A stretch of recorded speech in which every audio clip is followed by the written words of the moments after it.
The strength of metal.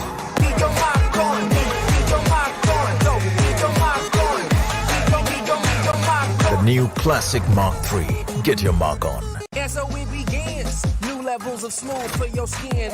Move so slick. Ooh, it's gonna click. Go, get your mark on. Go, get your mark on. Go, get your mark on. Go, get your mark on. Get your mark on. The exciting new Mark III grooming range. Get your mark on.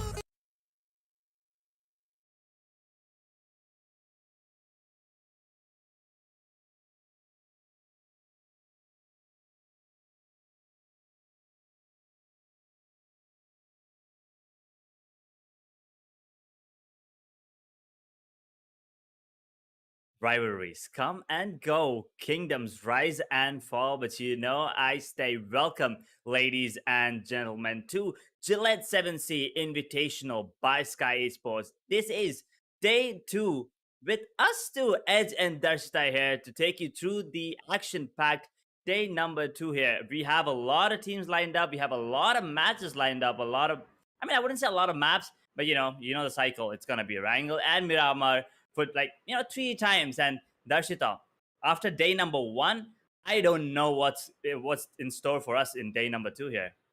Maybe I do know, Edge. Maybe this day is all about comeback. Maybe we'll see a new face rising today, or maybe the team that is at the top of the leaderboard continues its domination. This day is all about comeback. This day is all about a new team making its way from down to the up. 50% of the uprise of this team we saw the previous day itself. So the hopes of happening the same again is pretty higher as compared to what it was before. So just hoping, just before we head towards anything more, I would like to say all the best to each and every performing team out there. Give your best because it's the day 2, as you said, of semi-finals, and these teams after this day are left with just 2 more days. You're right. I mean, day number 1, we've seen some Goliaths topple, right? A lot of other teams, they did great, right? I mean, we started off things with walkouts coming out on top. We ended things with OR finally getting themselves something to be happy about, right? And also making their way to the top 8. I mean, even HYDRAS, after having 4 disastrous matches, well, the last 2, the 5th one was their best performance of the day, but also the 6th one was decent with 10 points, right? So it started off on the wrong foot, but it did end up on a good note for them. I mean, it's all about the qualification for now for the first 4 days. Here we have the format. First 4 days, it's gonna be the semi-finals, and after that, the grand finals. Well, 5 days of grand final action. That is what everyone's looking forward to. But for you to qualify, you need to make sure you're in the top 16 of the 24 teams, right? 25th to 29th, excluding 28 guys. I mean, it is a happy Monday, so you gotta give rest. I mean, players deserve it, right? I mean, they need the rest. Rest is as important as, the performance. I mean, for you to be better at the game.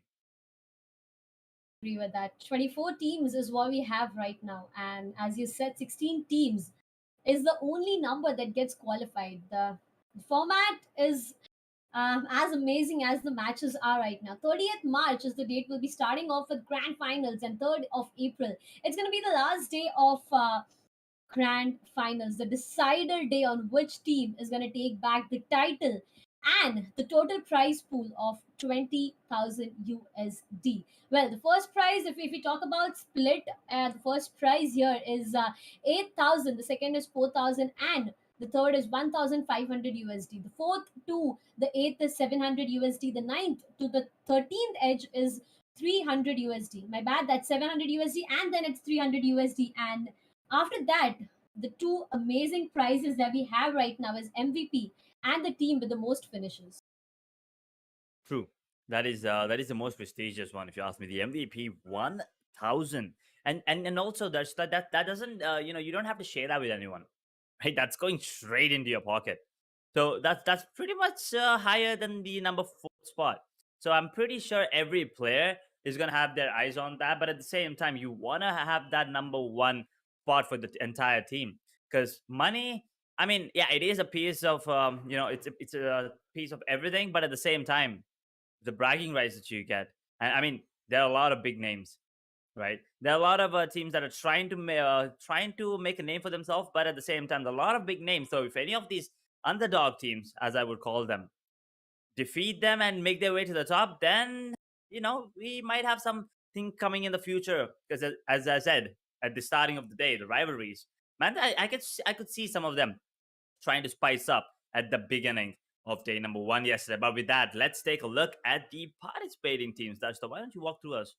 Oh, yeah, sure. I would love to do that, Edge. The participating teams that we have right now are divided into three groups: Group A, Group B, and Group C. Now, to start Group A, we have the sides of Godlike, TSM, Revenant, CHEMIN Esports, Team Forever, Blind Esports, Global Esports, and Marcos Gaming. Starting off with Group B, we have Team Soul, Team EXO, OR, Orangutan, 8-Bit, Team Insane, Walkouts, and Rivalry.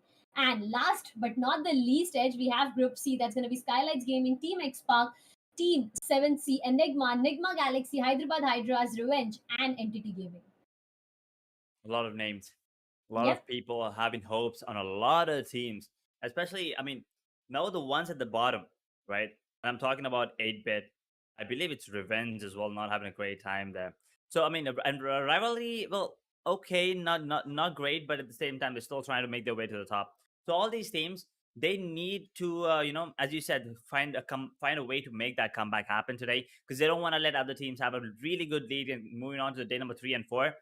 They don't want to keep that lead, given away, right? They want to make sure it's close so that they can actually have a chance of qualifying. Because once again, it doesn't matter if you're in position number 1 or 16. All that matters is you need to qualify to grand finals, and after that, everything matters. I mean, the positions start mattering once you're in the grand finals, because then it all depends on who's on the top, and doesn't really matter if you're in the second. Though everyone's going to be talking about the one in the top, but at the same time, for you to be at the top, you got to be consistent throughout the 5 days. Completely agreed. But let's just have some more details about the teams having the participations right now. We'll talk about the team details. We have Godlike, that's going to be Clutch God, Neo, Z God, Jonathan, Katak, and S Power. From the sides of TSM, we have Shadow, OG, Blaze, Equinox, Ninja, Jord, No Footstep. What a beautiful name, right, Edge? We talk about these names and we find some of the names so unique, so beautiful, but at the same time these names are so powerful at the same time. Revenant Esports, we have Paradox, Encore, Player 3, Austin Bodex, Top Dog, and New Player. From the sides of CHEMIN Esports, we have Destro, Delta, Kranti, Justine, Comeback, and New Player. A lot of names, Yep. right? And I mean, I'm pretty sure they have a lot of fans. I mean, it's not just about the teams, right? I mean, all these players are individually skilled as well, and they themselves are expected to show up big time. But I mean, we did see some beautiful plays coming in from Clutch God, especially yesterday with the grenades. We saw Equinox pulling out some incredible finishes there at the end as well. And Paradox and Encore, well, they're on a roll on the side of Revenant. And on CHEMIN, well, you know that there are two people there, right? I believe it's Justin and Delta, if I'm not wrong, at the top five fraggle list by the end of day number one. So having two from the same team, now that is really good. And also, Kevin is on top as of now with no chicken dinners. Now that's something to be proud of, but at the same time, they gotta work on those chicken dinners because those extra 3 points. Trust me, they already have 8 point lead if I'm not wrong.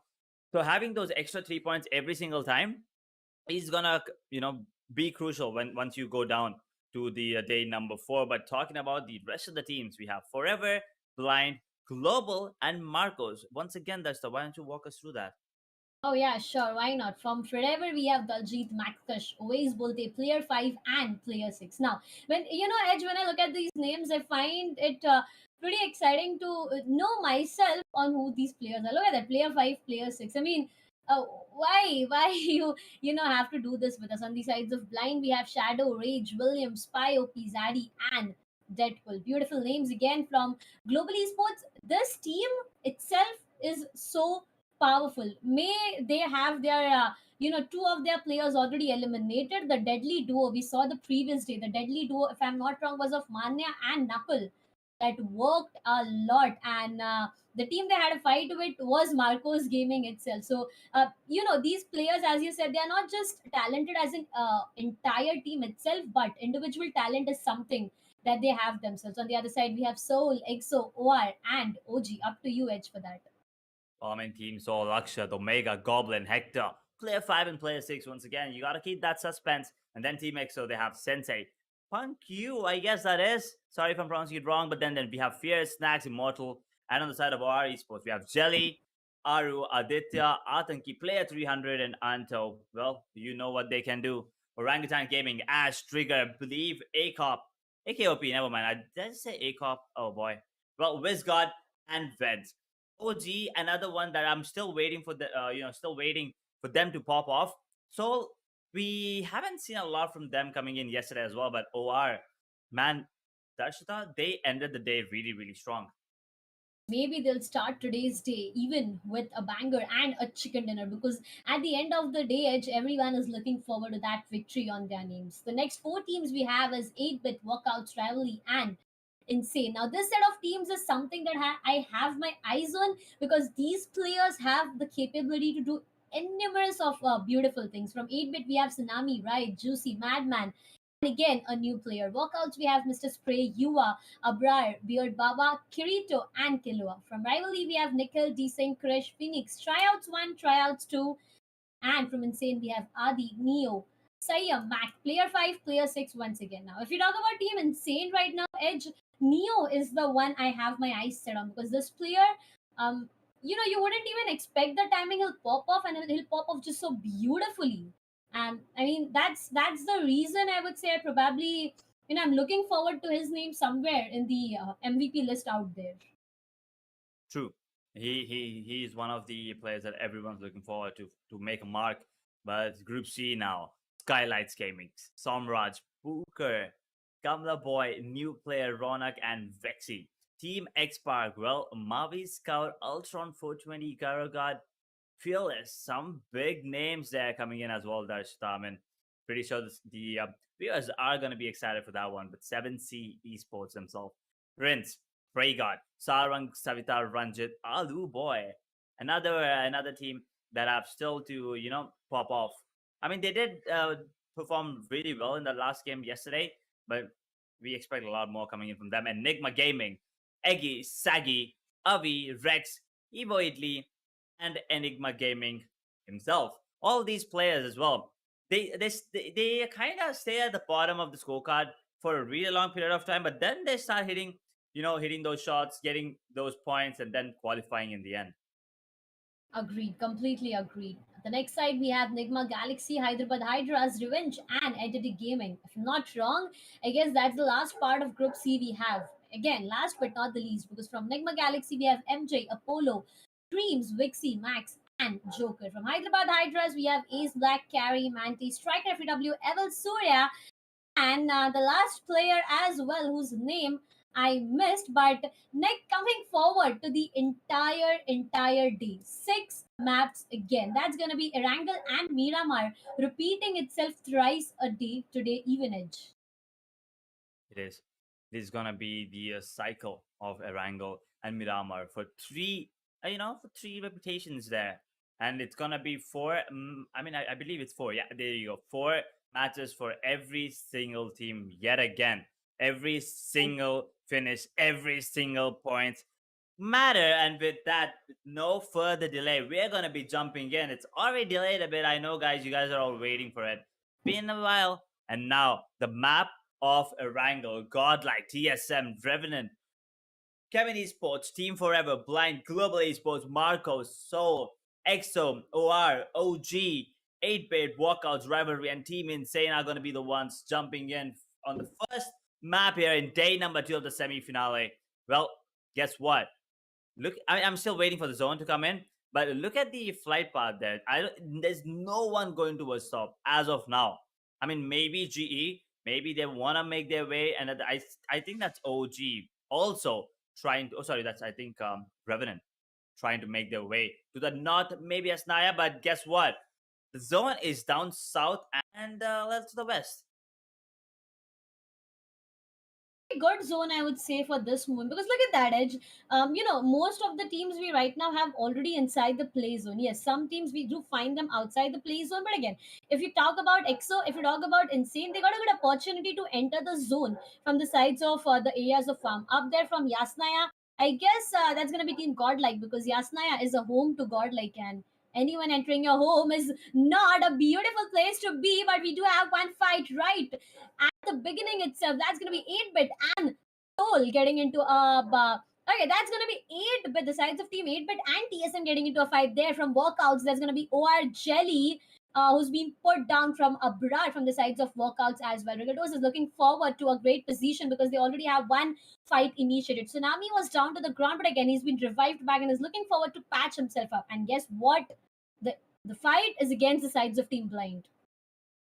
And UOP on the other side, starting things off there, gets the first one of the day, and we are already going in. Drop clashes. Did not expect that to happen, and looks like walkouts are in trouble because Global have their number. But Joker missing a few shots. Mania not able to land anything as of now. I mean, no scopes, long mid range. Oh, Mania, well, you wanted the fight, and walkouts, they're bringing it right now. Bringing the heat to Global, and Mania, I think he wants to run away. Taking a bit of damage there, Mr. Spray. He's out in the open, but Joker, he already has a scar and a scope. Now, how lucky can you be to find yourself a really good weapon and a scope as well in the first couple of minutes? Vehicle even edge, because right now engaging yourself in a fight could be the worst you do to yourself. We know that, right? It's just starting 4 minutes, and at this point of time, if you deal a casualty to yourself, it could be devastating to the entire team out there. And that's the reason I guess workouts have decided not to engage more, use that vehicle, and there you go. The players have already disengaged out of that fight. They are just looking forward to some great loot, because look at Yuva OP. He has nothing than just one armor. That's even a level 1 armor. That's pretty not enough when you get eventually into a fight. And the team that they were fighting with was the sides of Global Esports. On the other side, we're talking more about the fights of 8-bit and Blind. So coming back to this fight, I guess after Tsunami was down to the ground, there was nothing more happening, and no team has decided to go further. So right now, if you ask me, I guess both of the teams are looking forward to that opening or to opportunity, and as soon as any one of them gets that, that's gonna be a complete rush, and one team gets eliminated in the early 6 minutes itself. True. We already have a couple of eliminations, I believe. We are down to 62 players, 16 teams. Still, we're still waiting for that first team elimination that is yet to happen with 8-bit and Blind. Is it gonna be the brawl here coming in from these? They are actually in a 2-2 split, Blind. So this might be a good thing, but at the same time might be a bad one, because if one grenade comes in at the right position and the right time, the two players inside the building can go out and their teammates, they kind of have to come in to help. So they have to run out in the open, which gives the side of 8-bit a really good chance. But here's the thing that I'm worried about.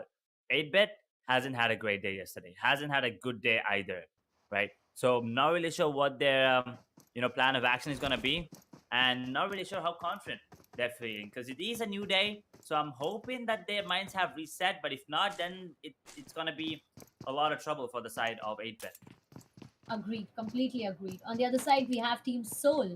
Now, Team Soul, as I always keep, saying that this team has a specific strategy when it comes to a play. They are completely split apart at the start itself, and then when the zone comes in, when the zone shrinks, they find themselves regrouping. So, I guess right now Soul is looking good with the drop they have, but 8-bit got that opportunity, and he capitalizes over that opportunity as he spots one player. That's going to be Madman taking one down from the sides of Team Blind. And as I said, we could have one team getting eliminated at any moment now. Team Blind, they need to go in for a new strategy, because look at that edge. One player is already down. Yes, he's been revived back, but what did the sides of Team 8-bit do? They have decided to go a bit more aggressive towards the sides of Team Blind and get them into more of difficulties. And Madman, no, you don't come into a complete open area, and there he gets punished, down to the ground, completely eliminated. Well, I thought it was gonna be 8-bit to get that first knock, but it's gonna be a Blind once again. First finish for them, and 8-bit, ouch, gotta feel bad for them not having a great time at all whatsoever. Those grenades cooking and what? Whoa! Rage? Whoa, rage. Okay, miscalculation, but I don't know. Maybe he wanted to open the door and then pop it, but unfortunately he popped it and it bounced back. But luckily, he didn't take a lot of damage. Blind rage takes down Regaltos, finishes him off as well. The second finish, and 8-bit in deep trouble now.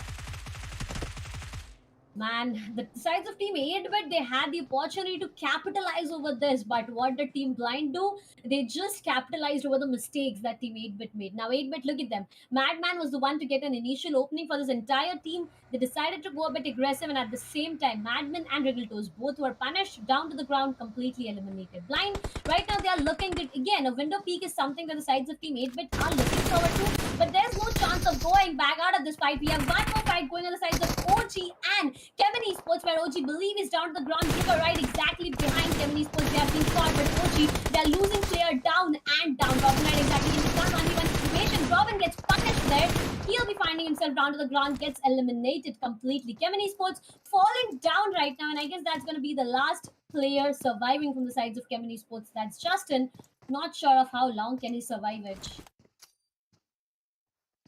Oh boy, did not see that one coming. But OG, well, what a start, and ouch. Did not see that one coming either. A grenade doing a lot more damage, but Zaddy takes down another player on the side of 8-bit, and that's Juicy going down. Where is the sole survivor? Tsunami.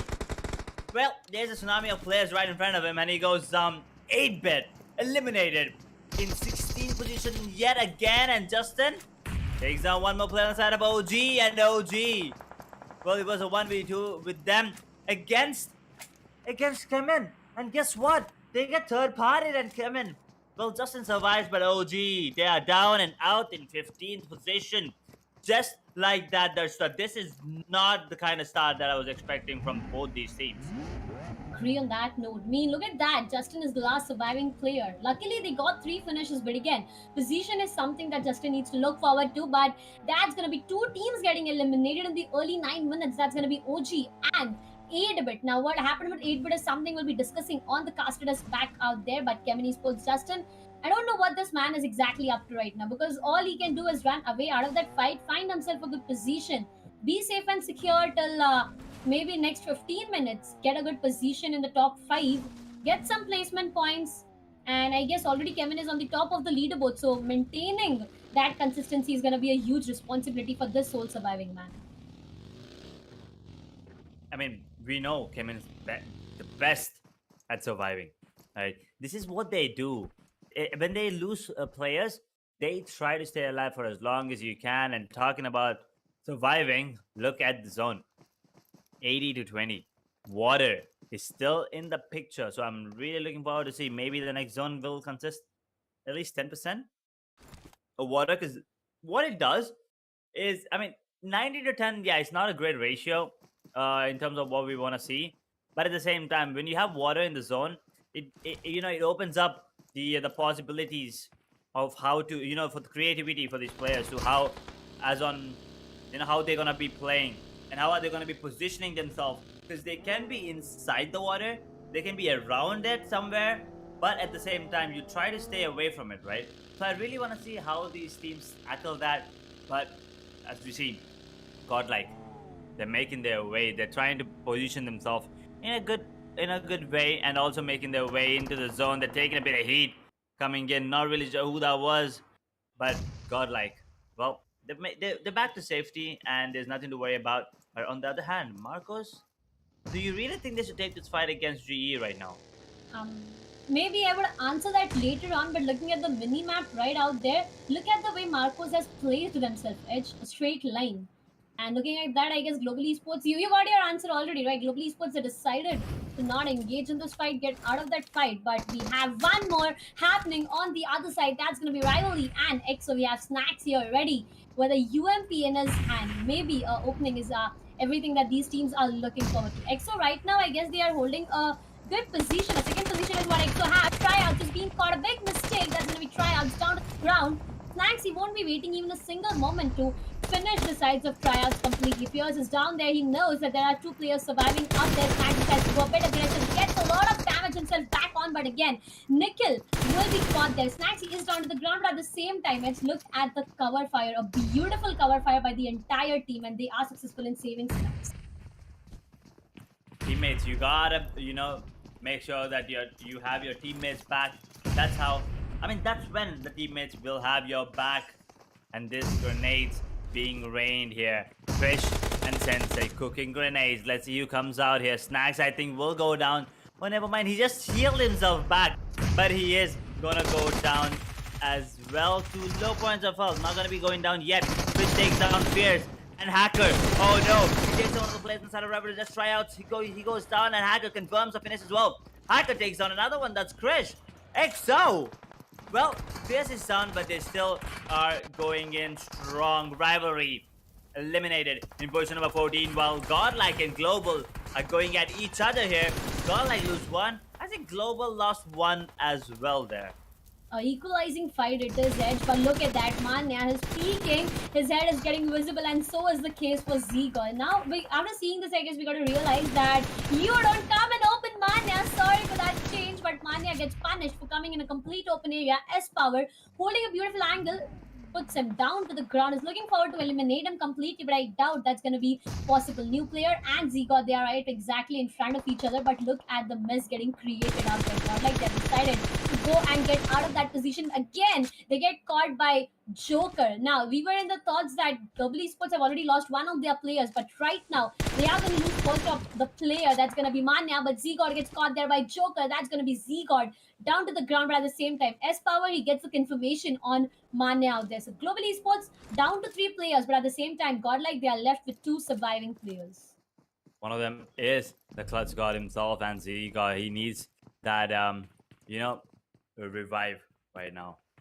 Can he get it is a question. I'm not really sure, because the zone is coming into play as well, the 3rd zone as well, and Zigor's bleeding quick, and Knuckle will make sure that he plays to his death. Only 2 more players surviving now for the side of GODL. S-Power and Clutch God, the Erangel himself. What is going to be the call now? Do they want to just run back into the zone? Or maybe eliminate a few players here and there? While talking about eliminations, Justin eliminates 1, but in the return, he gets traded out. So that's CHEMIN's final player survived.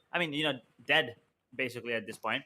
But unfortunately for them, they're going to be going out in 13th position. Well, I expected a bit more, but that's going to be the end for them. Max Koch takes down 1, but an instant trade comes in. He's on his knees. There are a couple of Lambos there. Maybe they can just go and, revive his teammate. Actually, Akshat will be doing the same for the side of Seoul. And now Max, he's got to be waiting for his team. He needs to. But the thing is, Edge, he's in a complete open area. Now, we keep on saying that again and again, you don't be in an open area. XO Fierce will be taking players down from Global Esports out there. Still, we have 12 teams and 40 live players. Insane on the other sides. They're looking forward to take a fight, but on the other side, Soul Hector will be taking the sides of Oways Bolte or gets eliminated. Not sure of what exactly happened back there, but yes, with the upcoming highlights, we will be seeing everything. Kevin Esports gets eliminated. That's going to be XO Fierce down to the ground. Oways Bolte gets caught. That's going to be Hector. Fingers crossed, right exactly on a great point, but again, the players, they are already behind the soft cover, and that's the reason Hector needs to wait. Paratosh is all set on his way. He's looking forward to going for that revival, but again, will that be possible is going to be the question, because look at the position of the team, of the sides of Team Soul. On the other side, if we talk more about fights, we have sides of Team EXO and Insane getting into a fight. Now, EXO, after getting 5 finishes for themselves, they had 1 casualty, but again, that's going to be a great deal for them, because finishes is something EXO is looking forward to. Going a bit more aggressive is Sensei himself, looking forward to take at least 1 3-6 right exactly behind the vehicle, takes him down beautifully. That's going to be Team Insane losing 1 of their players. That M4 with the suppressor, man, it's just too good, but EXO, there's Insane coming into play as well. So they gotta be, gotta be aware of this. Insane, they lose 1, I believe. Okay, no, never mind. They didn't lose him yet, but a lot of damage has been dealt. Nadi, he's low. Siam, his position is great. Look at that. With the M4, he's scouting every single corner possible. And Hacker takes some play. 6 on the side of Insane. 1 more finish. And EXO, boy, they're starting off strong today. And Insane, they gotta be careful. Siam takes down 1. Are GODL coming in to be the third party here? Smokes, I believe. No, that's the grenade being cooked, and Sensei is down and out. Adi gets that finish. 2 players surviving on the side of EXO, while there are 3 surviving on the side of Insane. This fight is prolonging too much, and there you go. A third party is something that we were talking about, Edge, and that is going to be the case. Insane, they have been caught off guard. That's going to be Revenant on the other side, taking the players of Marcos out there. But the sides of, if I'm not wrong, that's going to be the sides of Team Godlike, who have already waited and heard everything going between the sides of Exo and Insane, and they have decided to go in for a third party. Look at that, Insane. They even have caught Clutch Caught. That's going to be Ted out there trying to figure out to get rid of this third party. But again, this time going to work in his favor. Right now, things are working on the sides of Team Soul as they take out a Brar from the sides of Walkouts. And right now, Abrar is waiting for a revival, gets into that Shaggy OP right behind. He could have got caught out there. But again, look at that. You don't... Why do you make that mistake when you know that you have players right exactly behind that? Maybe 2 players down from the sides of Team Walkouts. Things working really good for the sides of Team Soul, but the only thing missing right now is the chicken in the That is true, but on the other side, we have another fight between Insane and Godlike. Now, Godlike wanted to third party that. Well, Insane, they were ready for it this time. Actually, still trying to, scout the players on the side of Walkouts. Team Soul, they gotta be really careful, but the Walkouts, well, I don't think Team Soul are the only ones that they need to worry about, because I think that's OR now trying to third party this fight between Team Soul and Walkouts. Well, oh no, NIGMA Galaxy, they're trying to take down the players. On the other hand, we have players of EXO there, but on the other hand, so they're still in a really tough spot. They're not just out in the open. They're, in the sight of 2 different teams. That's something to worry about. Snacks, the Soul Survivor on the side of EXO. But NIGMA Galaxy, they have their eyes set on him. Look at Siam. Behind. Wait a second. Oh, never mind. My bad. That was Ted with the NGX. Okay. That was my fault, guys. That was the side of Insane. Actually taking down the players of EXO. And look at that zone. How lucky is Adi there? He would have gone down if that zone was like maybe even a couple of meters deep. But he's gonna get revived, and now they have gotta make their way back into the zone. Insane. Well, Clutch God and XSPARK, I believe, they're still surviving. They have the drop as well, so maybe they're gonna find something lucky, maybe a good loot. But if not, they have a lot of teams to worry about right now. I agree on that. But the position is something else that's beautiful. On the front, you exactly have one drop. Behind, you have the play zone. At the edge, a beautiful position is what they got. But they need to be careful because the sides of Team Insane, they are looking forward to enter the zone. Right now, they are in the blues. But after a longer period of time, will they stay back in the safe position? So Lakshat on the other side with a beautiful position they got. A while ago, they are trying to dominate as much as they can. The guns goes on reload, or UOP could have been put down to the ground itself. Right now, even Team Soul needs to decide on where to go. Walkouts. Abrar is being caught by Akshat once again. Walkouts, they lose player, but this time they have to say a permanent goodbye because that's going to be not just one player, but the second one even down. Real Tava from Walkouts, I guess, is the last surviving player. And not sure of what more he can do because look at the position. He has players right exactly in the front. On the other angle, if you check, we have the sides of Team Soul having their complete eyes blind. On the other side, I guess there was a fight at the beginning itself. But Daddy, are you sure of the position that the sides of Team Godlike are holding? One grenade goes out. Blind gets caught as power. Will be taking one player down. The second one as well. The third gets down to the Revenant or Steve Wardeck. But Fuller Talks connection from Blind. Zaddy will be taking the entire squad of Godlike out and eliminated completely. Ouch. That's gotta hurt. But on the other side, we still have a lot of teams there. 9 to be exact. 22 players still going in. And look at Blaze. Just in style. Takes a bit of damage there. But Blaze OP takes down Marcos. One of the player down now. Can he revive his teammate? I don't think it's gonna be possible. And TSM, well, Equinox is down.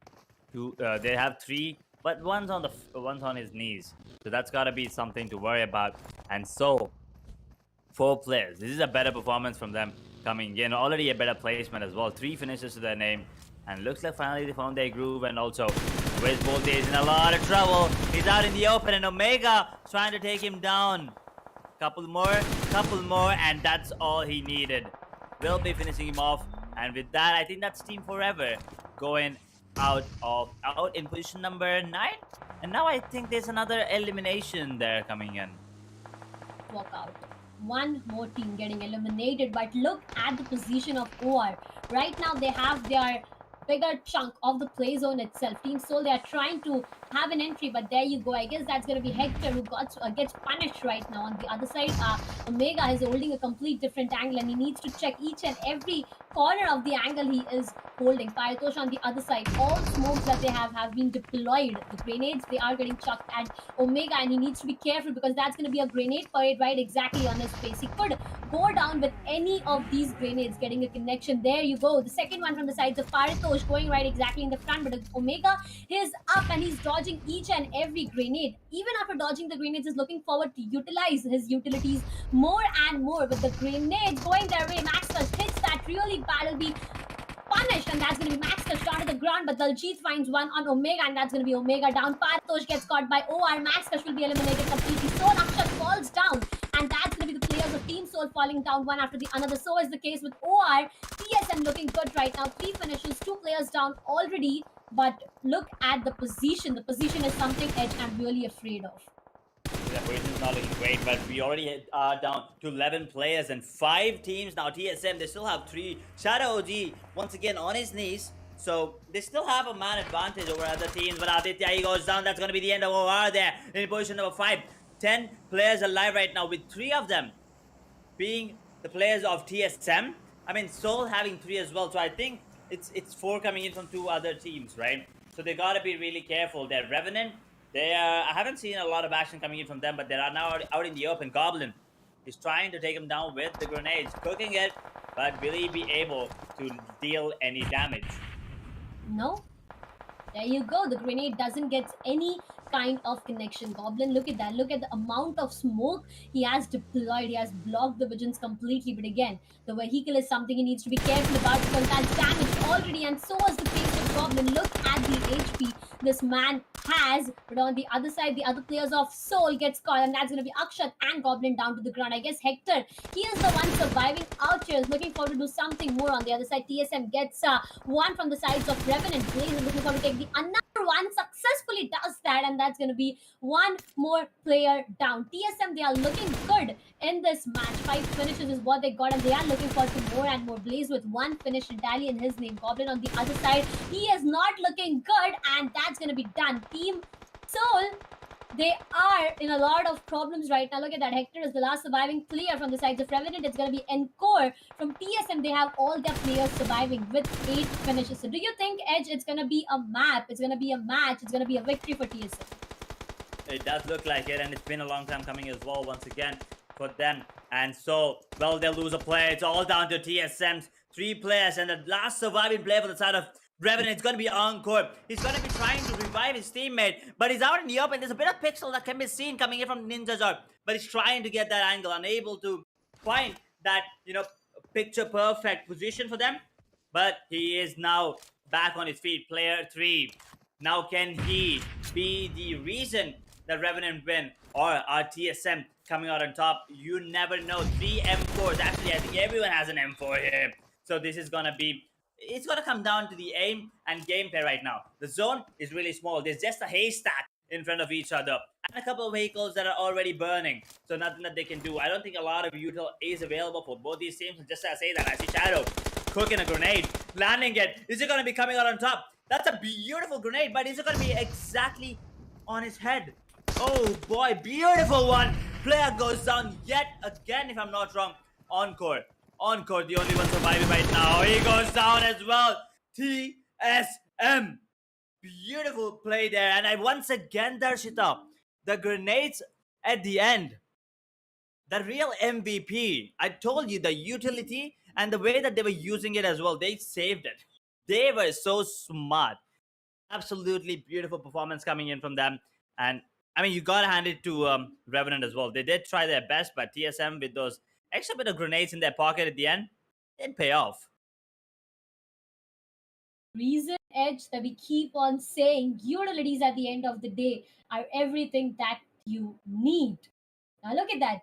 Did they use their gunpowder? No, they didn't. What they used were all grenades. They just went ham on their enemies with grenades, and that's how Team TSM got their victory in this much needed match for themselves. Now, this victory, as I said, we are going to have a lot of new teams coming up this day, coming up with victories this day. That's going to be the first team TSM getting their very first chicken dinner in this 7C in this Gillette 7C Invitational. Now, this is the start. This is just the beginning of the D2. I don't know what the upcoming matches are because the next one is going to be of Miramar. But before we head towards the specific map, I have a lot of things to discuss about this specific one because this one I have noticed a lot of small mistakes, I would say. Now, how did we start with Erangel? It was a fight between 8-bit, I remember 8-bit and Blind. Yeah, 8-bit and Blind. They got themselves into a fight where 8-bit Madman, he was holding a rooftop. He got an opening Yeah. for his entire team. They were happy. Like at the point where Madman got an entry, we thought that it could have been a aggressive push from the sides of Team 8, but capitalizing over Team Blind. But everything turned around when Madman and Regaltos went down, and the entire squad got eliminated. Yeah, I mean, 8-bit. Once again, not the kind of start that they wanted. I mean, one thing I'm happy about is that we still don't have a repeated winner, right? Yeah, 7 different maps played. I mean, 7 times we played. 7 different winners, right? Still didn't get a repeated. I mean, it feels good to see the competition, right? That's what we want.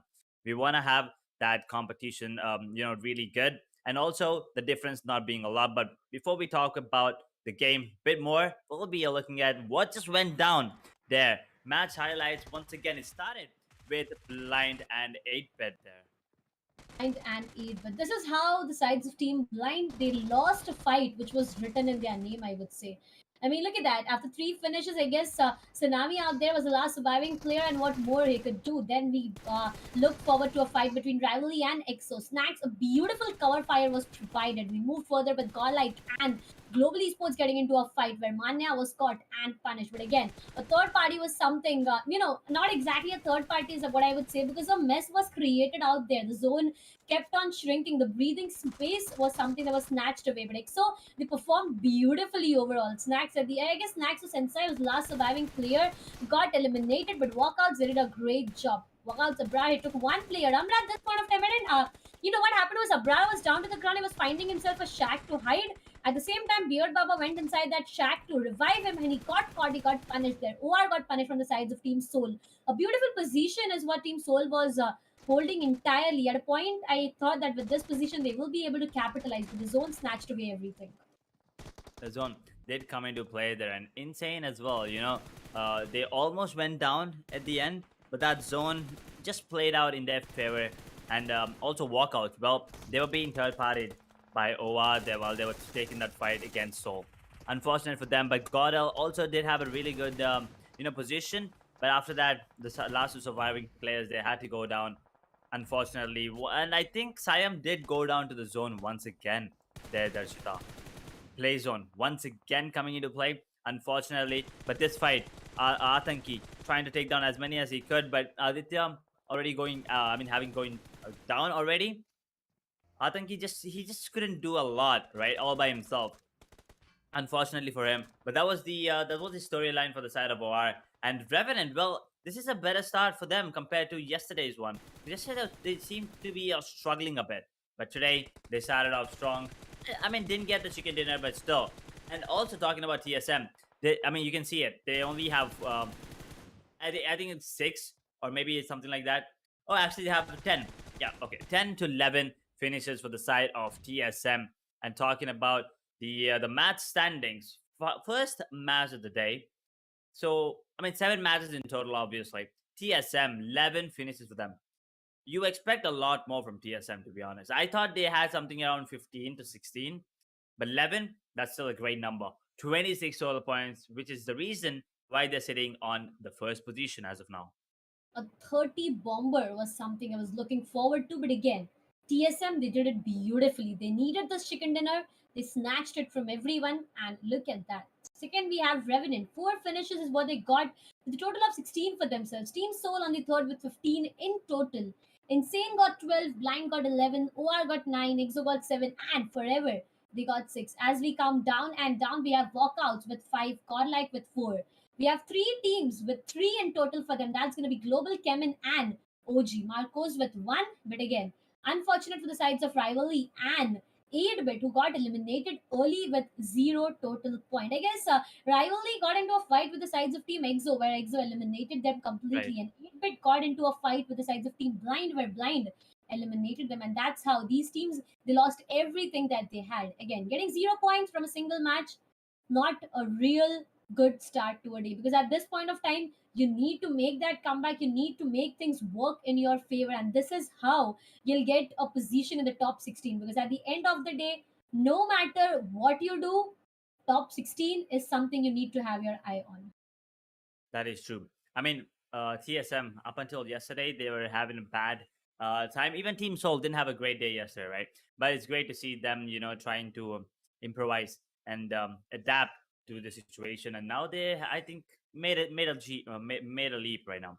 But at the same time, 8-bit, not the kind of start. They're still carrying on the same kind of bad momentum. So from yesterday, I don't know if there's a, I don't know if that's even a word there, bad momentum. But yeah, I mean, 8-bit, they gotta work on. I think all they need right now, Darsh, is like one good game. Like, I Agree. think one good game and they're gonna feel confident, because I'm not really sure what's going wrong once again. Because I saw all of them out in the open on the rooftops, not being able to communicate. Their positions were not that great. So maybe it's just the pressure getting to them as of now. But if that's not the case, then whatever it is, they need to start working on it and fix it ASAP. And look at the overall standing right now. Well, Kemen, not gonna be sitting on top anymore. Actually, it's Revenant taking that leap, +4. They jumped up 4 places there. Now that's beautiful to watch, because the thing is, even they don't have any chicken dinners there. They are ruling the table right now, but CHEMIN, they are pushed back. Now, this is what we always talk about Edge, right? One bad map gives opportunity to other teams to capitalize, and that's what is happening. Insane on the third position with 58. I guess that's going to be EXO with 55 in total. EXO was on the second position previously. Right now, they have been pushed down to the fourth position. CHEMIN was on first, they have been pushed down to second. Revenant, they were on the fifth. They are on the top directly. +4 points gap is what they have made. Godlike OR, they are down there on the fifth and the sixth position. SKYLIGHTZ on the seventh with 46 total.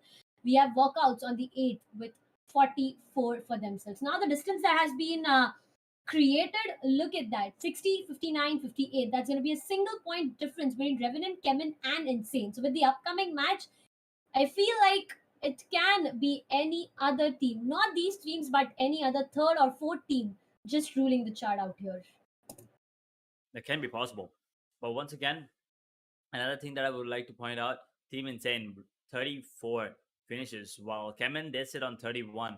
Absolute beautiful performance coming in from both these teams. Having more finishes, I keep saying this every single time. Having more finishes than your placement points is a wonderful thing.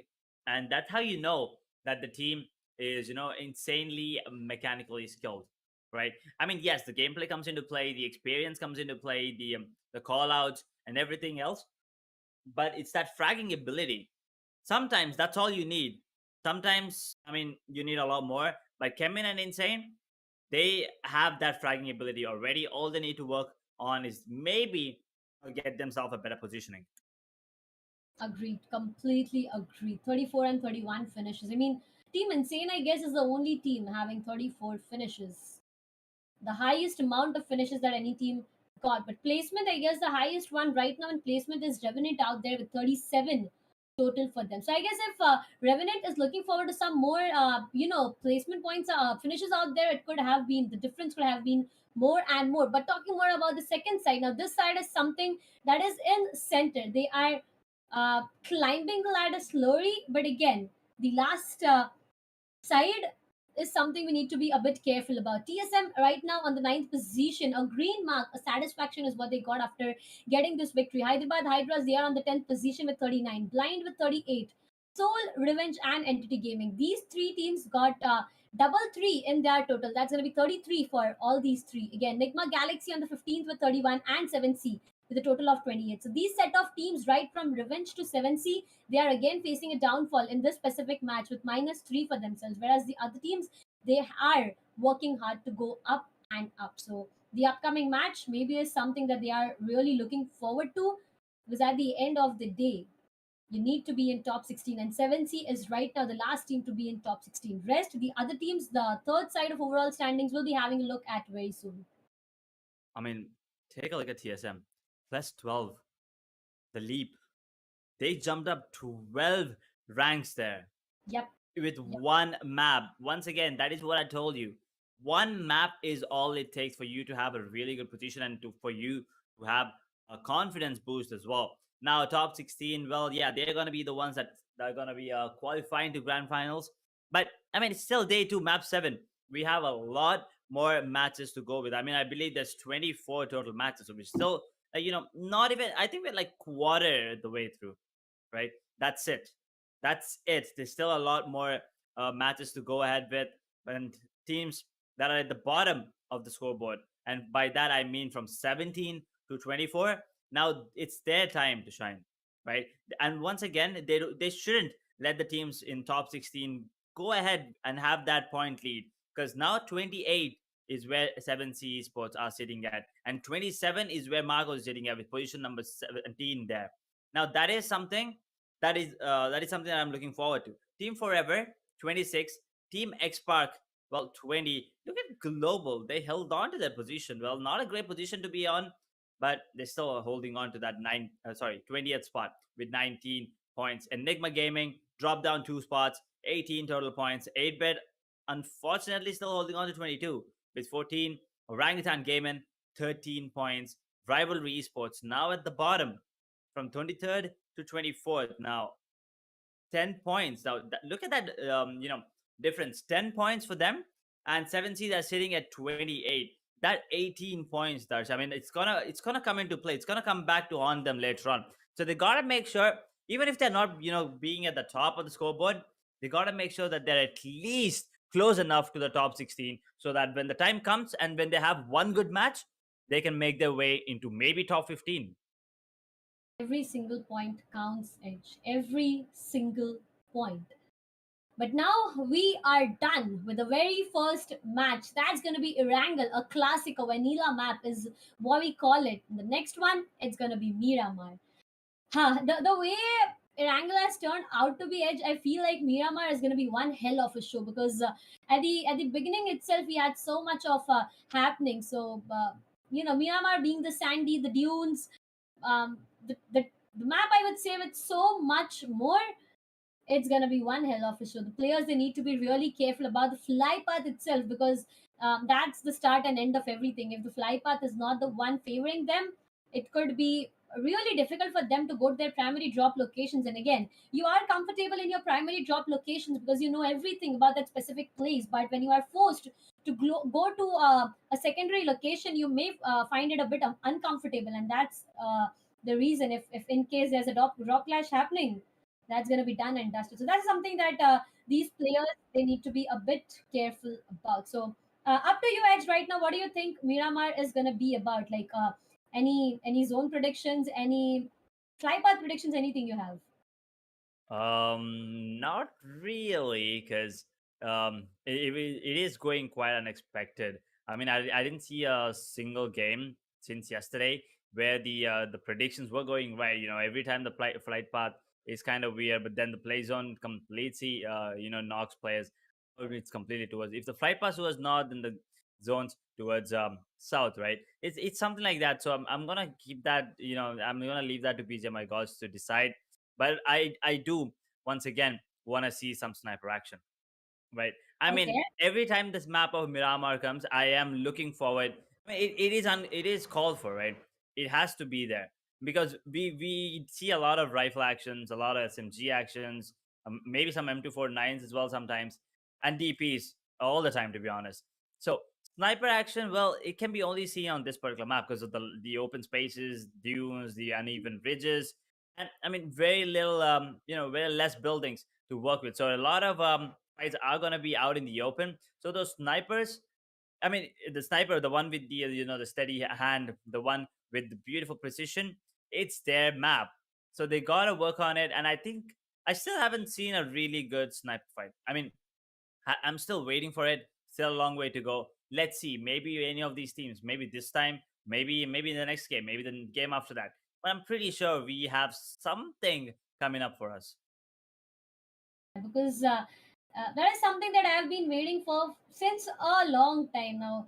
I've been waiting for such a long time that I've given up on my hopes as well, because I do not find that happening anywhere. But as you give me more hope, I do feel like it may happen in the upcoming match, because the hopes are high. Like, that's a human tendency you always have. But right now, the match, I guess that's going to be between the groups of B and C. Not sure completely. We'll get to see that as soon as the fly path is here, with the players dropping down to their primary drop locations. With the players, are they going to get into an initial fight or no? I'm a bit confused. I mean, I doubt that players right now will get into an initial fight, because this time, it's like a high time right now. I understand as it's day 2 already, but we have seen some new names popping up. As you said, 7 maps, 7 different names is what we got. So Yeah. the hopes of having one repeated name is something that we always have, and that's not going to be possible, because every time we come across a new map, that's a new team popping up in a complete different style. Now, the previous match, if I talk about again, we saw the sides of Team Soul. They were looking good with whatever they were doing. I mean, position they were holding, there was one player right exactly at the rooftop. The others, they were having an inner wall cover to work around with. But what snatched away the chicken dinner for themselves was the zone itself, because the zone, it went far away, and that's where they had to enter the play zone. And right, when you are in the fifth and the sixth play zone, entering the play zone gets you so difficult. I Right. guess that's the reason Team Soul, they couldn't get that chicken dinner, but TSM, a much needed victory for them. True. True. And since we were talking about the 7 different games, 7 different teams winning, I have a really stupid question Okay. and a really stupid thought. What do you think are the chances of we have 24 games and 24 teams? What I do mean, you let's think are the chances of having 24 different winners? ah I mean, if that happens, it's gonna be absolutely nuts. I mean, I'm not really sure, but I think we will find out. But I mean, the game's ready. We're gonna be heading on to the player camps right now to see how focused the players are, and the answer is pretty focused. agree. They got their game face on already. Look at that. They are serious. They are discussing. They're trying to figure out a way. But to the question that you asked me right now, I mean, I really wish that could be the case. Kevin Esports, we have these players. They got the first day was pretty beautiful for them, but the second day they are facing a downfall. Let's just have a quick look on the flight path directly. That's going to be a central flight path cutting right exactly from the heart of Miramar. That's going to be Picardo for everyone. So again, a central zone is something that I'm looking forward to edge. Maybe if that's going to be the case for the straight 10 minutes, we have nothing happening here rather than drop clashes. That is, I mean, let's hope for that. But at the same time, I'm looking forward to some drop classes right now between, HYDRAS and maybe Enigma. That's the Okay. one I'm looking forward to. I mean, I want to see that confidence coming in from the side of HYDRAS after their performance yesterday. After that, the performance at the end of the day, they didn't have a great day throughout, but they did end it off on a good note. And also, teams like Team XSPARK, a lot of fans are waiting, guys. It's about time for you.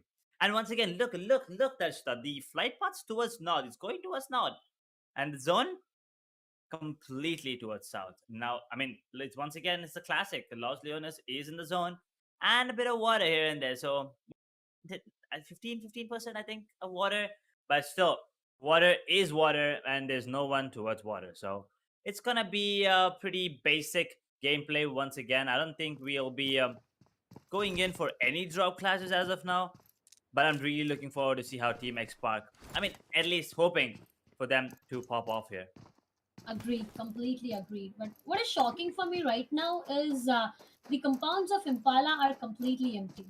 there are specific drop locations that each and every team chooses to be on edge. But again, Impala, I always keep on talking about this compound because that's a beautiful place to be. You get everything that you need, and not even a single player is something that I see out there. On the other side, we have Paradox. That's him alone trying to find everything that he needs. A small compound, right, left is all that he got. He got Thompson to work around with. So, yep, if in case he needs to regroup, he has something to work around with, and the possibility chances of him being safe and secure will be high because of everything that he got. A level 1 bag, level 2 helmet, level 1 armor. He needs to find a level 2 even, because that's going to be the most important part. But again, he's just 17 to 18 meters away from the play zone. On the other side, the other players of Revenant, they are together. That's going to be a 1-3 split. Global Esports again having a split. That's going to be Knuckle, Joker, Manya, and new players 6. Okay, that's a huge split, I guess, that they have.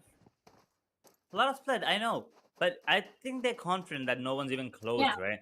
And at the same time, the biggest map of BGMI, so they wanna make sure that they have a lot of space to work with, get as much, cover as much area as you can, and at the same time, they're being cautious. Look at Paradox, just in case, just turning and checking that no one's following him, or he doesn't spot out anyone's out in the open in the dunes or towards the sand.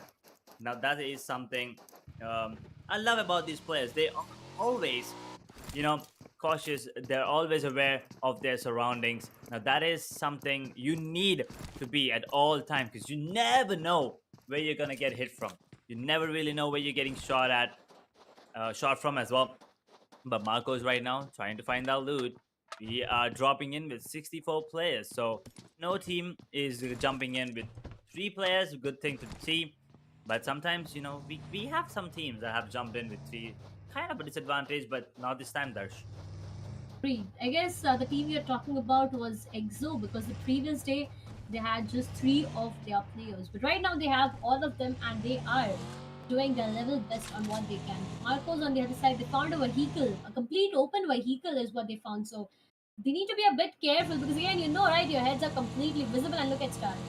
Just being a bit more attractive at this point of time, trying to scout for more angles, trying to look for something else. On the other side, we have GODL, the sides of Team GODLIKE. They eventually got a vehicle. I'm not sure why, GODLIKE, Neo, and Espower are away from the teammates, because I haven't seen them being so far away. Look at Clutch God, even. He is eventually so away. I mean, that's not, besides that Team GODLIKE perform, they always stick together. And I guess that's gonna be Shadow. He is lurking in the shadows behind, and I doubt the sides of Team GODLIKE have any idea of the position Shadow is holding, but the vehicle can be heard easily. Eventually, we can have one player going down if Shadow gets into a fight right here. No, What? no. Easy. I Yeah. mean, that's a clean shot, but he wants to make sure that, he knows where the other players of the side of GODL are. But it's gonna be MJ with the first knock of map number 2 here. Takes down Neo on the side of GODL. Is he gonna be finishing him off? Is the question. Neo is really far away. Now that's the thing. He's out in the open and he's bleeding, and he's taking a lot of damage. That NIGMA Galaxy might be the first one to hand GODL their first player down. There you go. Z-God, no. TSM. Well, GODL in a lot of trouble there. They're getting third-partied. They're out in the open. Aquanox, do you want to take this? Do you want to shut him down? Will he be able to take him down? No, the uneven bridges that we were talking about helps Z-God to survive. Oh, Ninja Dot! He comes out in the open. Clutch God takes him. Sorry, Clutch God goes down, but Ninja Dot instantly dropped. Blaze dropped. GODLIKE answering back with their own set of powers there. And that's the M249 I'm talking about. 2 finishers to their name, just like that. TSM had that man advantage, but then GODLIKE are like, you know what? We will take that back. Thank you. 2 finishes, and now TSM 2-man down. Not working in the favor of TSM right now. Look at that. They made a mistake, but capitalizing What? was 1 minute, taking 2 players down. GODLIKE on the verge of getting eliminated completely. That's going to be Z-God, the last surviving player. Aquanox right exactly in the front, gets caught. Head exactly in crosshair. Aquanox, a beautiful 1v3 against the sides of Team GODLIKE. Now, what I was talking about was the sides of Team TSM. a bit late, and that's the reason they lost two of their players. But Equinox, he turned out to be a monster, he turned out to be a beast, and look at this man, single-handedly taking a 1v3 on the sides of Team Godlike, whereas the last finish of Godlike was written in the names of NIGMA Galaxy. Oh no! I mean, for a second, I actually thought Godlike might actually come out on top, but then Aqua was like, I think only 3. Okay, that's gonna be easy. Take down 3, but now he wants to take this fight against Enigma Galaxy there. But I think that's a bit of a stretch. So he's trying to make his way back. Takes a bit of damage. Then no, down to 25 to 30 points of health. And I think, yeah, Shadow. I mean, look at that car. It's like a sports car. Imagine actually driving that in dunes. I mean, it's just painful. You know, it doesn't have a lot of ground clearance and stuff. I know I'm talking a little bit too many technical terms there, but just imagine driving a sports car in a desert. No, please, I don't want to imagine that. I mean, I can't even give it a second thought edge of topics that you are talking about right now. I mean, you started the day by asking me a question of 24 teams getting 24 chicken dinners, and right now you're asking me a question of riding a sports car in desert. I mean, I don't know what more is left to be asked. But on the other side, we have CHEMIN Esports. A lot of question I do have for this specific team, because the previous day, as I keep on saying, was beautiful. This day, this team, they are. I guess they're getting into uncalculated fights. They are getting into unwanted fights, and that's the reason. 3 players gets eliminated. The previous match, Justin, I guess, was the last remaining player. What more does an isolated player do? He took one, but eventually got traded there and there. Right now, they do not have anyone nearby. They are scouting for more and more information, but in the early 10 minutes itself, we have one team getting eliminated completely. Oh no, Global Esports. Ooh, they're really far away, but you're talking about the one team getting eliminated, but that one team was a big fish. Yeah, Godlike. I mean, we all know that they take their sweet time. Maybe in the grand finals is when they pop off, as some people, expect them to. But we want them to show up from, day number 1, right? They did show up huge yesterday in one map, but that's it. I haven't seen a lot of action coming in from them after that. But this is the team that I'm looking forward to. I want to see how they perform today. That vehicle almost exploded there. So Team X. Oh, did he take him? No, it's actually SKYLIGHTZ. Vexy taking down one of the players inside of HYDRAS. That's scary with the explosion there. A lot of explosions taking down a lot of players. I mean, I know it's an explosive game. It's looking like it's gonna be an explosive day, but that is just unacceptable. I mean, sometimes it's inevitable, but it's just unacceptable. Welcome to Miramar Edge. That's all I can say, because that's the thing I'm really scared of every time we get into Miramar. Now, vehicle explosion, I mean, vehicle, you can't just trust the stability here in this specific map. On the other side, we have Team Blind, we have Team Forever, 7C. They are looking forward to a fight with the sides of Team Forever. As you can see, Prince, he is scouting for information. That's going to be Daljit and Max Kush fight exactly in the front. Sarang, he just jumped down the window. If anyone from Team Forever could have spotted him, that could have been one finish. But eventually, 7C, they got a compound that's making them a bit more safe and secure. And that's the reason, despite they are still at a hold, but Max Kush gets caught there. A beautiful tray. Some health is being dropped, but I guess Team Forever, they have decided to not get into this fight, get out of that position. Information was everything that they needed, and I guess they just asked each other how are they doing, and they said an instant goodbye. Just that hi and bye coming in there. But now HYDRAS, well, they gotta make sure that they have a really good game plan here. With only 3 players surviving, and all of them with the vehicles there, I think this part of the player of Marcos. Are they gonna be taking this fight? It's gonna be XSPARK firing a couple of shots, but how wise is that? Because Marcos, it looks like they also have 3 as of now. Maybe where's the 4th player? Maybe, oh yeah, there you go. There are 4 surviving players, and now with the building, trying to peek at the corners. It's gotta be really all about the util once again, and also the sniper. Talking about snipers, so Enigma trying to take down one of the players with the Mini 14 there.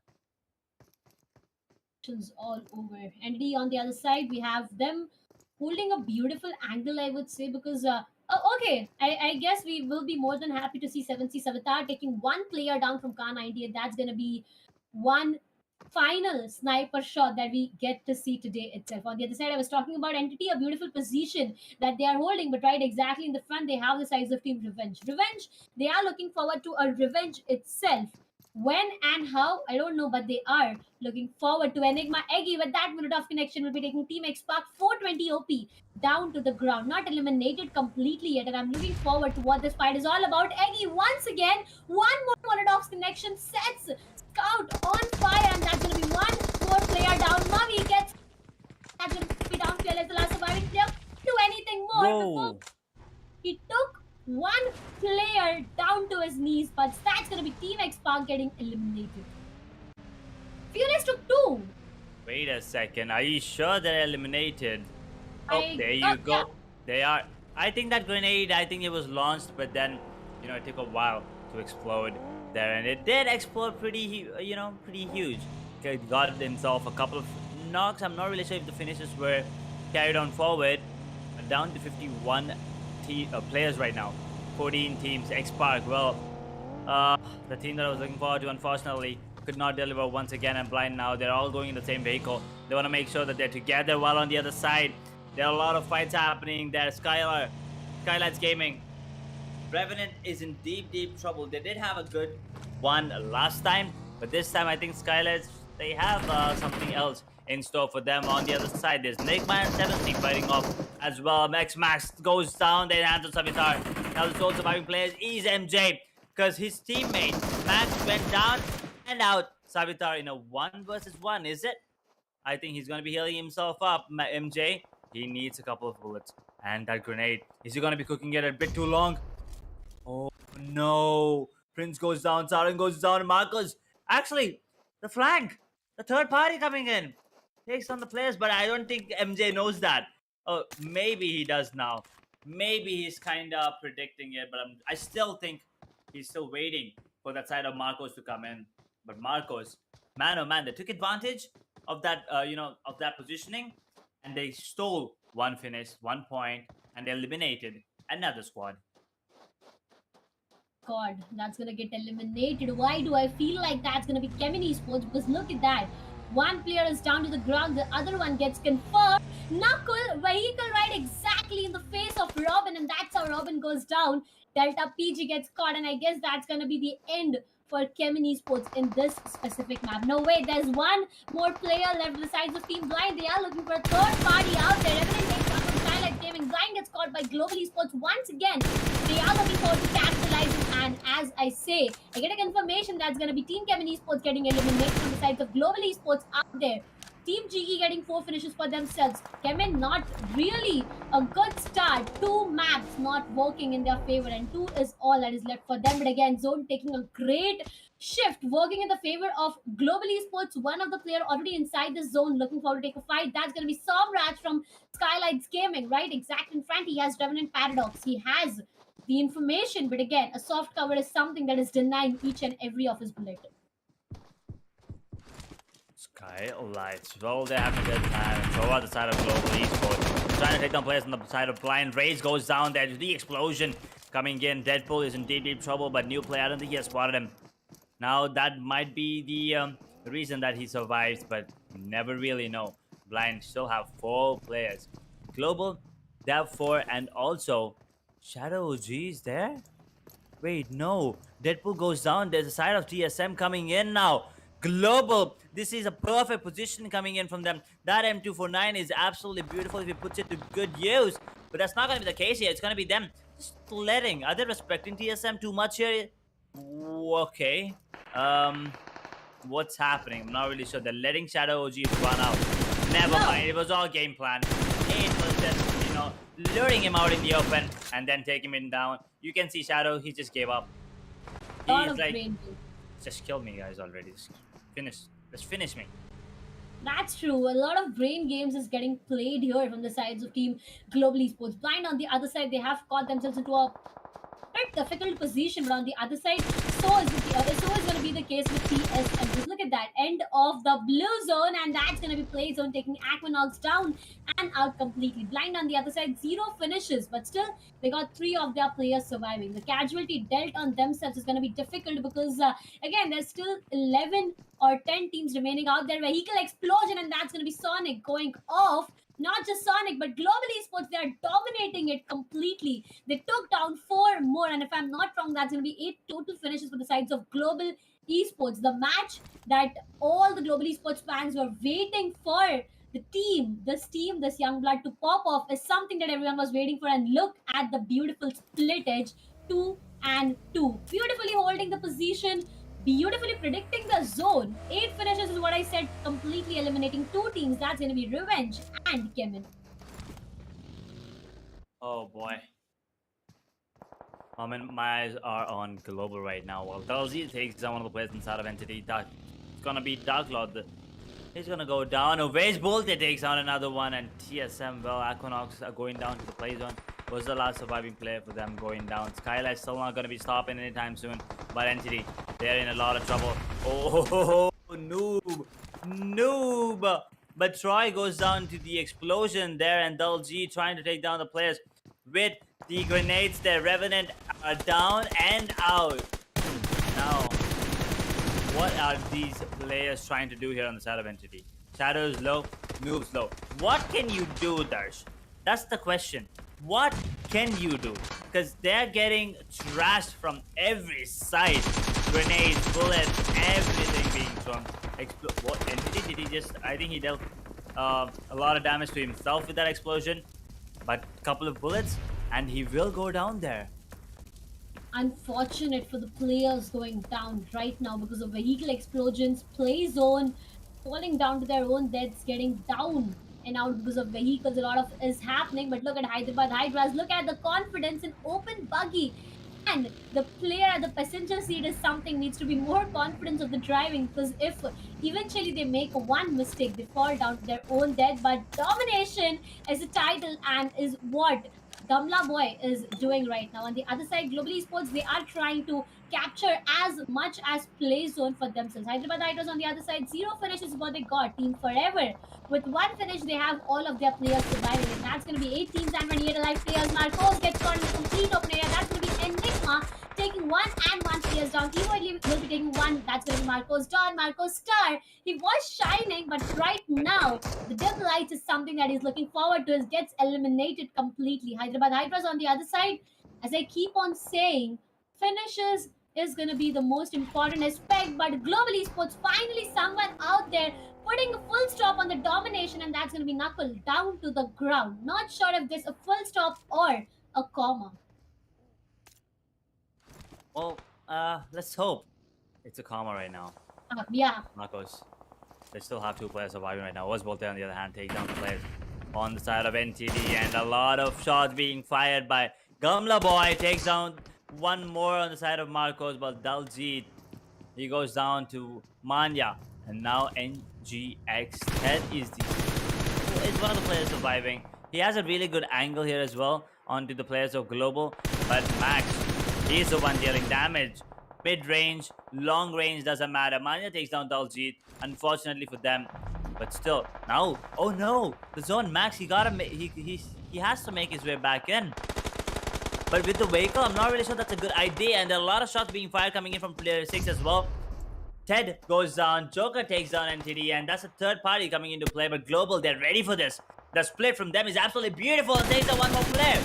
Domination coming in from Joker. Playzone takes out players on the side of SKYLIGHTZ and Enigma. While Striker, they're in the fight as well now. Hyderabad HYDRAS, they want a piece of this. Global, they have 2 players absolutely dominating the fight. But for how long? Because Hyderabad HYDRAS are in the picture now, and they're trying to take down as many as they can. Knuckles, the only one that actually went down on his knees, and he's going to be revived as well instantly. I think SKYLIGHTZ, well, Team Forever's out, and I think SKYLIGHTZ down and out as well. And Enigma, Avi goes down. We are down to last 4 surviving teams. 11 players still in the server here, Darsh, and it's going to be the 5th zone coming into play now. A 1v1. That's going to be Blind, Zaddy, and Joker. exactly in front of each other. Not sure of what is going to happen. Joker a bit more aggressive right now. Blind on the other side is being caught by Joker as well. So Joker is looking forward to take more. Out of 13 finishes, 3 is what Joker got for himself. With that grenade, he is looking forward to capitalize on the sides of Team Blind. But look at the beautiful play from Global Esports. This team, they got into a domination, and I said, now that's not going to be a full stop, but a forward, definitely. Maxi is being caught by Manya. Manya trying his level best to take Maxi out there, but that's not going to work in his favor. Blind. Shadow is being caught, and that's going to be Shadow down to the ground. Ace Black is trying to hide himself inside the play zone, just playing sneaky. Nuclear gets caught. That's going to be Zaddy. He is down to the ground. Knuckle running around with the vehicle. A one-man situation. Rain gets caught here. 1v1. Blind gets eliminated. 16 finishes for Global Esports. Man, oh man. Team Global Esports dominating it. A complete one-side domination from the entire team. Manya got 6, maybe a 7 because Striker, he is trying to eliminate him completely. Man. Global Esports, more like global domination right now. It's gonna be Maya taking on Striker. Another one. Well, keep counting, Darsh. Keep counting the numbers there. HYDRAS, they have 3 finishers with only 1 player surviving. Global have 4, and there are 3 teams alive. Still, NTD have 1. Ace Black is the only surviving player on the side of HYDRAS. He goes down to Manya as well. Manya doesn't want to stop. He wants that 1,000 USD. He wants to be, and that's a rampage for the side, for the player actually. Manya, that is. And now NTD knew. Well, I mean, to be honest, just get up and run, son. There's nothing you can do when Global's popping off. The sole player against 4 monsters is what I feel like, and all of them, they spot him. He's out, he's standing. Count the numbers: 1, 2, 3. He's down, and he's still hiding. 25% HP. That's all he has. He's out in the open. He's gonna go down. Global Esports. Beautiful performance coming in, and they deserve this chicken dinner more than anyone in this particular matchup.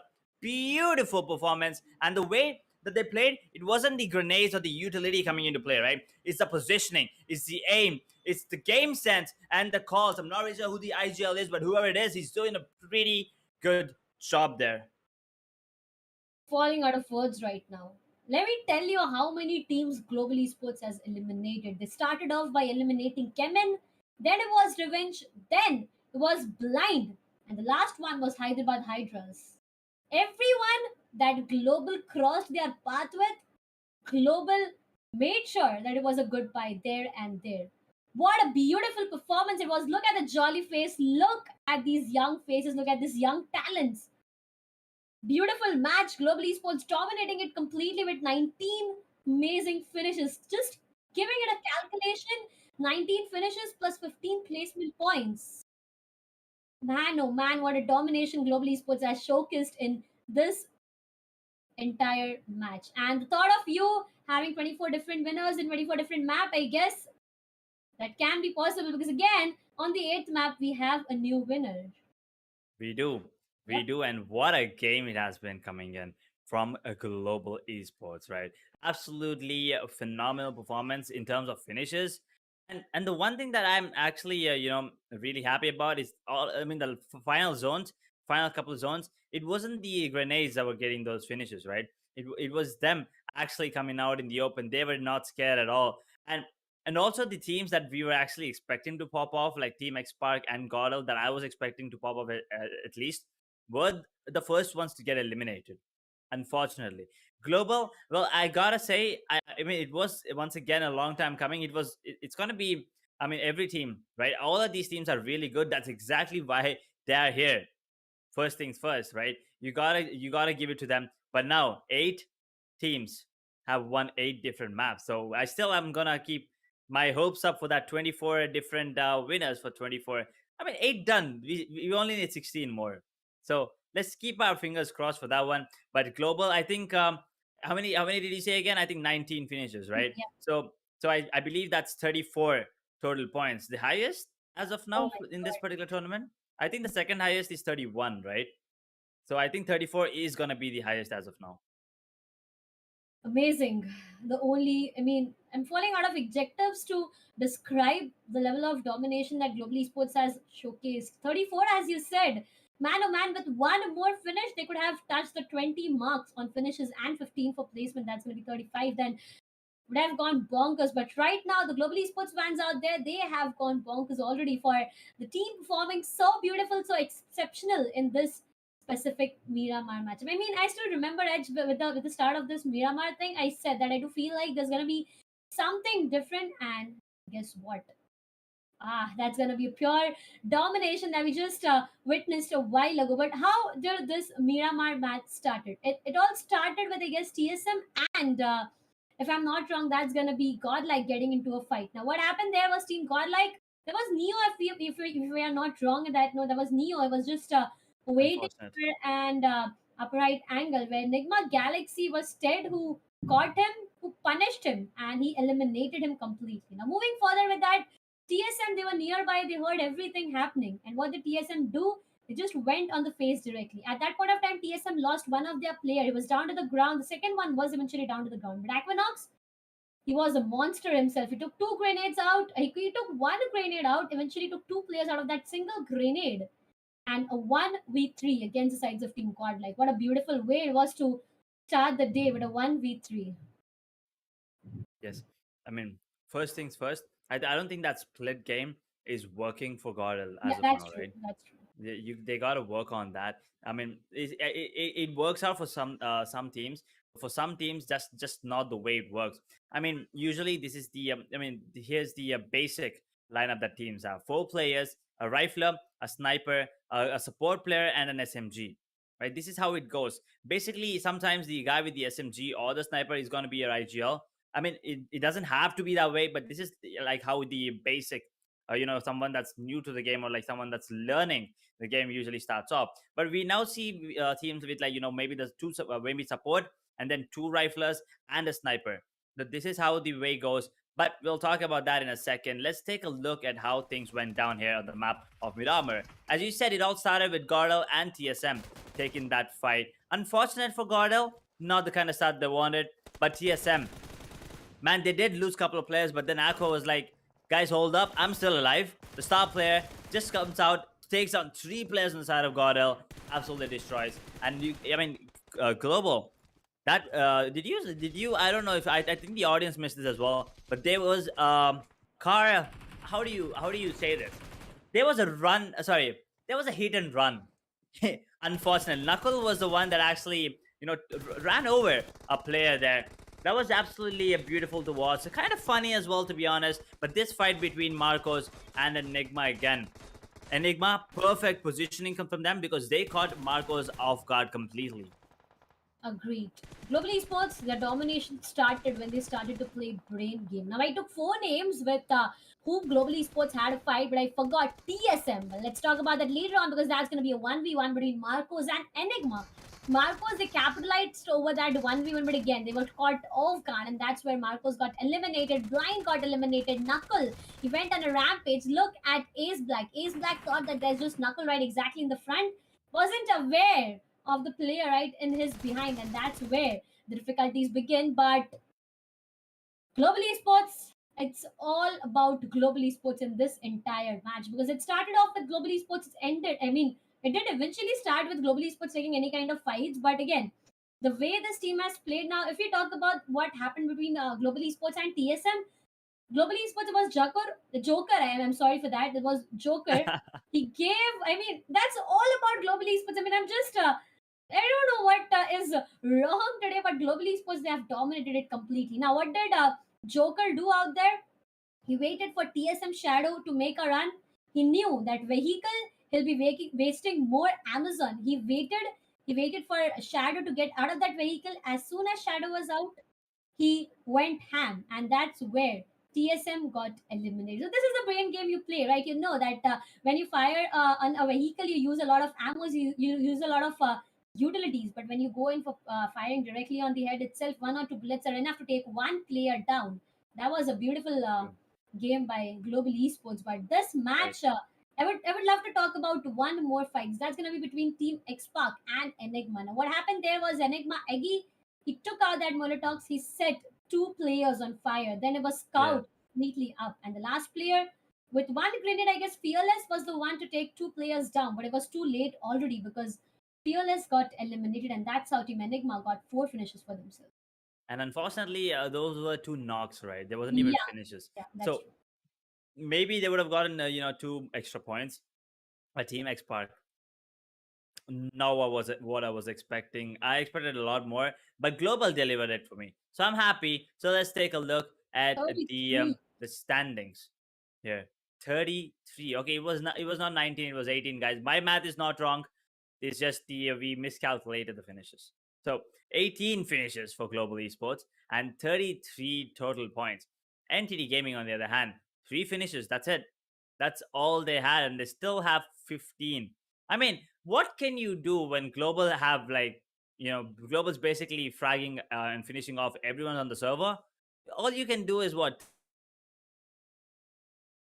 I mean, Enigma's sitting there with 9, SKYLIGHTZ with 8, and that's it. HYDRAS in third position with 13 points. Enigma Gaming 13 as well. Marcos with 4 finishes. Better performance coming in from them, to be honest. 10 total points. SKYLIGHTZ Gaming, well, they were on a roll at a point of time, but after that, they couldn't survive.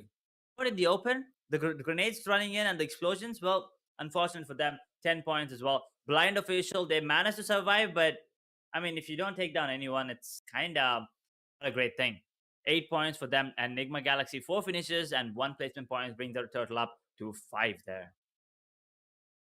On the ninth position with a total of four. Now look at that. TSM, after having a beautiful match previously, they are pushed down again because they just got four in total. Team Forever with two, 7C with two, Godlike with two again. Now the two finishes that Godlike got for themselves were the finish points and zero placement points. Revenant and Revenge got nothing on finishes, but single placement points give them a total of one. But again, unfortunate for the sides of Team CHEMIN Esports and XSPARK for getting 0 points in the entire match. Now, CHEMIN Esports was a team who dominated the previous day. Again, look at them. They are just falling down like dominoes right now. Revenge, Revenant, all these teams that, we always talk about having a beautiful day on the first day itself, they are falling down. And the team that we least expected are just going up and up and up is the team that's going to be Revenant, CHEMIN, and Insane, not even moving a muscle, but SKYLIGHTZ, they have pushed up 3 ranks on directly the fourth position. Well, staying at the top is what Revenant came in and Insane did. No one even, came close except Skylight, who's sitting on 56. Team EXO, well, down to 55 now. Hydra sitting on 52. OR Esports, 52 as well. But here's the thing, Global, 12. they jumped up 12. Last time, it was, oh no, I'm so bad with the names. Who was the one last time that jumped up 12? Who won game number 1? Oh my god. Oh, TSM. TSM, right? Yes, TSM. They jumped up 12, and now it's Global Esports jumping up 12 and getting their 8th spot secured for themselves as of now. 6 matches for them as well. 19 placement points and 33 total finishes, bringing their total up to 52. Now you see the competition there, Darsh. 52, 52, 52, 55, 56, 58, 59, 61. The first page is damn close. Now that is what I want to see. But one thing to keep in mind is that a lot of teams have only played 5, but the teams in 1, 2, and 8 have already played 6. It's gonna be interesting, Edge. It is gonna be really interesting. What I have my eyes on right now is the difference between placement and total finishes of Global Esports. Look at that. This team, even if with one more match, the same way I would say, the same way they have performed in this match, even if that's the same way, one more match they get for themselves, this team can be the one with the most number of finishes because they already are near to Insane, who is the highest number of finishes right now. That's 34, and Global have 33. The level of domination Team Global Esports has showcased in one single map got them 12 ranks up. Fortunately, Revenant, CHEMIN, and Insane, they are still holding back the same position. They haven't even moved a muscle, but they need to be careful because if they do not perform in the upcoming matches, the throne may be snatched away easily by any other team. Because right now, yes, it is important for you to be in the top 16, but being at the very first position gives you a different level of satisfaction. And I guess True. that's the thing that everyone is looking forward to. Godlike on the ninth position, they'll be facing They'll be just going 3 ranks down. That's going to be a total of 49. 48 is what Entity got. Blind again, not moving a single muscle. So is for Enigma Galaxy. But in between, we have TSM. As I said, they will be facing a downfall.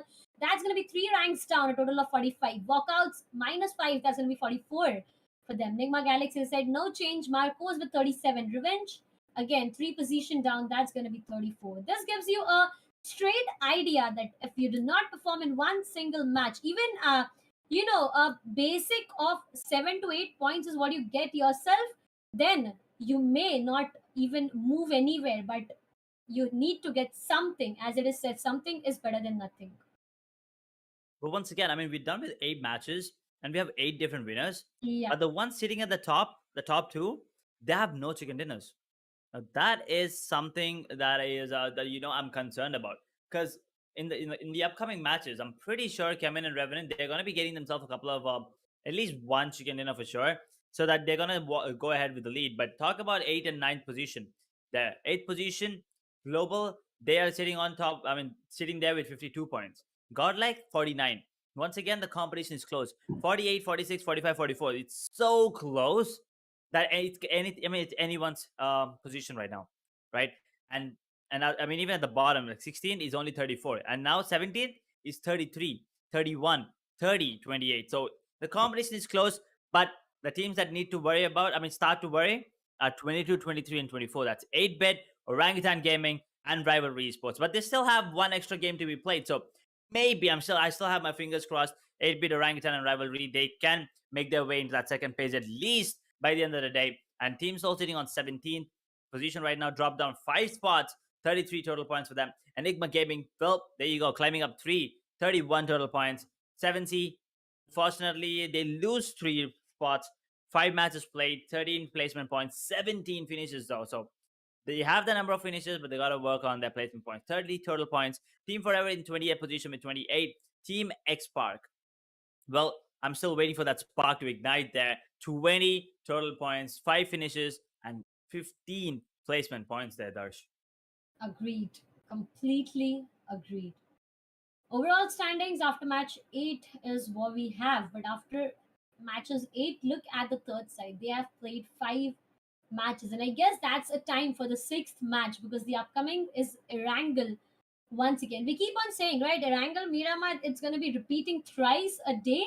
So these players, they need to prepare themselves up completely, because repetition of strategies may sometimes lead you to a lot more of difficulties. Anyone can easily out here read the strategies that you are trying to go in, and that can be difficult. But again, it's semi-finals, and I know I've been seeing this a lot of time, Edge, that these teams, they try and to go for some new strategies in semi-finals itself, because right, you can try out things in semi-finals but not in grand finals. Semi-finals, yes, you got a chance to qualify, but in grand finals, you directly unlock the prize pool, and risking anything at that point of time can be dangerous.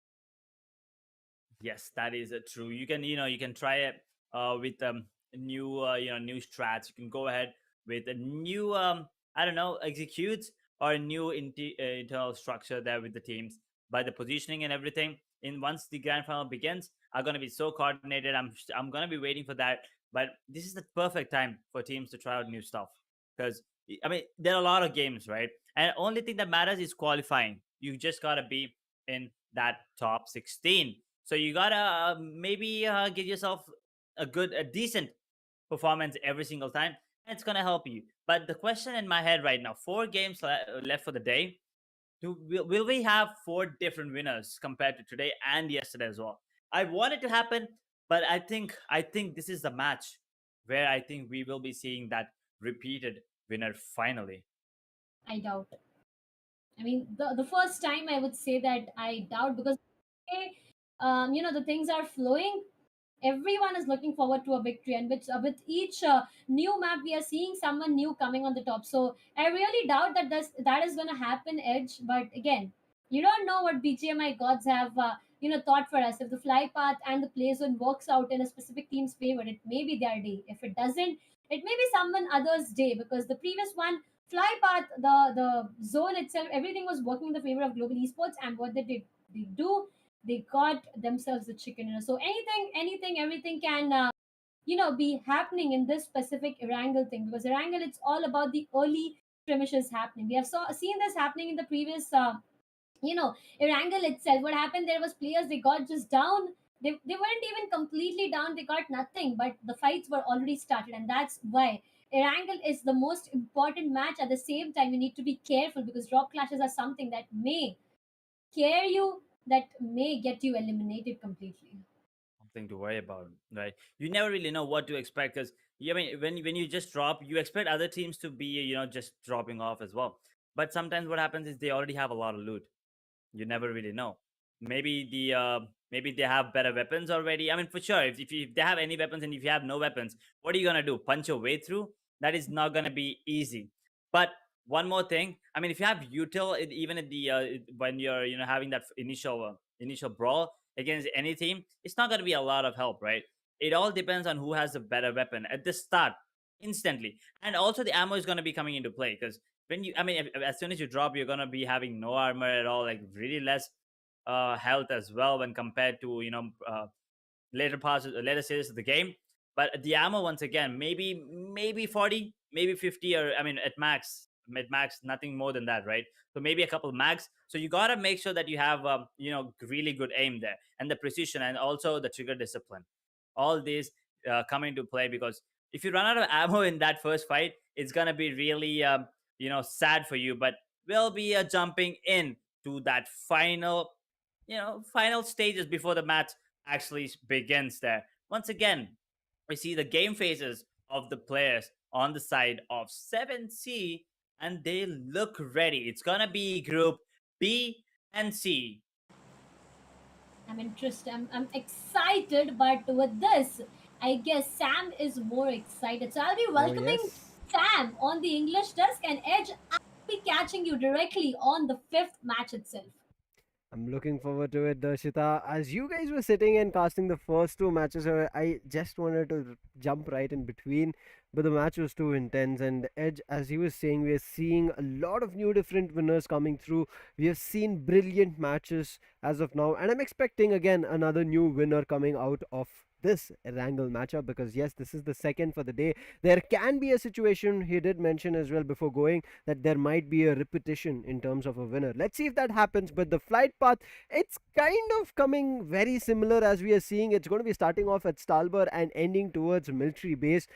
Not a complete even split, but still the majority of the map gets, I would say, an equal share, Darshita. I agree on that. The teams right now, they are looking forward to their drop locations. Look at that entity; they are finding themselves comfortable in Savani. And one more thing, the play zone. It is pretty centralized at this point of time. So I guess more of the teams are already, inside the play zone. We find the Mm-hmm. sides of Team X Park up there near Water City. We have walkouts going. It gets to the sides of Georgiapool or Hospital. Down in Farm, we have 7C. We have SKYLIGHTZ Gaming. That's going to be the vehicles, but I doubt what is SKYLIGHTZ Gaming doing. Look at that. Oh, Two yes. players. Poaching key, we have one. Gamla was down. And I do feel like the history is going to repeat once again. It's a huge split that SKYLIGHTZ is doing right as of now. I'm not too sure if this is to gain information, if this is to go for a split play, but you can see here, if one of these players give away their position or pick up a fight, there's Soul are surrounding them, there's OR surrounding them, there's 7C surrounding them, and it's going to be an invitation that they do not want. But the team which is right now completely safe, and the team which we are spectating, is going to be the same one. It's going to be 8-bit. So no difficulties for 8-bit. They are getting down at Novo, and nobody to contest. Nobody at military base as well this time. But if you want to see even another southern end fight that can happen, it is going to be between Revenge as well as OG. Both of them are closely trying to share the Ferry Pier compound. I don't know if that's going to be working out, but it looks like if Revenge starts something and try to pick up a fight and try to move out or something like that, they might give their position to Team Soul as well. EXO and 7C. Look at them. The areas they have been holding, yes, we know that's going to be their So many primary drop possibilities. location, but possibility, as you say, the chances are really, really high, because it's a central shift. So the players, they are looking good in their primary drop locations. Again, Mm-hmm. now if they do not decide to go in for any kind of rotation, we may not see anything happening. But what if the players decide that this is not a good position for us? Let's just get a vehicle, get the hell out of that position. You may Hmm. see a lot of fights happening all around, and that is something a point of concern, I would say, for everyone. But out of all this chaos, out of all this mess up there, there's team 8-bit.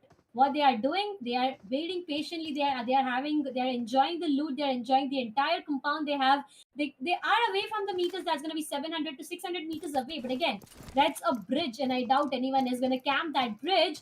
But right crossing the bridge, we have 7C and EXO. So Team 8-bit, they need to be a bit careful. They are right now taking a precautionary measure, Darshita, because if we remember it rightly, and if our viewers also remember it, we saw 8-bit being and getting eliminated, losing a couple of players very early on in the first matchup that we saw of the day. So 8-bit, they understand their shop needs to be a little bit better. They have to start grabbing points. It's not always about getting chicken dinners, staying on top, showing yourself out. It's not about that. It's just about sneakily gaining points. So let's hope they have a better run. But I'm hoping for Seoul to completely pop off as well, because we have not seen a chicken dinner from there, and there are a lot of faces coming up and taking chicken dinners as of now, and we have seen the different winners. I'm hoping for another new winner coming here in the ninth matchup. Whether there is a possibility, if you ask, yes, but there is a possibility as well that we see repetition happening. But I also want to, I would say, stress, but before the stress, there's a stress coming on Revenge. This is the fight that I talked about. It's a three-man push coming through. Unfortunate for final boss. It was a melee, but I don't know how his position was compromised. Maybe he peeked out of the window, or maybe he was jumping around the steps. And Soul Goblin is going to be the first person to get that finish for the team Soul. Start for them again, Sam, but it's Hmm. all about being consistent the entire day. Because the previous match, I Exactly. still remember Team Soul, they had a beautiful start, they had a beautiful position, but the zone shrink was something that got them into difficulties. And right now, the difficulties are with the vehicle. It's been stuck in that broken wall. It's trying to figure out a way on how to get out that vehicle, and I guess that's successful. They got vehicles to walk around with. They got one finish. Right now, after taking that finish, I guess they have decided to not wait and prolong a specific area, move further, find a new angle, find a new position until and unless the zone shrinks. And now we are done with 6 minutes. We just have one player who said an early goodbye from the sides of Team Revenge. I'm still confused for a fact that what was that solo player, doing there inside the building out of all the players of the different team. But so look at that. Again, a split is something that they are looking forward to. I mean, if Soul would have actually tried to go in as a search party and try to figure out where the other players were, I think they would have had a little bit of a better chance of picking maybe a Yeah. couple of players from Revenge. But talking about how this is panning out as Erangel or Miramar, irrespective of the name of the map, BGMI as of today on day 2, we are seeing action being starting off in the early couple minutes. I'm surprised, I'm shocked, but I'm really excited to see that, because certain times, right, Darshita, we end up just talking about it that the initial 10 minutes just dwindle out without any action. I mean, there might be a couple where it's only one finish or two finishes, but day 2, right now, we are seeing teams getting eliminated out and being the first few teams out of Erangel, looking forward to their next upcoming chance. Whether it is going to be at the end of the day or whether it's going to be on day 3, that's depending on the number of matches that they've played. So let's hope teams are, I would say, counting their numbers not only in terms of the finishes and placement points that they're taking, but also the number of maps that they're playing. They're again going to be able to play 4 maps per day, and we saw, as we were seeing the overall standings, Darshita, a couple of teams had played 5 matches for the day. There were a couple of teams who had played 6 matches for the day. So the teams who have played 6, they have to be very cautious. They're already losing those numbers. But I also, as I'm talking about the numbers, right, Darshita, the overall standings, the main thing that I saw was the difference that is there from the first page, second page, and the third page. The first page and the second page are so close. A single match can become a huge upset and kind of can move teams up and down. And as you guys were talking in the overall standings, there is a 12 point, I would say 12 point leap that players have taken. I wouldn't 12 point leap, it's going to be a 12 position leap. So those chances and those things can still happen here, irrespective of whoever gets the chicken dinner for themselves. How one single map works in your favor, Exactly. Sam. Because you see that, right? The team at the top is not looking good in one specific map. There are a lot of teams behind just waiting to capitalize. Right now, the domination is. From one specific team in one specific match, but we always talk about being consistent, and that is something that I'm not seeing so far, because with every match we have in a new winner. And this is not how it works. On the other side, you talk about 7C. Spray God is out in the open. He has caught the sides of Team Rivalry. Look at that. They are jumping. They can jump directly to their death if Spray God decides to go a bit aggressive. But what Spray God does, he gets up with his information. He knows that his team is a bit far away. He decides to regroup, not get into any kinds of fight right now, but maybe, just maybe, the sides of Team Insane, they can look forward to this fight. I hope they are ready for the fight, Darshita. It's you shouldn't just jump into a fight just because you spotted players out, and that's the reason we are seeing it a little bit stalled. But on the other end, 7C also know they're out in the open. They can give away the position so easy, and Insane are the ones who have spotted them out. The sprays are coming in from Insane, so it's kind of a third-party sandwich situation or a capitalization. But 7C immediately retaliating. The buggy tire from Adi's vehicle has been busted. So Adi, it's going to be a little bit tough drive to cross around the terrain. But again, 7C also know that they have to move away because the circle has also shifted. But looking at the circle, it was still there favoring them. But right now, the push has come on. It's going to be a fight between Soul versus XSPARK. And it looks like XSPARK have complete control. They've taken 2 players down. But in the meantime, OR, they're pushing themselves through. Akshat and Hector are down. Wait a minute. It's the entire team that's gone. There's going to be a confirmation of Omega and Goblin. But OR, their entry has been timed perfectly. Players from XSPARK are also falling. And it's going to be Mavi right now down. It's going to be a 3-man squad that needs to play here. Scout, Fearless, and 420 OP. Unfortunate, Mavi got stuck. Mavi's position was compromised. He was such an open position that there was no way that he could cover himself up. But right now, look at OR Jali. He reached that XSPARK making a run for it. He wants to put a stop to it, but he fails because he was the only player. If and only if the other players assisted him, then maybe Team XSPARK could have had a couple more casualties. Team XSPARK looking good with what they got. But again, is said, right, third party is something that can be dangerous. So right now, Team XSPARK, what they did, they decided, after getting 4 finishes, they just decided to not get into any kinds of fight, move out of that position. But SKYLIGHTZ Gaming gets one from OR. So OR was trying to go in for a third party between Team Soul and XSPARK, gets caught themselves really bad, and that's going to be SKYLIGHTZ Gaming taking one down. On the other side of this map, we have 7C and Rivalry trying to figure it out, trying to fight it out. The Potato Hill contestment is something that we are, having our eyes on. OR Aru gets caught. SKYLIGHTZ Gaming, they just were roaming around, I guess, and they found the sides of Team OR. Right now, they put one player down, and I doubt they are looking forward to go a bit more aggressive. What is Somraj exactly up to? Look at the position is trying to look forward. That's going to be a 1v1 between Lexi and Shelly. The IGL goes down. That's going to be Aru. There, Gamla Boy is looking forward to do something, but Lexi gets punished. Gamla Boy right exactly behind Atanki, waiting for an opportunity, gets one. Will he be able to put him down? He does that, and that's going to be Pukar down to the ground. Gamla Boy a bit far away, still trying to figure out on what is Gamla Boy exactly up. I mean, right now Gamla Boy needs to provide the cover, but he misses his opportunity, gives up his position to Atanki, and Atanki being precise, irrespective of the health he has. But now Samraj is the only surviving player for SKYLIGHTZ, as well was Atanki, and Samraj says, it's going to be a 1v1 situation, I'm going to be the better player here. He eliminates, and it's going to be SKYLIGHTZ surviving. There was one more player who was surviving, so the revive will be there, and fortunately, and I'm pretty sure SKYLIGHTZ, after that initial ruffle over there, they'll be understanding that they cannot immediately jump into a third party. But those third party situations are not stopping in there. There's another situation happening here in between EXO, 7C and Rivalry. 7C and Rivalry were already into a fight, and I guess EXO, they are all ready to go in for a third party.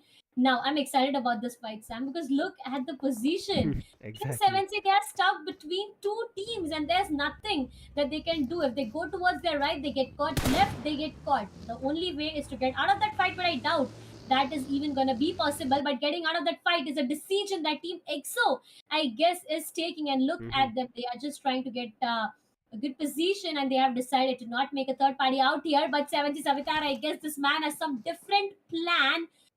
Fortunately, he didn't fire, because if he did that, it could have been an invitation to the sides of Team EXO to make an entry. And after Team EXO gets out of that fight, that's going to be Rivalry saying a goodbye. Team 7C, after having so many neighbors, gets lonely and completely off in this position. They're going to be upset, and that's the reason you saw Yeah, 7C. They're like, no, true. come back, let's talk about it. Let's try to figure something out. But it was, I think, the circle moving away. That's the reason everybody is switching up. You can see the circle is right in front of 7C, and yes, the circle has switched up. But there's not majority of the teams outside. It's going to be Insane as well as Nigma Galaxy and 8-Bit. These are the only 3 to 4 teams who are outside the circle. Everybody else wants to get in. But I'm really happy where we are ending up. I do request every time whenever in a BGMI tournament that we at least for once in the tournament's duration see Pochinki being the last few phases of the fight, because there's a lot of compounds, a lot of open areas, a lot of dips, there's a lot of, I would say, sewers. The players can play around from different positions, angles and heights, that it's going to be completely I would say disarraying of the fights of how and where it comes from, and that's what is happening. Fortunately for Enigma, they did spot out EXO, but the connections is not coming. But right now they do need to connect those shots, because if Enigma do not finish out EXO, there's already a sandwich situation that has been created from Rivalry. They're waiting for the opportunity, but if even Rivalry wait a little bit tad longer, they'll be getting sandwiched from a different team. So Pochinki, the place where chaos strikes, there's a lot of teams making their way in. Hacker, he's found Evo Idley. The spray should come in from him better, but Evo Idley was quicker. He connects those initial shots, but the damage was being exchanged. But look at this Hacker. He finds the window opening and knocks Eggy. Player down already. Second one eventually down. That's going to be EXO trying to capitalize over that fight. After disengaging out of that fight in the Potato Hills, Team EXO, they have already decided to not disengage out of this fight, get some finishes for themselves. The player that was down to the ground, I guess, has been revived back out there. Hacker with a beautiful position. He was holding. I would say was, because again, his position has been compromised. Yuva OP, his vehicle gets bursted, and that's going to be Yuva down to the ground. Hacker is looking forward to take some more, but Evo is already down to the ground. Enigma Gaming, the backup has arrived. Evo, they need to get him back to his life, because that's going to be a 4-man squad back again. But they need to be more secure about the grenades entering that house, Sam, because eventually one grenade is enough to take two players out. When they have one down, Fierce peeks out, gets himself compromised. Avi was trying to capitalize, but that didn't work in his favor.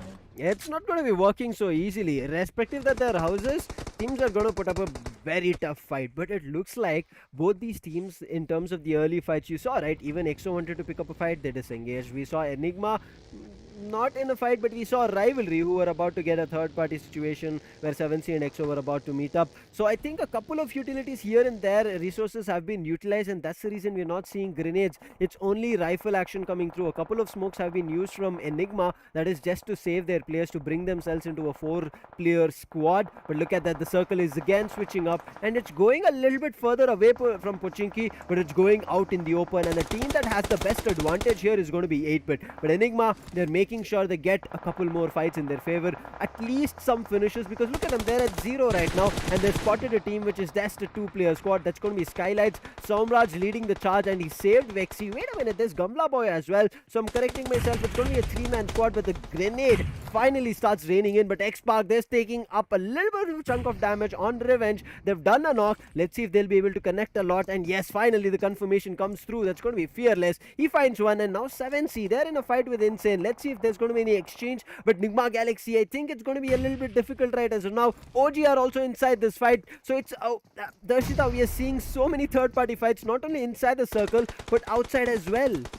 A party that we host is just getting more and more heated up right now. Sam, look at that. Insane Mac is being caught by OG. Believe that's going to be Insane Mac down to the ground. NTT Noob down. OG Ash down by 7C. Spray God. Somraj is looking forward to a revival. Lexi, he will be going that, but he needs to be quicker, because Somraj is just bleeding out. Even 1 second later can destroy him completely. Tryouts is being caught by Gamla Boy. A bit of damage was dealt, but again, he was successful in dodging away all those bullets. Gamla Boy is looking forward to do something. Somraj is being revived back. 4 finishes is what SKYLIGHTZ Gaming got them. But again, the position is the worst. I would say worst, because look at that. They got no way to get out of that position. How the hell will this team get out of that position? You need to get up, and as soon as you go up, your pixels get visible, your heads get popped off, and that's going to be done and dusted. Enigma, as their eyes said, grenades enter. Somraj down to the ground. Vexy down to the ground, and that's going to be Team SKYLIGHTZ Gaming, I guess, getting eliminated. Oh wait, there's one player sleeping. That's going to be Gamla Boy. He's lurking out. He's looking forward to information. Why didn't the position that Gamla Boy took was the position that the other players carried on? Why did they get into the trenches? A huge question mark and a huge casualty as well that they dealt upon themselves. But right now, EXO, they still do not have any finishes for themselves. We saw them multiple times getting, I would say, in fights, did do the knocks but never get those finishes. Now they spotted out OG. OG have taken up a lot of fights. There might be a situation that they might be a little bit less on resources, but look at Fierce, he's timing and cooking up those grenades, and there's going to be a spray coming through, but it looks like it's from Nigma Galaxy, so it's going to be very difficult. Fierce, this man, if he tries to strike alone, he might be eliminated, and one after another EXO might start losing their players and might be eliminated, so they need to be very smart. But look at what Trigger is doing. He's calling in his teammate. That's only going to be Believe, so it's going to be a 2-player squad playing here.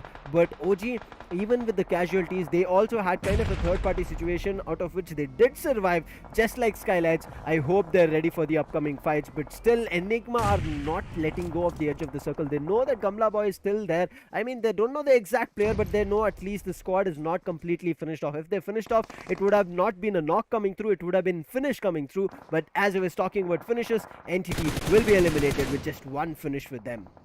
With just one finish, SKYLIGHTZ Gaming, Gamla Boy gets eliminated. But Sam, don't you feel like the sides of Team EXO and 7C have a magnet that attracts them towards each other? Every time you see 7C and the sides of Team EXO nearby, no matter where the zone is, no matter what the position is, you will see these two players sticking strong besides each other but not getting into a fight. I don't know what kind of love story it is, but I've been seeing this since the beginning itself. And even right now, Team EXO, we have Fierce on the screen, and right besides, we have the sides of Team 7C. So he has his eyes on the sides of Team Rivalry out there. Tryouts is called. OG Trigger will be taking 7C Spray God. So there's one villain story as well. Enigma Gaming gets down to the ground. Trigger is still holding back his position with the Trigger discipline that he has himself. But look at Believe, look at Trigger. These two players, they need to do something out there. Tsunami gets a tsunami in the life of Revenge player, and that's going to be one more down. Evo Italy takes Mr. Stray God out. Ace Black is looking forward to do something. Enigma Gaming gets eliminated because of play zone. Carry with those grenade parade right exactly in the faces of Team 8-bit, gets 8-bit into a difficulties. But again, what more can Team 8-bit do? Because of the shack they are holding, it can be more and more difficult. It will be a little more difficult, right? As now Hyderabad HYDRAS are looking a little bit strong, but it's going to be a 3v3 fight right now. So paying attention, taking and trying to make it work should be the question. But Regaltos, he was out in the open, and Carry will be the one who will be actually snatching away that finish point for himself. The spray came from a different direction, came in from Insane. They did get the knock, but Carry took up the finish. So Hyderabad HYDRAS looking good, especially having the higher edge advantage. They're looking forward to making it work. But the team which was safe until now, Darshita, Team 8-bit, they're starting to crumble, fall apart. They had to move further away and try to take up fights from a far direction, but they didn't do it. They got right now kind of cornered into a shack, but right now the team which we were talking about, as you were saying, they're kind of having a magnet. That magnet is starting to repel. EXO and 7C are right now retaliating, fighting against each other. Spray God is down. EXO are looking forward to push up. They want to make sure that 7C do not enter anymore. Even if their players are down, let's look forward to their finish. Fierce has spotted a player, so did Sarang, and immediately sprays around the tree, gets that knock. Now Sarang is going to be the most difficult part to eliminate. We know how crucial this man is. He's already dropped down for a prone shot. He connects a couple of it. He also goes for a prone of his own, but Sarang is just better. He never got up from that position. He just kept spraying, and look at Sarang. He's making so much happen right now, so much chaos, and Immortal is going to be the last surviving player, trying to make sure his team survives. Sarang is also very, very low. He needs to patch himself up, but finally XSPARK coming in between, eliminating them, and that's going to be 7C out of the board. In the meantime, EXO also have fallen apart, so a couple of finishes for 7C before going down, because EXO have only Immortal surviving. Someone out there, Sam, to put an end to the love story between the sides of 7C and EXO, as 7C gets eliminated completely. OG Trigger is out exactly. 7C, I guess they lost one of their players because of play zone. Not sure of what exactly happened, but we'll be talking more about that on the caster desk after this match probably. But OG, they are looking forward to do something more, and right exactly. Skyelightz gets caught there, and that's going to be one player down. Scout is looking forward to do something. A grenade is what he's looking forward to, but a bit too late, and that's going to be the entire squad out there getting eliminated. Carry, he knows where Tsunami is holding, but the question is, will Tsunami get a Tsunami in the life of Hyderabad HYDRAS, or himself get caught in that wave? So I guess Tsunami dealing a lot of damage lately. Maxi OP right exactly in the behind. Cover fire gets provided. It takes down 8-bit, but again, Nigma Galaxy Dreams making it work in their favor. He will be taking down Maxi. Eventually, Maxi is drawn to the ground. He needs to be revived back, but look at Scout. He's out in the play zone. Believe is exactly in front of him. He's not sure if he knows there's someone in the back, but Scout, being better this time, being the best this time, takes 11 finishes for the entire squad of Team XSPARK. There with is what Scout got for himself. Scout has taken up the responsibility. He has 5 finishes of his own, but he gets spotted out. This is a very difficult spot to come out of, and especially the circle pushing away from you is the reason he's trying to push up, and so was Siam. He knew he was outside the circle. He had to do something, but Enigma Galaxy being better. They are in a lower ground, but the circle is favoring them. They have an entire compound, and that's them playing really, really smart. What are they trying to do? To just keep distance from every team, making sure that nobody pushes up close. Scout makes a little bit of a wrong move and gets spotted, and he was trying to get himself in a cover. Now it's the hope on 420 OP, but the grenade is there. It should find the connection. It does the damage. 420 OP very low. A molly strikes, and that's the end for XSPARK. What a brilliant run coming in from Scout. 5 finishes of his own. 420 OP, yes, he was there, but Rivalry, they were smart about the decisions that they'd taken, but right now Rivalry's position has been compromised. So is Hyderabad Hydras as well as Nigma Galaxies. All these 3 teams know their positionings, but the airdrop kind of favoring Nigma Galaxy, and Nigma Galaxy have their high struck on Rivalry. They're not letting them go. The shack is already outside the zone, so it's going to be very difficult for them. And look at Nigma Galaxy completely gluing their crosshairs. Apollo gets one, and now they're looking forward to the last surviving player. The spray is coming through the open, just trying to find something, and that's going to be the end. 1 finish for Nigma Galaxy, 1 finish for Hyderabad Hydras. It's a 3v4 situation. Hyderabad Hydras, I hope they're ready for it, because Nigma Galaxy, they're bringing it. They're looking forward to their chicken dinner. Break the curse. We can break the curse of having a new winner, but what's wrong with the vehicle? Why is the vehicle so excited? As we casters are on the other side, Nigma Galaxy can be the very first chicken dinner. We have been talking about a new winner each map. Hyderabad Hydras, they can make and break this curse, but Nigma Galaxy, they look better this time with a grenade. MJ, he can get a connection. Grenade goes boom, and that's gonna be carry. But guess what? That was not the grenade. It was Dreams making his dreams work, taking 1 player down. Ace Black, the last surviving player. A 1v4 is what he has on his face, and his situation, his location has been compromised. MJ with that grenade will be confirming carry. MJ right exactly in front of his face, gets caught there. Is better, and that's gonna be Nigma Galaxy taking a winner chicken dinner, a victory, a much needed, a much deserved victory in the 3rd match of 7Sea Invitational. We are seeing just new and new winners every now and then, Darshita. No repetitions happening. I'm so happy. This happens very less in any tournament that you take. It's very difficult to control this from happening, that we see repetitions of the number of chicken dinners, at least from a couple of teams. But what a play coming in from Nigma Galaxy. We have always talked about it. If you're able to hold a compound, never let anybody come close to you. You have to keep pushing them away, and that's what Nigma Galaxy did. They got control of a compound very early on, and what did they do from there on? Just kept pushing back any player, irrespective that was an entire squad, irrespective they threw the grenade. They made sure that any team that gets spotted in their crosses never makes it close to the compound, because once any team makes close to the compound, they'll be able to start throwing grenades and push players out, and Nigma Galaxy did not want to do it. A brilliant start for Nigma Galaxy as well, and we're going to be seeing them making a lot and bigger strides right as of now, Darshita. It has been the way it started, the way Pochinki got heated up with all the players right inside it. For a moment, I thought that maybe, just maybe, Team EXO could get their victory on this map. Now, for the I would get to the reason even, because what happened was on the Potato Hills we saw 3 teams. It was EXO, it was 7C, and it was insane if I'm not wrong. Like the last team name, it's something I'm a bit confused of. So yeah, it was 3 teams out there. Insane. They made a third party where the fight was going on between 7C and EXO. So what happened there was EXO, they decided to disengage. It was insane. They decided to disengage, and 7C, they were left all alone. All their neighbors just, as I said, left completely. Rivalry and they were left as well. all alone. Yeah, rivalry as well. So after all that happened, I guess Team EXO, they decided to get out of that position, and they got in the areas of Pochinki. Now, after getting into Pochinki, the zone shifted away from poaching. What did Team Exo do? All the other teams, they were waiting out, they were fighting.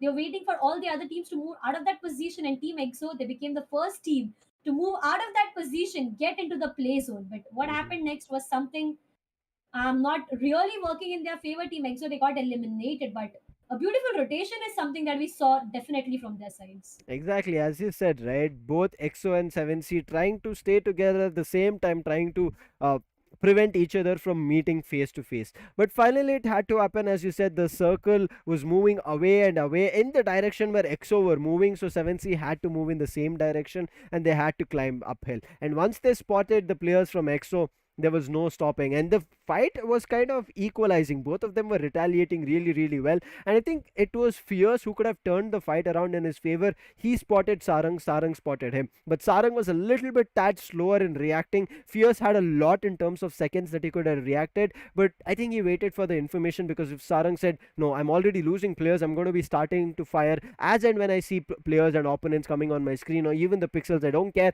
And from there, when Sarang started, he started eliminating the players one after another. They were all knocked.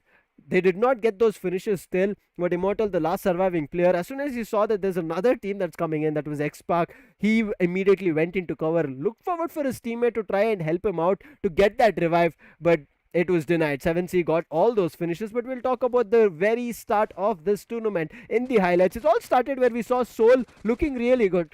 They did pick up a player on revenge, but they didn't go in for a search. But after that, they made one small wrong move. They did pick up a fight, and they got completely eliminated. And SKYLIGHTZ took advantage on top of it, wanted to, as they wanted to do a third party of their own, and they did jump on, but they lost a lot of players in the meantime. Yes, it was one, I would say, but it is in terms of resources. I'm saying that they lost a lot in terms of time, resources, and ammunition, that they were not able to be strong. And I'm pretty sure their mindset also would be a little bit kind of disarrayed.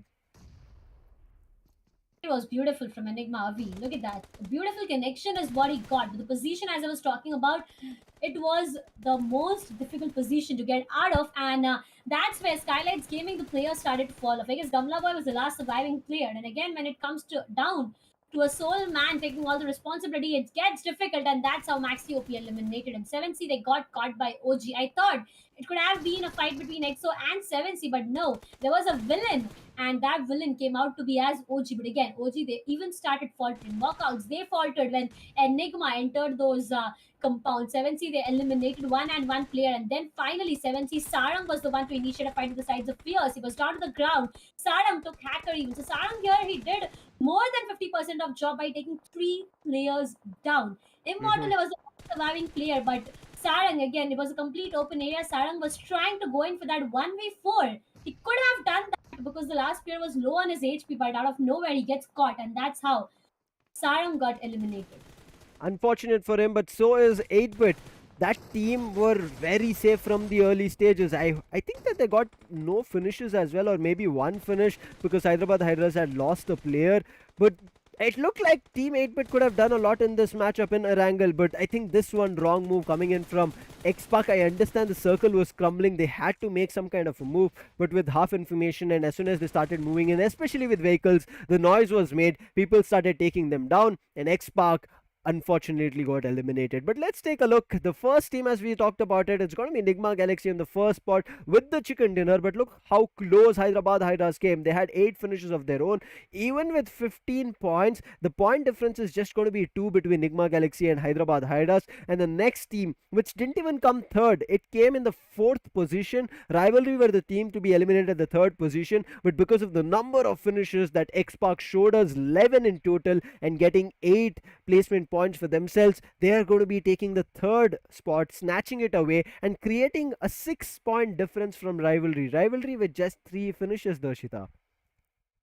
Why both the aspects of finish and placements are going to be important. Mm-hmm. OG on the 5th with total of 7. 7C got 7. Team Insane got 6. Enigma got 5. 4 is what, Team 8-Bit, Exo, and SKYLIGHTZ Gaming got. Walkouts got 3. Revenge got 3. OR got 2. Entity and Soul got 1. So fortunately, there's no team out here who got nothing Mm-hmm. out of this, entire scenario. But right now, if you ask me, Sam, my hopes regarding the #1 teams are higher because it's Yes. 34. It's 34 that we saw the highest anyone could have got in this entire Gillette 7C Invitational semi-finals 2 days. So Hmm. my hopes regarding the total number of points that any team gets on #1 gets higher and higher. Yes, Nigma Galaxy, they got a good one. They boosted up their confidence. But again, if there could have been a double digit on finishes, it could have been better.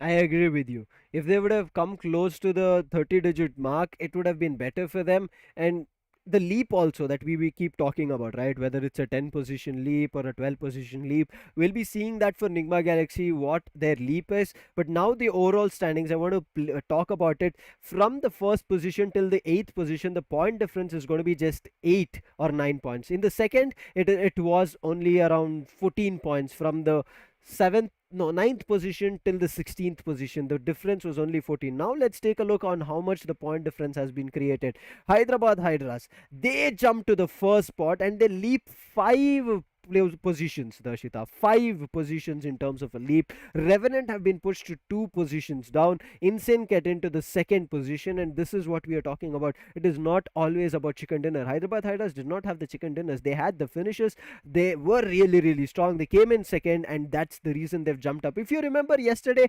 Hyderabad Hydras were nowhere. Hyderabad Hydras were on the last position, that is the 24th one, and today on day 2 they're already at the first position. So anything can happen at BGMI. Fourth position coming in for SKYLIGHTZ along with EXO. Nobody changing the position. The point difference between these two teams is going to be just 160 and 59. But then CHEMIN, who were table toppers without any chicken dinners, they've been pushed down. A beautiful journey from #24 to #1 is what Hyderabad Hydras is showcasing. And I mean, what a beautiful way they have been performing. Hmm. On the second side, we have Global Esports. They have been pushed down to the ninth position. That's going to be 52. Entity with 49, Godlike with 49 again. Entity, they haven't even moved a position out there. Walkouts, they got one position up with a total of 47. Blind got two down with 46. TSM got two down with 49. Team XSPARK, a huge jump again. 6 position ups. Just pushing each and everyone down. Team XSPARK, they got a beautiful position, and I would definitely say that the man Scout OP. His name says Oh, OP. What a yes. beautiful job he done. He's done in the previous match. He single-handedly 5 or 6 finishes is what he got before him and his entire team got eliminated. So the 50% job itself was done by Scout OP out there. Marcos Hmm. Gaming on the 16th position with a total of 37. So I mean the second side of overall standing is a bit okay to be with, but the point of concern arises as we move further to the third sides of the overall standings. I agree with you, Darshita. There's going to be concerns coming through. There are two teams that missed out in the first page. It is going to be Nigma Galaxy and OR. Nigma Galaxy, with the chicken dinner, Darshita, they've jumped 8 positions up. That is huge. Yes, we have seen 12, which is bigger, but again, at this point of the tournament where matches are getting very, very close, if teams are able to take position leaps, I'm not talking about point leaps. If you're able to get 8 points better than somebody else, it does not affect. It will only affect if the difference was very, very small. But if the difference is huge, because Nigma Galaxy, we never saw them on the first page, but right now they're in the 7th position. So for them to take that kind of a leap, they've given their all to make that happen. Same goes for XSPARK, as you were saying, but this last page, there are switches up and down, but the majority that you can see in the last page that is showing us is going to be the red down arrow. So you need to understand that this set of 8 teams are kind of having a tough time in the entire Gillette 7C Invitational. They have to figure out a way on how they can actually function. Revenge, if you remember, this team and Soul had a fight yesterday where Revenge came on top. This time, it was Soul kind of isolating a player and getting them eliminated. If Revenge wanted to pick up a fight, Darshita, they could have kind of jumped in immediately and cornered Soul and maybe gotten those finishes for themselves. But clashing with them with 37 points is going to be 7C. Enigma at the 19th position with 36. Team Soul at the 34th position with 34 points with 20th position. 21st for Team Forever with 28. Rivalry on the 22nd with 23. 23rd position with the 20 points, and Team 8-Bit, the team at the 24th position, is only going to be having 18 points. But again, this is still okay. I wouldn't say that teams are still in difficult position, Darshita, because just imagine if Team 8-Bit get one chicken dinner for themselves, they'll be even if they come close to 30 points in total, they will be able to jump to 48 points, and that will immediately push them to the second page, and then from there on they can immediately look forward to grabbing a couple more points and then go into the first page. So there are still matches going on, but they have to make sure that the next upcoming matches pay attention to it and make it work. I agree with you. I agree with you completely. There's one more point, Sam, that's Hmm. stuck in my head right now. Now look at that. We always say that the green mark, the green arrow, which is the sign that you are going up, is a relief, is a kind of satisfaction that you get. But is that a satisfaction for the third sides of overall standings? No, it is No. not. Why? Because again, same time, yes, you are going up, but you are still remaining down, right? You may Exactly. go one, two, three positions up, but there's not you in the top 16. Semifinals is all about qualifying to the top 16, because at the end of the day, if you don't find yourself in the top 16, there's no point of qualifying. There's no point of talking about the prize pool, because the prize pool gets unlocked once you are in the grand finals. But the journey of grand finals is all about Erangel Miramar repeating itself Hmm. thrice. Three maps done and dusted. The fourth one, actions of Miramar, awaited, excited. What's your thought about that, Sam? I mean, halfway done for day two, Yes. half more. I'm super excited. I'm pretty sure our viewers are also right now unable to understand how this tournament is turning out to be such. I would say when you eat ice cream, right, you get a brain freeze when you kind of eat it very fast, and you're like, it's just because the flavor is so good, the taste is so good. You try to finish that ice cream as soon as possible, and once you're starting to do that, you kind of have a brain freeze where you kind of have so much pain in your head. That's the kind of situation that I'm feeling right now, that the tournament intensity is so high and also at the same time so good that us as casters and viewers want to consume everything, and I'm pretty sure our viewers are doing that. So if you are already doing it, and if you've already, I would say, enjoying it, don't forget to hit that like and subscribe and also the bell notification, because still, as Darshita was mentioning, this is only the semi-finals. It's only about qualifying to the top 16 to become the grand finalists of Gillette 7Sea Invitational. Self, the tag itself is a huge right. Being the champions of Gillette 7C Invitational is a huge one itself, Oh and with that, you yes. got a lot of prizes. You got a lot on stake. But right Hmm. now, I won't go on discussing the prize pool. I won't go on discussing the MVP. Teams with the most finishes, no, nothing, because right now it's the run for being in the top 16. If you are not, Yes. that's going to be a goodbye. We have 24 teams performing right now, out of which just 16 teams are going to get qualified, and the 8 teams, they have to say a goodbye. Now that's the most toughest and the hardest part to do.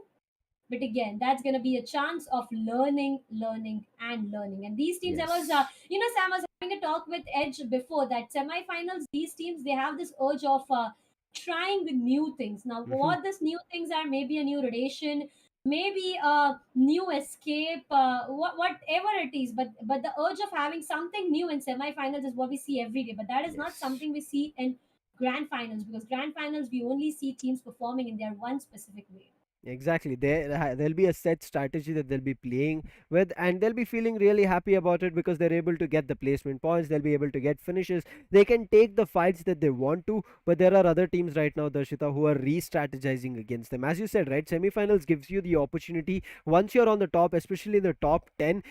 Gives you the opportunity of experimenting, because pushing you down the same amount of jumps that you did, maybe 10, maybe 5, maybe 6, is not going to be happening. The only amount of jumps you'll be taking is 2 or 3 downwards. Majority jumps cannot happen like that, because it's not that you're losing points, it's only that the another team is gaining points, and that's just a push of 1 or 2 positions. So here is where any team in the last position, if they want to make their climb up, yes, they have a chance of experimenting. As you were saying, along with Edge, we were discussing, they have to get their set strategy. They have to, if there is a drop spot, let's just take example for Godlike. We know for them to be going down to Yasnaya numerous times, that's their stronghold. But just imagine, they are at Yasnaya, they go for maybe some rotation around the circle, or maybe a central rotation is what they favor. But for an instance, just one small switch up, they do not go for early rotations, they just wait it out out until the blue zone and the play zone hits them, and then they push forward. These kind of instances can change up the game, but right now, let's see with the game face on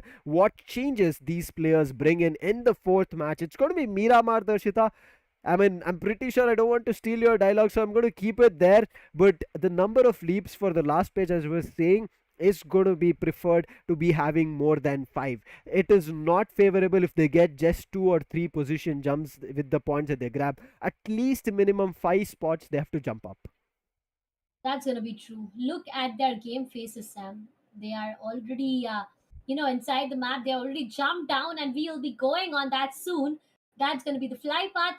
This time the fly path that's gonna be completely on the downer sides, right from El Pozo to down there. Now, I do not have any hopes on the play zone being in the areas of Del Mar, Los Angeles, Chumacera. I mean, maybe El Azhar. I mean, please do that, right? El Azhar is a place that we have been missing. Play zone, it already we have seen that being in the areas of Los Leones so Mhm. many times that I wanted to be up in the areas of Del Patron, El Azhar water treatment, and that's a first rule, right? The play zone and the fly path are completely opposite, so the hopes are high, but within few seconds we will get to know on where the play zone is. The teams, they are looking Yep. forward to their primary drop locations. Look at that, everyone.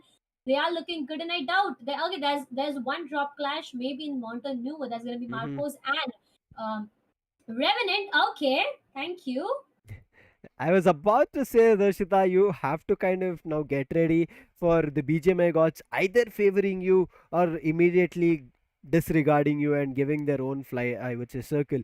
But they've heard you. They've said, like, we're going to be helping her out. She's been doing a lot of predictions. At least let's make one of them correct. And right now, as you said, it's going to be a opposite circle. And yes, Los Leones is going to be far away. Yes, you can see the circle conversing, a little bit of the compounds being, I would say, taking over with that circle, but that's not going to be enough to become the end zones, right, Darshita? So we are going to be seeing the fights happen. I'm pretty sure somewhere down center, close to maybe even San Martin or Picado, but we will see that later down the stages. But the fight that you did say, Revenant, there was a team very close to them, and that's going to be Marcos. You can see the name cards, but before that, there's already a fight happening, and it was a surprise that Hector gave to Clutch God. The IGL is down from Godlike, and look at that! Immediately, Hector packing up his bags, moving away. He's acting like a magician over there. But there's another player. You have a teammate over there. But Godlike, there's no chance for them to retaliate because look at that. Neo has no loot. Goblin, Omega, a couple of it for them. So they know that if there is some kind of a retaliation or fight coming through, they can kind of push back with the bullets. But look at that. Even Zgot just got himself a backpack. No gun right as of now. Irrespective that he even grabs an ammo, does not matter at all. Working in their favor, Sam. Look at that. They're trying to do something new, or maybe a new drop. I mean, a drop location is something that has been changed, and probably that's the reason that is not working in their favor. But on the other side, we have Marco's star. Maybe this guy can shine bright as a star. Looking forward to that with Mhm. the upcoming fights and everything. Gasti on the other side, we have Dino and Don. Beautiful names. What these players have got, a beautiful gameplay. Eventually, they got a fight at the initial stages with I mean, what team it was? It was I'm a bit confused on what the initial drop clash was, but again, after that drop Soul clash, and I guess Godlike. after that drop clash, they have decided to part their ways away. Everyone is far away. Revenant Paradox has been finding some good utilities. A pan is something that he has picked up, and I'm looking forward to how he can utilize that. Let's see. But right now, Revenant, they're not doing anything in terms of a fight, though, Shitab. Because you see, Revenant were also in the position of the first spot. But after that, they've dropped down and now they're at the third position. So they know that they just need a couple of points here and there to get back to that first spot. And I think they will be looking forward to a strategy in that similar fashion where they want to understand what will work for them, what will be a easier way to grab those points. And when we see those points coming in their hands, they'll be more than happy. But TSM, there were a couple of shifts in terms of momentum and points, and also a chicken dinner that TSM got for themselves. I'm looking forward to if they can actually make it happen again, because they started it off on Erangel, got themselves the chicken dinner. Miramar is again another classical map. not classical specifically, if you want to say, because as we keep talking about it, right, Erangel is where every player plays, gets down as soon as he's in BGMI. But Miramar is a map that a couple of people hate, couple of people do really love, because it provides you a chance of picking players out in the open, isolating teams. And I think that is one of the reasons that players do love fighting it out on Miramar, but it's not everybody. So let's see who's going to be having a better run. CHEMIN, they've also taken a little bit of a tumble. Let's hope they find their foot and get back to the top. But yes, as the discussion we were doing, it's not about staying in the top, it's about staying on the top 16, and the story is for the other 20, I would say right now, 20 teams, Darshita. 20 teams. Okay, let's see who stays on the top at the end of today's day. Because see, we started off things on a different note. At the midway, we are on a different note. So the chances are really high that we end today's day on a complete different note. This is a midway because that's already the fourth map of the day itself. So yeah, day 2 itself. 8-bit on the other side, they have all their 4 players surviving. They are looking forward to a great loot. They are looking forward to everything that they can. Blind, they are, I mean, there's nothing happening, right? If we talk about the overall strats of what till now, till 6 minutes has happened in Miramar, I guess that's just one player, Clutch got from the sides of Godlike, getting eliminated. And after that, everything was at a complete peace. No players getting down. And for the next 4 or 5 minutes, eventually, I have no hopes. But why are you so high on hopes? Blind, the player just jumped. Vehicle right exactly in front, but again, they found a vehicle to work around with all 4 in the same vehicle. What if they get caught here? Okay. You asked the right question, but it looks like Blind do not fear. They want to make sure that they go right in, I would say, and face-on fight, head-on fight, whatever you want to call it. They're ready for it. And yes, I would say Blind are looking really confident. Yes, they've also gotten themselves a chicken dinner, I hope, on at least yesterday, or at least the fights that they've put in. Okay, they've not gotten a chicken dinner until as of now, so hopefully that we have seen them right now. Let's see if Blind will be able to find themselves a chicken dinner. With TSM also looking at now how Erangel, the previous 2 matches have been, and Miramar was, it was very quick in terms of the action.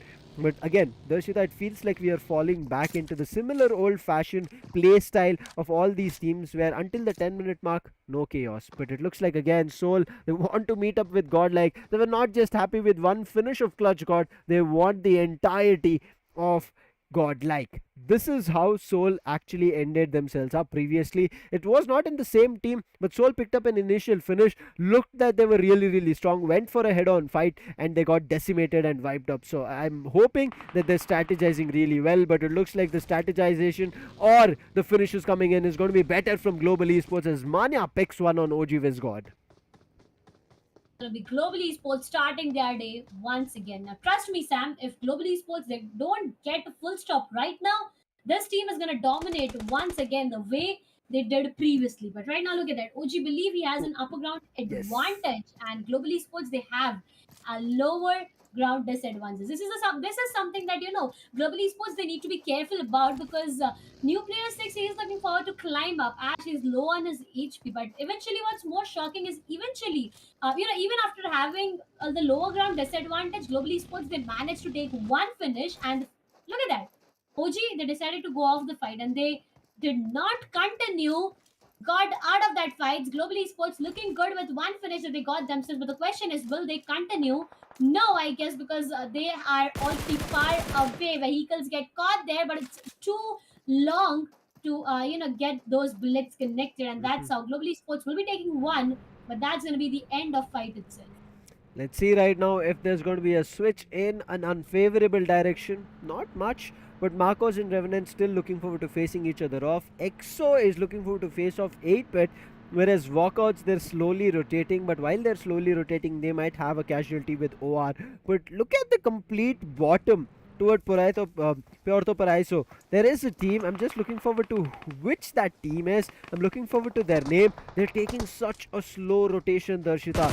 Just imagine the number of utilities that they'll be using. But as I said, 8-bit and EXO, they are having a fight. They're already, both of them lost the player, and there is a chance of them losing another one because they were very low, but they're looking forward to also patching themselves up. Let's see if 8-bit can come up on top. previously also this was the situation. 8-bit got cornered and they started eliminating one after another. But right now, Immortal gets confirmed. Fierce is down. EXO is losing numbers. It's going to be difficult. Snacks and Hacker, they have a crossfire held on Juicy. It's going to be an easy frag on Juicy and they're looking forward to it. And yes, Juicy is out and that should be the start. But I don't think they're going to be able to do a lot. But they find Revolters as well. Tsunami also has been found from Hacker. Now it's the last surviving player. Madman, make him BA disappearing from Miramar. He is gone as Snacks finds him.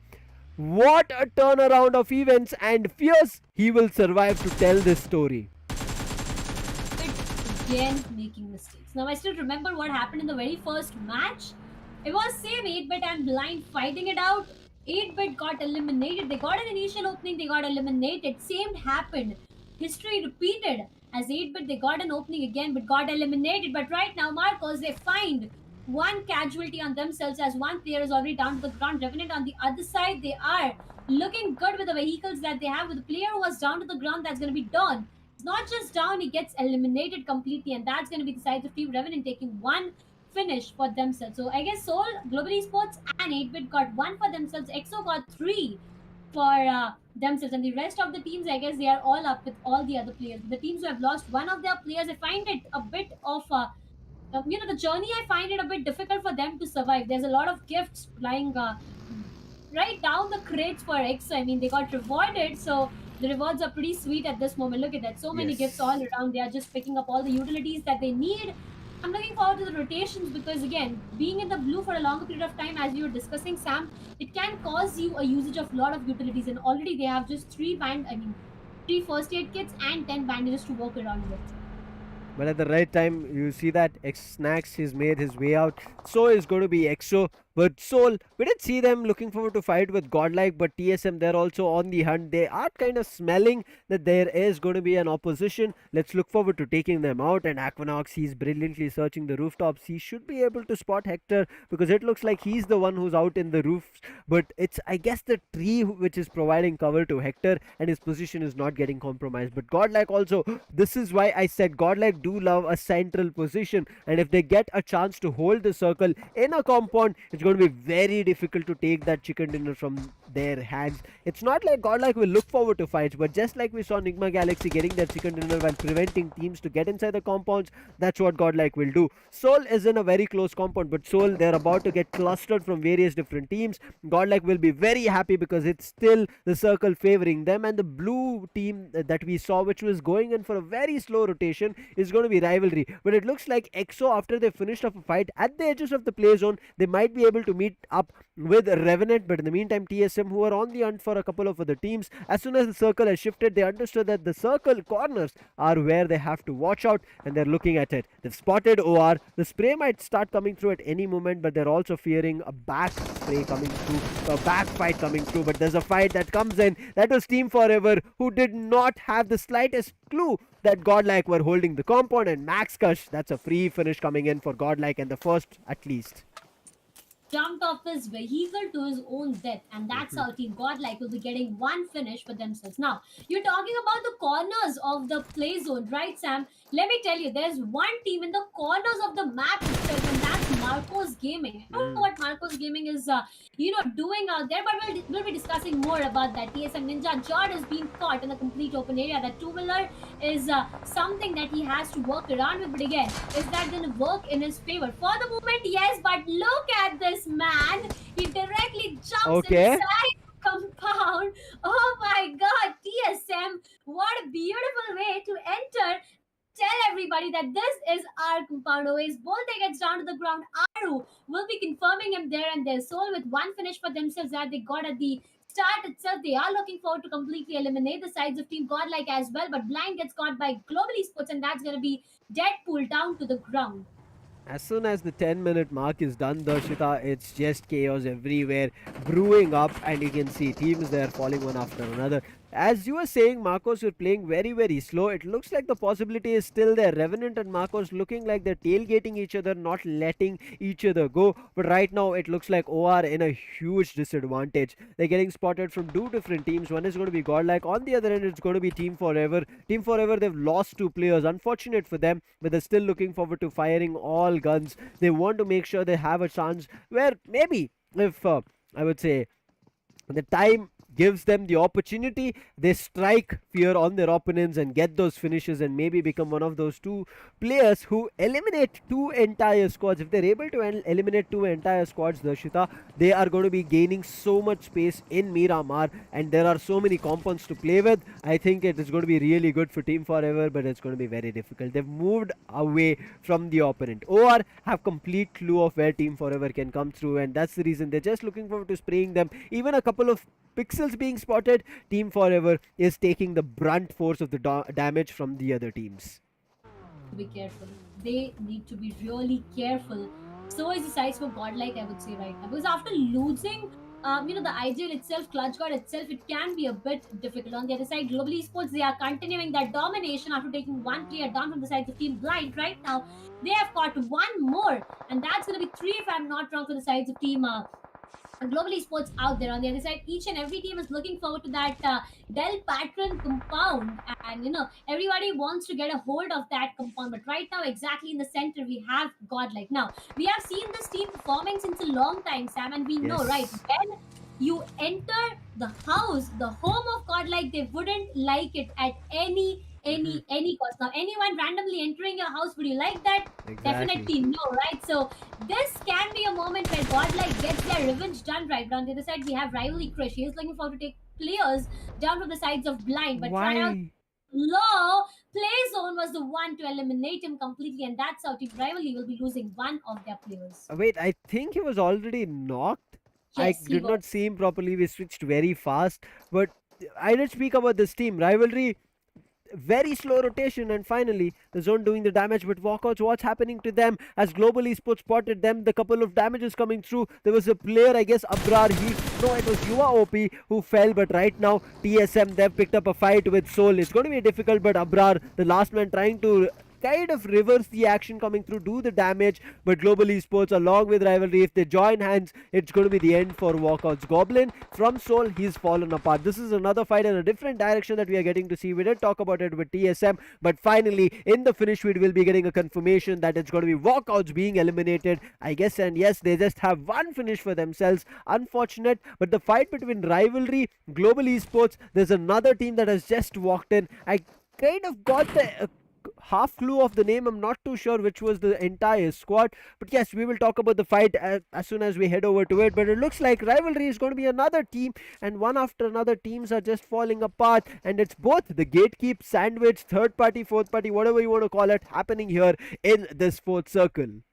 Everything is happening. You tell me n number of points, I would say everything is happening. There you go. Paradox gets caught, and that's going to be Aquanox taking him down. Ninja Ajord confirming Paradox there and there. TSM, they have started, their day with one finish. Insane will be taking one from on the sides of Marco. Soul right exactly in behind TSM. Aquanox, he has his crosshair right on point. He just needs to fire.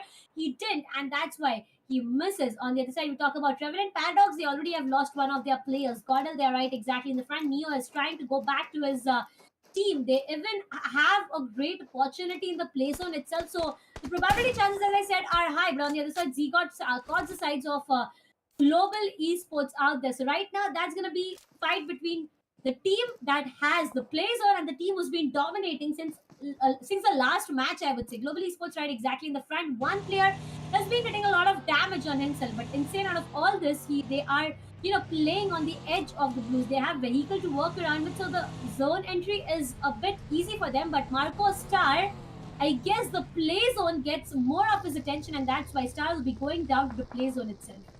Play zone is going to be very, very difficult, and play zone is going to be looking forward to doing a lot more damage, especially in the last circles that we are going to be seeing. But CHEMIN, I'm finally seeing them do you see this, Darshita? We did not see CHEMIN doing any kind of noise till now, and they have a clean and crisp idea of where esports is going to be. So I'm looking forward to what CHEMIN is going to be doing after this. But Soul, they're a little bit outside the circle. The fight that TSM initiated, they still have all the 4 players standing, so they're not going to be giving it up. But EXO, they did have a casualty already, and now they're going to be losing another one. Unfortunate for them, but it is all the circles helping. But look at this, as I did say very early on, if Godlike get a compound, you will have a very tough time. You also mentioned it, Darshita, so it looks like Godlike are looking forward to getting their chicken dinner.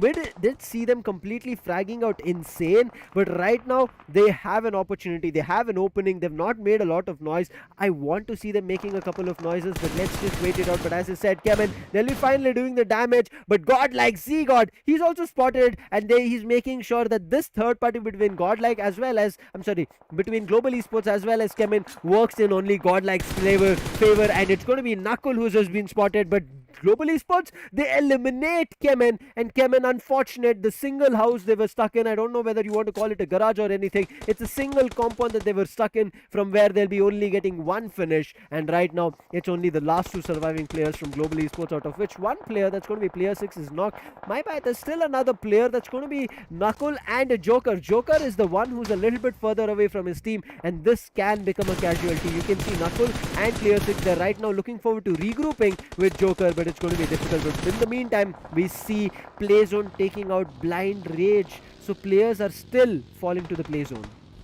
Play zone is just playing a different game, Sam. Right now, we talk about Soul. Goblin is right in front. Down there, he gets caught beautifully by Marcos, and that's going to be one player down. The other gets caught by S-Power out there. A 1v1 situation. No, S-Power doesn't capitalize on that, and that's going to be S-Power down to the ground. One more player from Godlike gets eliminated out here. TSM Ninja Chart going down to the play zone. Godlike Neo will be eliminating Soul. Akshat OG Ash will be taking GE Joker down. But Knuckle, again, a domination title is what he got himself. Soul Omega gets caught by TSM Shadow OG, but Hector, the last surviving player, gets caught by Neo, and that's going to be 2 for Neo. It's around 3 finishes that they got. TSM gets caught. Neo, what a beautiful spray. This man is just causing destruction out here right now. Shadow OG is down to the ground already. Aquanox and Blaze, the other 2 surviving players, but I doubt for how long will they be able to survive. Each and everyone, they are finding themselves in the play zone, but Team Global Esports, finally, someone out there for full stop on the domination that this team was showcasing, and that's going to be Team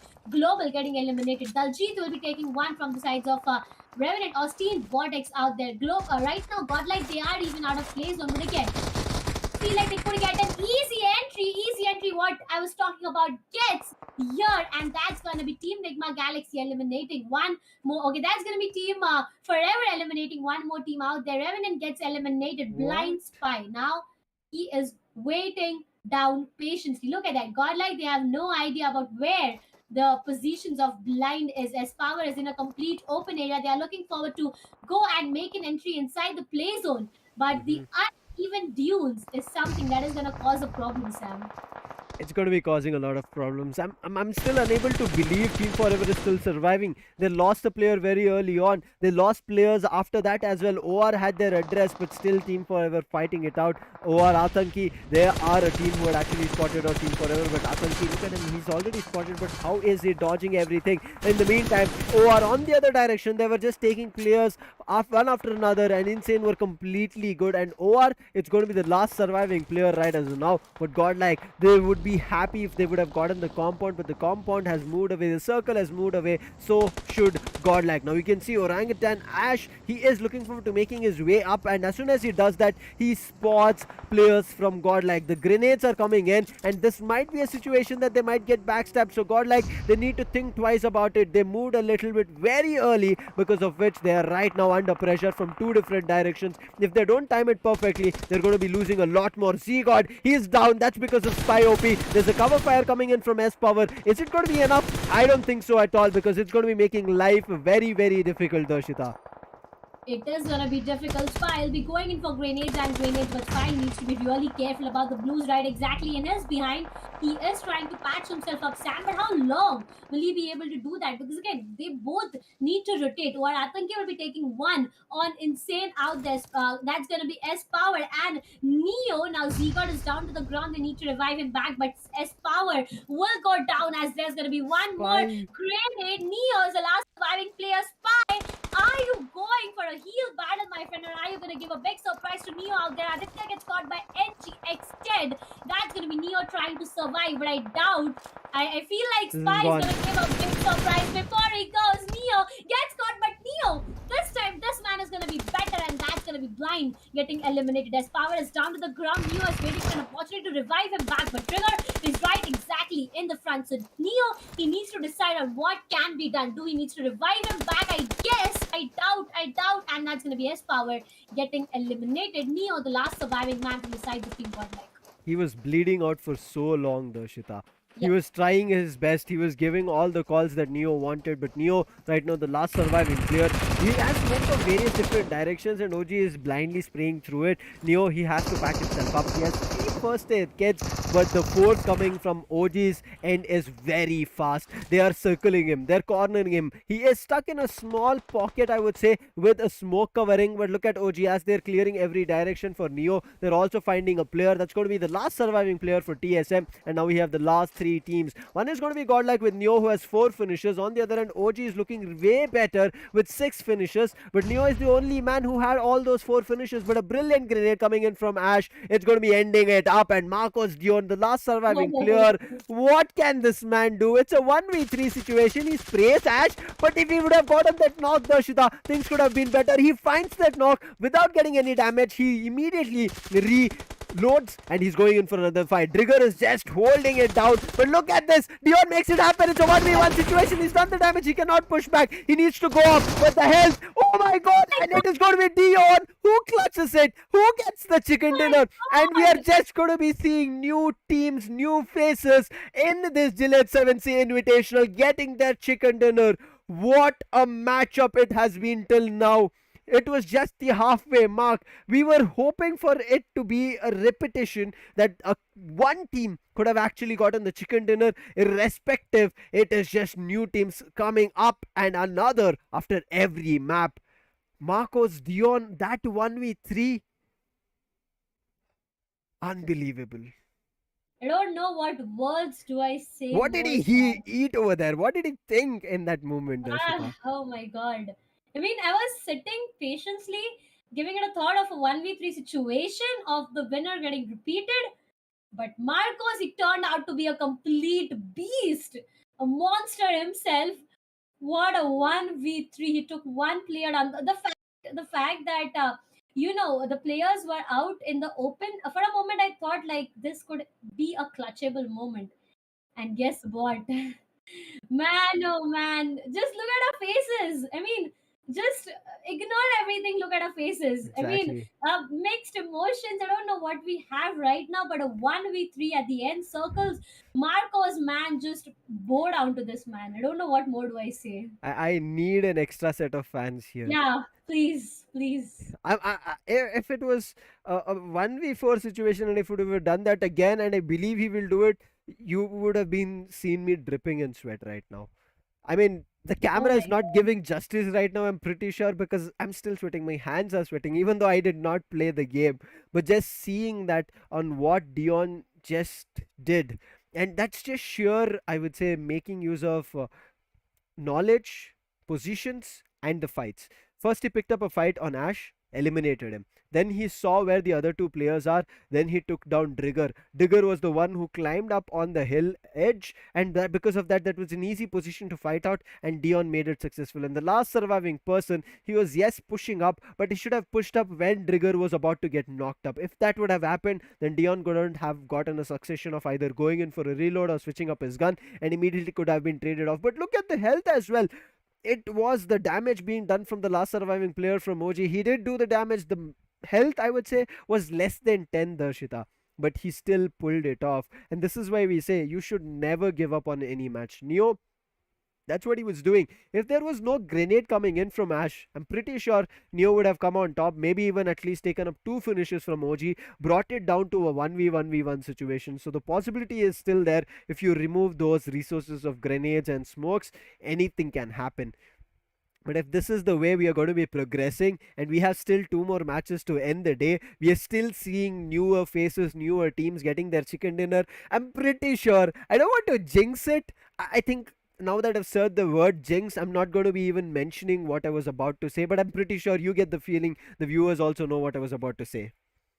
Out of everything happening, first of all, I'm just, adjusting the chair out here because we were dancing after seeing what happened on the I screen, just wish right? that my chair did not break. Yeah, true that. I mean, with the bullets firing, with us shouting, maybe a chair break is something that our audience could have heard. Oh, yes. What a beautiful way to end this match, man. Oh man, just show me the Hmm. highlights because I can't wait any more. Out of everything done, as I said, I was adjusting my chair first because the feeling of doing that 1v3. I mean, look at our faces, a jolly faces what we have. I'm just imagining for a fact the faces of the players out there. Hmm. Beautiful, right? I just wish if we could just see that game face that he had after Exactly. clutching it out, it would have been the most The boot beautiful camp, feeling. the players. I mean, if you'd have gotten that chance, I'm pretty sure. I mean, because see, when we talk about every domain in terms of games, whether it may be mobile or PC, whenever certain time these kind of situations and clutches do happen, everybody loses their calm. They Yeah. completely start shouting, whether they're wearing headphones, whether they have the mobile in their hands, whether they're having earphones or whatever. They just put it down and immediately start jumping around, irrespective it is us as casters, it is us as viewers, or it anybody you take. They do that, and I'm looking forward to it. But as you said, let's not make our audience wait. Let's head over to the highlights right as of now. It all started where we saw Soul taking down Godlike. It was looking good for them, but this is what Soul do. They eventually, as every map starts, they get that first finish, but after that they get eliminated. But this play coming in from EXO, man, oh man, unbelievable. A 4v2 situation, a crossfire from Hacker as well as Snacks coming through, but Hacker goes in for a 1v3 of his own, and Snacks puts the end to 8-bit. It was insane. Adi, he took one from the sniper. Insane. Yeah, that was a one from OR.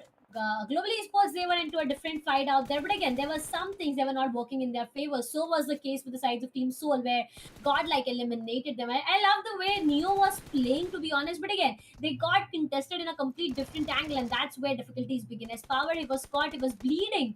And that's how, as Power, Mhm. he had to say a complete goodbye. But this moment, I'm not ever forgetting this. What did this man do? He peaked one, he held damage, he peaked twice, he took one player down. He believed that he could do that, but what did Dino do? He first took the one giving the cover fire.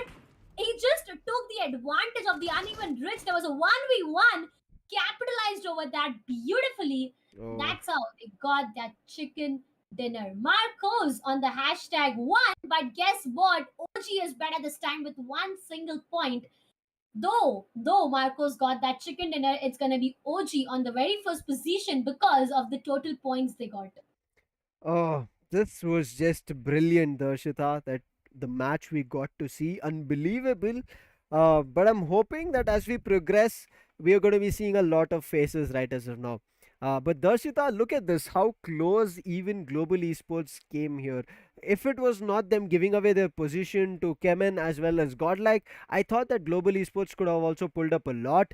You can see Godlike as well. It's only that the last circle moved away from them, because of which an unfortunate move they had to make. They had to run out in the open, got eliminated. But yes, the finishes are good. They get 10 placement points for themselves and a total of 16.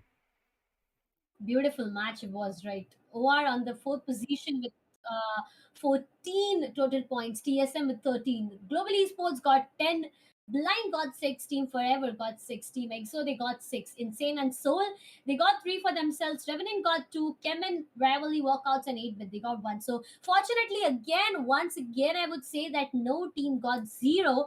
But the way this map has turned out to be, Sam, it was a journey of mixed feelings completely. Now, what more I am interested about is to see the overall rankings. But one more point that I have in my mind right now is what I said previously. 34 highest points is what we saw previously. So the hopes regarding the total points gets increased. 19 chicken dinner, yes, a good thing. Could have been better again because you can see right after getting the chicken dinner, even Marcos is on the hashtag 2 position where OG is on the first. But the four finishes that Marcos got, Dino. I mean, what name would I give you? What probability name is I should be calling you, because this man, he did a 1v3 in the last circle where his location was compromised, and at that point of time I realized that, man, oh man, this team can go ham against any team out there. Revenant kept okay. Now talking more about the sides of Chemin and Revenant, these teams, they were you know, pushed down. And as I say, pushed down, we did not see Kemin in the first sides of overall standings. And this is what happens when one map goes wrong. We have Hyderabad Hydras standing strong on the very first position. That's going to be a total of 72. 29 finishes, 43 placement points. But guess what? Finishes could have been better because look at the next one. OR Esports, they got 39 finishes and 29 placement points with a total of 68 for themselves. But again, OR, they got a huge jump here with 6 position ups. Insane on the third with 67. EXO with 65. Godlike again getting a huge jump after this match. That's a total of 6 rank up. A total of 65 for them. Revenant Esports on the 6th with 63. Global Esports on the 7th position with 62. And SKYLIGHTZ Gaming gets 60 for themselves. So difference of, Sam, that's a difference of 10 points up and down that we have on the Mm-hmm. first overall standing. So any moment now, this difference can change. But Gemini Sports, unfortunate for them, not performing lets them pushed to the second side of overall standing. I mean, I was just talking about it, right? The position that Kemen was in was brilliant. But what did they do? They did not time it perfectly. They Yes. waited for Global Esports to make their move. They did. They did do the damage, but Global Esports were better because they did carry the aggression. Certain times, we talk about it, right? Fighting fire with fire, the flame which is better is going to be burning you out. I think that's what happened over there. Global Esports were better. Kemen could not do anything. And yes, Global Esports might be taken out by Godlike with a couple of frags coming in from there, and because of the compound, does not matter. But right now, Kemen, they have to worry about themselves, not about the other teams or the other parties that is happening. Because as you said, they're in the second page, and this is a team known to be in the first few places without any chicken dinners. But also, again, pointing out another team which was in the seventh position, that was Nigma Galaxy. Yes, they did not play in this matchup, because of which they have been pushed down to the 10th position. But look at this: TSM, Marcos, and Orangutan. Orangutan was in the previous spot, but look at the number of jumps that they've done. Before we actually were in Miramar, or when Miramar started, Darshita, we started discussing, right? Teams in minimum need to get 5 jump spots minimum to get to the first page or the second page. And look at that, Orangutan will be making it to the seventh jump, and then they'll be heading to the 16th position with 40 points. So Orangutan looking better, along with them TSM as well as Marcos, with the teams which are still faltering down. And the third page, always red arrows: XSPARK, Revenge, 7C, Enigma, Team Forever, Rivalry, and 8-bit standing in the same position. They've become stagnant right as of now. It might be 1 point that they got in the previous matchup. We saw they were in a total of 18. Right now they're at 19, and it's not looking good for them. They initiate a fight, they do the damage, Darshita, but after that they're unable to finish it off. The end game is where they're having the problem. So I think 8-bit, you have to find a way to figure out what's going wrong, where the end game is taking, I would say, maybe a back hit, maybe a huge upset of whatever is causing it. You need to start correcting it as soon as possible. But Soul, I think Soul needs to control its aggression and convert it together, rather than just going in for icky pick over there and here and there around the maps, because Soul are able to do those initial picks of one or two three players of different teams, but they're still not able to eliminate an entire squad, and that's what I'm looking forward to, Darshita.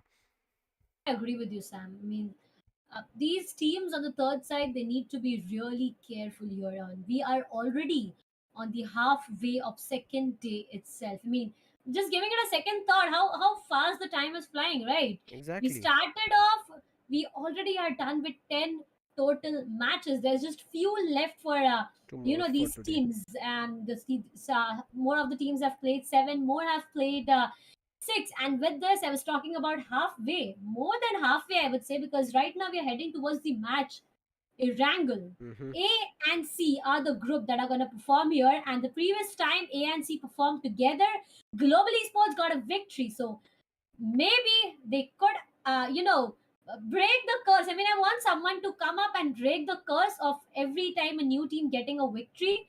I really want someone to break the curse I this don't time want. on this day itself. Why?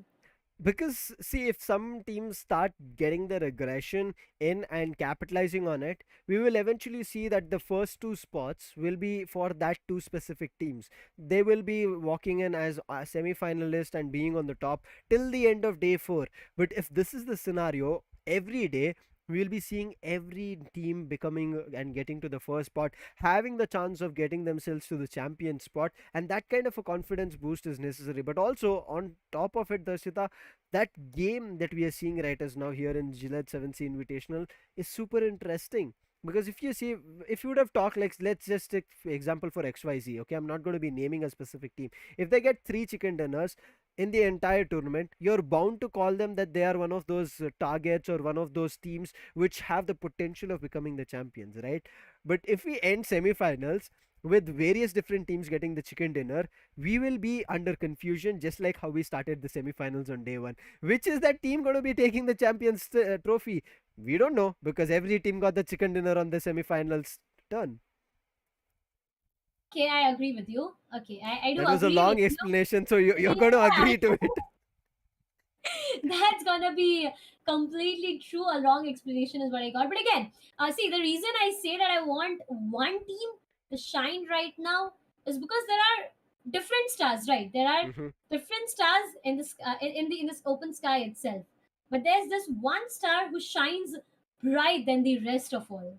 And I want to find out that one specific team on who that Mm. most shining star is. That's the reason I'll be saying that we both have our different thoughts. I mean, as a human tendency, each and everyone has a Yeah. different perspective. So do we have on this note. But again, things are going to be interesting no matter what. Even if Hmm. there's a new champion, I mean, in each and every game, there's going to be an interesting thing. If there's a repeating champion itself, there's going to be interesting things. So it doesn't matter Yes. on who wins. What matter is where you are in the top 16. If you're not there, that's done.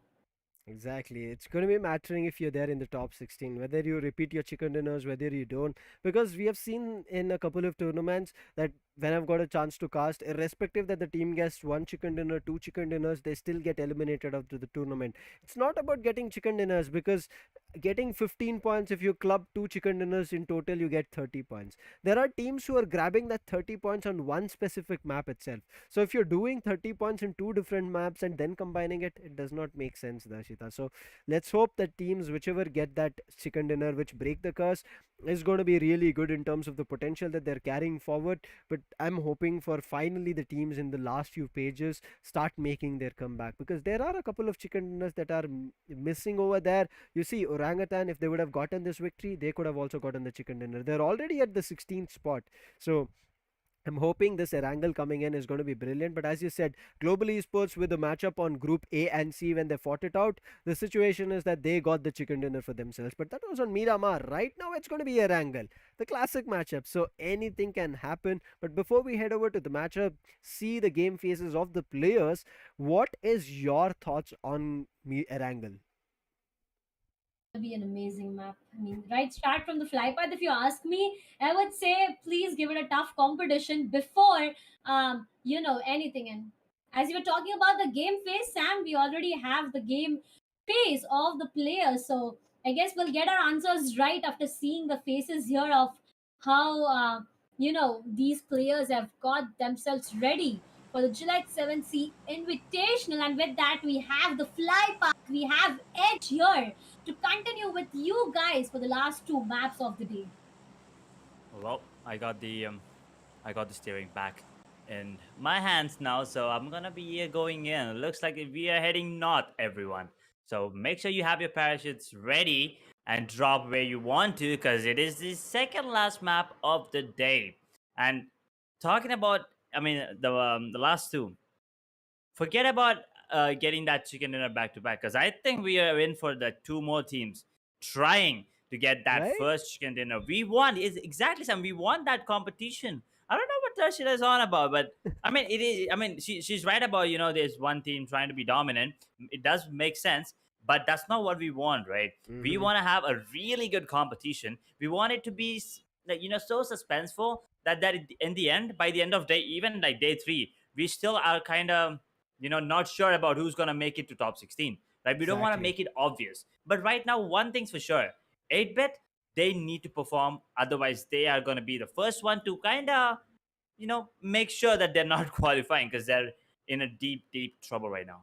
Oh, they're right now digging holes which they themselves are getting down to, right. I True. mean, the beaches we try to build those sand castles. They're trying for it. They want to build a strong, I would say, foundation, but that foundation is right as enough sinking. So I hope 8-bit strategizes. But right now, 8-bit are not going to be playing in this matchup in the squads that we saw. So we will be witnessing their action on Miramar. It's going to be a deadly matchup, but right now, let's see how it's going to be working out in terms of the circle. It's going to be a huge upset, I would say, for a couple of the teams because it's taken a huge western shift, especially a northwestern shift. But this flight path that we are seeing for Erangel today, it has been very similar. Military base towards Stalber. Whether it's north to south, south to north, or something in other direction, if it tries to even do it, it's similar in terms of the fashion that it's dropping down. So again, teams on the eastern edges will be more favorable. The western ends, the river shores, the regions of hospital, it'll be a little bit difficult to reach out to,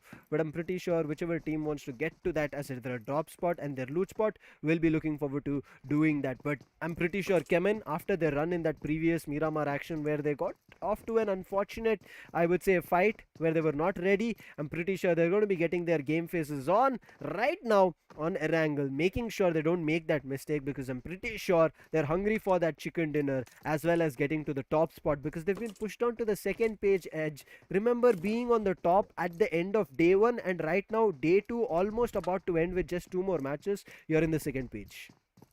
And guess who's on top? The one that were at the bottom. Exactly. The one that were at the dead bottom, and they had 4 bad games, but after that they recovered, right? And HYDRAS, they are looking strong, but you're right. Team CHEMIN, they need to work on it, but also another team that needs to work on their performance, Team XSPARK. I don't want to say this, but the fans are expecting a lot from them, right? Forget fans. We are expecting a lot from them, at least. I mean, at least something, to be honest. Forget about a lot as well. We are expecting one good game. And once again, as I said, one good game is all that these teams need, because that's going to boost up their confidence. I mean, there are some big names here. Ultron, Scout, a fan favorite. So I'm really looking forward to see how he plays. Right now, he's not having a great time, but we all know. We all know the potential that he has, right? So just waiting for him to unlock that. But we are also looking at, okay, Aqua was stuck there for a second, but now he has made his way back. They they're understanding the zone there. So TSM, they made their way back into that main island, and now they're slowly, and look at it. He's being so cautious with the car. He's like, let's It's not have any expensive. scratches there. It's expensive, you're right. Uh, So he's just trying to make sure, I don't know. I don't know why he did that, but whatever it is, he wants to make sure that there's no scratches on that one. I mean, it's kind of an eye catcher, right? The car. But okay, True. let's get back to the game, where the game is going to be having a couple of those star dazzling moments of its own. But as you were saying about XSPARK, I do want to add on to it that Team XSPARK, as you said, they were getting close to a good game. They got themselves 11 finishes, and that was brilliant. And that added on to them, they got close to 20 points, but as you said, we are looking forward to them completely finishing the game as well. So I hope it's going to be better for them. They are here, they're going to be fighting it out. 7C as well, we did see the love story, the fight between this as well as EXO, but 7C, even though they did come out on top of the fight, but they were not surviving after that, because XSPARK did spot them in the previous matchup. So I hope 7C have strategized, but they are right at the edge of the circle. So it looks like 7C's strategy right as now is going to be close and outside the circle, trying to gatekeep teams But this is the first phase, so teams are going to be rotating very late into the circle. So 7C, they have to just wait out a lot, and even if they wait out, they might end up getting hit by the play zone. But total number of points, you can see, as Edge you mentioned, Hyderabad HYDRAS standing strong with 72 points of their own. 7C, there are a couple of comms being relayed of what to do, where to go. I hope that comes in fruition for them to get the chicken dinner, and they will also be one of the new teams getting the chicken dinner. Right, I mean, up until now, WALKOUTS, SKYLIGHTZ, EXO, Hyderabad HYDRAS, OR, Team Insane, Global, NIGMA, TSM, Marcos have each secured one chicken dinner. Can it be another team this time? I mean, we all want CHEMIN to get one, right? Because they performed really well, they deserve it. Another team, Team XSPARK, as you said, had a decent game, but just not good enough. And also, I don't know, maybe some other squad. I mean, 8-Bit's not here, so I'm not going to talk about them. But I really want them to get one as well by the end of the day. We'll talk about them in the next one because they'll be coming in then. But right now, ENIGMA is another one. They're not having a great time, but, you know, maybe this is the one that turns around for them. They're all just cruising away right now in the buggies. Looks beautiful. They're having a small race of their own there. But it's all about the positioning, right? And look at them, they're not even pretty close to each other. Like Evo Italy, kind of far when compared to others, right? Relatively. So here's the thing. If he goes down, I mean, there's no one around, but if he goes down, everyone else, they need to make that, U-turn and come back. And that's gonna be an issue. So I think maybe that's the plan. You never really know. Maybe they want to keep some distance, but I'll be, oh no, that fall damage. Ouch, that's gonna hurt. But anyway, they're gonna be going in, they're making their way into the zone and then finding themselves a better position, while TSM, they already are in a great spot. Let's see if TSM actually make this spot to even be better, Edge, because they are performing. I mean, they did get their chicken dinner to start off the day, but again, they are kind of getting in a little bit of a difficulty here and there. They're unable to jump out of the second page as of now. They're still staying in the second page. I'm looking forward to them making their jump, but GODLIKE, they've been, I would say, moving around up and down in the overall standings in the first page, second page.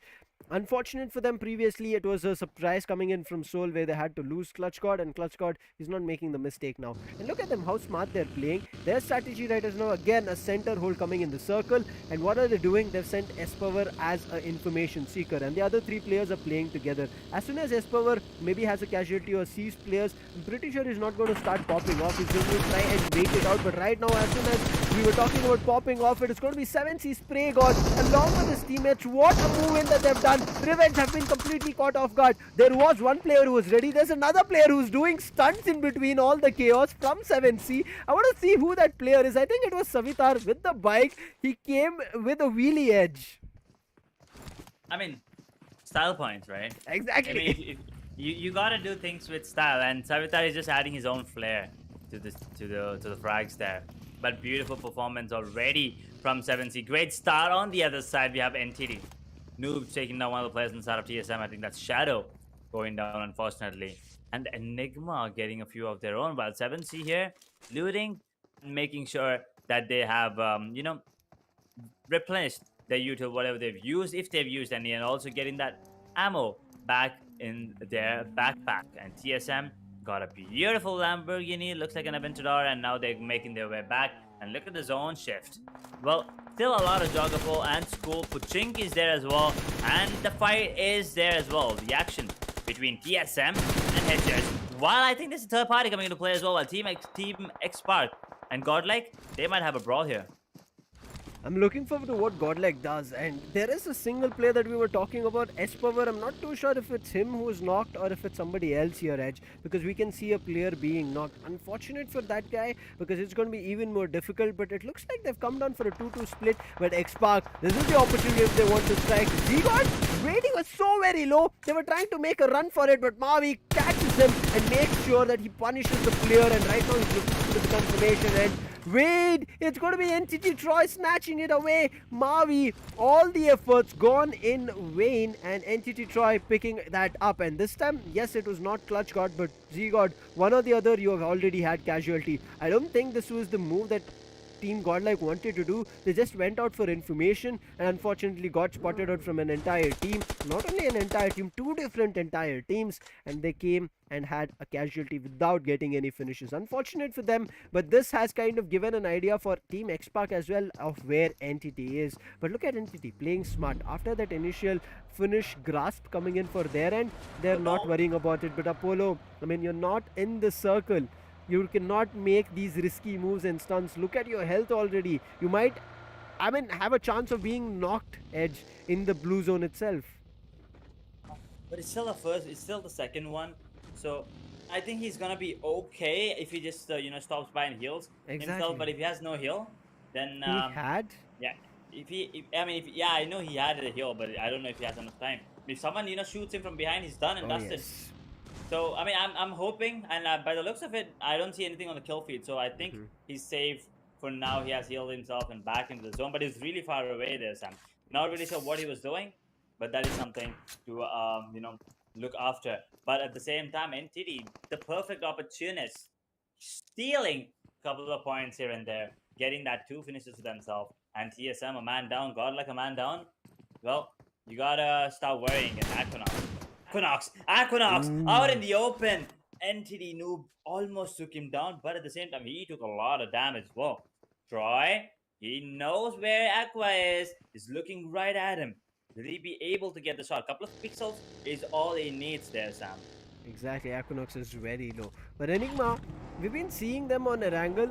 They do not get those early finishes. They wait it out, and in the last few stages when they try to go for those finishes, they're not ready because the opponent is better. But right now it looks like SKYLIGHTZ Gaming's Vexy, he's kind of caught close to Water City, and Global Esports is looking forward to taking them down. There are the other players as well. The cards are being seen.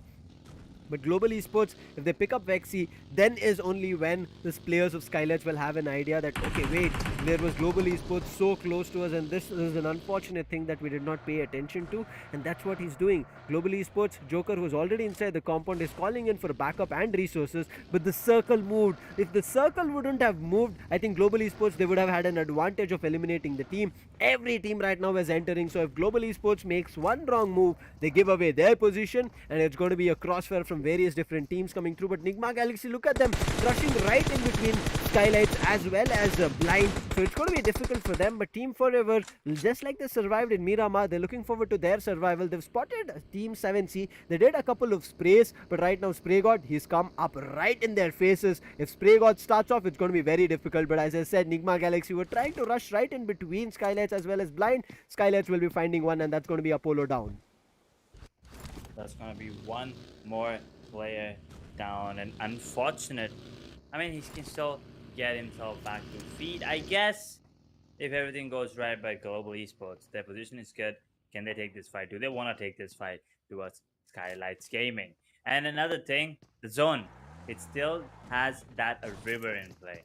And I saw like a bridge, a small bridge there as well. So that is gonna be, it's gonna be fun to watch, but it doesn't look like it's fun for Aquinox because he just went down. Global, the grenade, where are the grenade parade? I don't see anything, but there are a couple of grenades being cooked now. Can they deal any damage? How long are you, willing to stay inside? Because there are going to be other teams coming into third party. That's exactly what's happening right now. Blaze in a lot of trouble. Entity's already in the building. TSM, what are you going to do when Entity's coming for you here? Now, 1 versus kind of like a 1v4 pretty much for the side of TSM here. Exactly, the task force is here. They're already looking forward to keep rushing up. A grenade comes back, because of which Noob needs to get back. Ninja Jod, I think he's still surviving, not bleeding out, patches himself up, and Blaze OP is bot time. Is this time just enough for Ninja Jod to start making his appearance? If Ninja Jod from the bottom and then from the top players start pushing in, it can be an advantage. But look at this, from the top, a jump comes in from Nakul. He knocks 2 players, is looking forward to their finishes, but Pukar comes in this way. There's a cover fire being provided, because of which Pukar goes down. down. That's all because of Joker, and one after another they're wiping players of SKYLIGHTZ and leave it only to the last surviving player. And Global Esports did not lose anybody. But look at this entity. This is what I said. If they don't time it perfectly, there's going to be start losing players, and that's what happens. TSM, they timed it perfectly, moved themselves outside the house, and now entity is the one who's caught, and they've spotted Hyderabad HYDRAS, but it's not becoming easy. Striker, unfortunate for him, he is fallen, and the play zone will be confirming his finish. But on the other end, AceBlack, he's patching himself up. But where is AceBlack is going to be the question, and he's going to be fighting it out with Ninja Jod, and Ninja Jod's grenade needs to connect, but it went a little bit too down to the reverse, and it does not connect to AceBlack. But still, the blue zone damage, both of them. Look at this edge. Why are they fighting it out here in the play zone? They should start moving in. Play zone has already taken players from two different teams. REVENANT and CHEMIN are falling apart, and Ninja Jod makes the mistake and pays for it. AceBlack survives, and right now is looking forward to regrouping with his teammates. What a play this was. Unbelievable coming through, and REVENANT, they're still losing players one after another, and this right now is just the third party coming through. CHEMIN and REVENANT met each other, but GODLIKE, not only they started popping off and taking players from REVENANT, they spotted the player from NTT. They're connecting those bullets, but it's not working out. Unfortunate, as I said, TSM got eliminated, but with 0 finishes. That's the huge surprising factor. As I said, team TSM need to find those finishes, but Neo holding strong on REVENANT, but these finishes have been snatching away from CHEMIN. They're just taking one after another, how much ever they can, but in the meantime, GODLIKE, they understand that they need to move into the circle, but there's a player who's so up close that I think GODLIKE have no information. It's going to be Entity Troy. Neo is watching the right window. He is checking. He gets the clue. He's going in for a spray. He does the initial damage, but Troy immediately tries to go in for cover, but that's a bush, my friend. What are you going to do there? And immediately Neo eliminating him, and Neo getting one for his team. Finally, GODLIKE's books going to be starting up with the first finish for themselves, but Blind still not stopping. Blind, they've started to find one of their own as well. Entity, the position was great initially, the hold was great coming in from them, but they did not pay attention to the circle, headed out a little bit too long, and then the rotation was the reason they are in a disastrous situation where they lost 2 players, and it's just 2 players right now looking forward to fighting it out. And both the players, they look like to be in 2 different directions now. ClutchCard, he's making his way up. He was about to just get into cover where Scout spots him. The buggy, if it bursts right now, it can be a knock coming in on ClutchCard. So ClutchCard, he needs to be kind of worried about it, but he's also worried about Entity Noob. But there are the other players from GODLIKE. But in the meantime, XSPARK immediately looking forward to another team. They find REVENANT. The space coming through the water. Paradox has already been knocked. 420 OP. Look at him being smart. He's just looking forward to a pixel because he's at the river shows. He's just looking forward to the opportunity. But did somebody else steal that finish? I think so. No, Actually, it was. no, never mind. He got it. Exactly. He wanted it and he got it because XSPARK, they know every single point. Not for them and GODLIKE. Ooh, taking a bit of damage there, but Dreams there. NIGMA Galaxy on fire takes down the entire squad of Team Forever. But yeah, as I was saying, GODLIKE. They, I mean, they did get that one finish, but they did lose one player, right? But maybe, I mean, if GODLIKE's on a roll, that's going to be the beginning of the end for every other team. You got to be careful. And so, I mean, the players of 7C, they need to be careful as well. But I think it's Global that's taking the damage from the players of 7C. Sarang and Spray God. No! Team damage! No! That grenade took down 2 of their own teammates. What? 7C, what have you done? Sarang! I think that's gonna, oh my god, I think that's the reason that they're gonna go down, or maybe their teammates will come and, you know, revive them. But whatever that was, we'll talk about that later on, because right now it's gonna be ClutchCard taking a lot of damage coming in from Noob. Almost went down there, but Noob finally gives up and lets, you know, ClutchCard live another day. Oh man, the way this is turning out to be, Knuckle, the last surviving player, that grenade proves disastrous edge, and that's going to be the end of 7C. No. Unfortunate.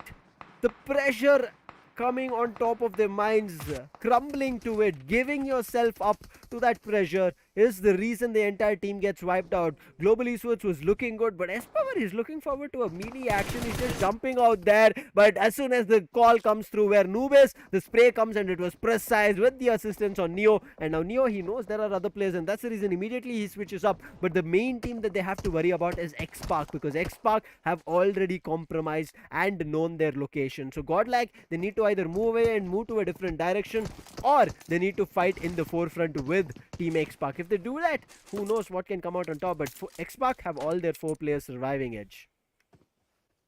Ouch! That the grenade is still. I can see it in front of my eyes right now. But Knuckle, he's gotta be feeling lucky. Global Esports got themselves 3 extra points just because of the one, I don't know, amateur mistake there. It's unacceptable, especially at this level of competition. But look at that zone. Look at that beautiful zone. Now that is interesting. I want to see how the teams play off of that one. We are down to 9 teams. Team XSPARK is still alive. Scout is going in strong. Mini 14 takes down Somraj. Now GODL, they still have 3 alive, while Blind, well, they're eliminating players. And SKYLIGHTZ Gaming eliminated. Avi is out in the open. He's down. Unfortunate for him. GODL, they are proving to be disastrous here for the side of Enigma. Exactly, Avi, he knew the positioning, but right now a grenade coming in, it does get a knock on Neo. ClutchGod looking forward to that survival, but another grenade after another coming in from Enigma is the reason that GODLIKE will be going down. Unfortunate for them. For one finish, they get traded out as an entire squad. The positioning, this was not great.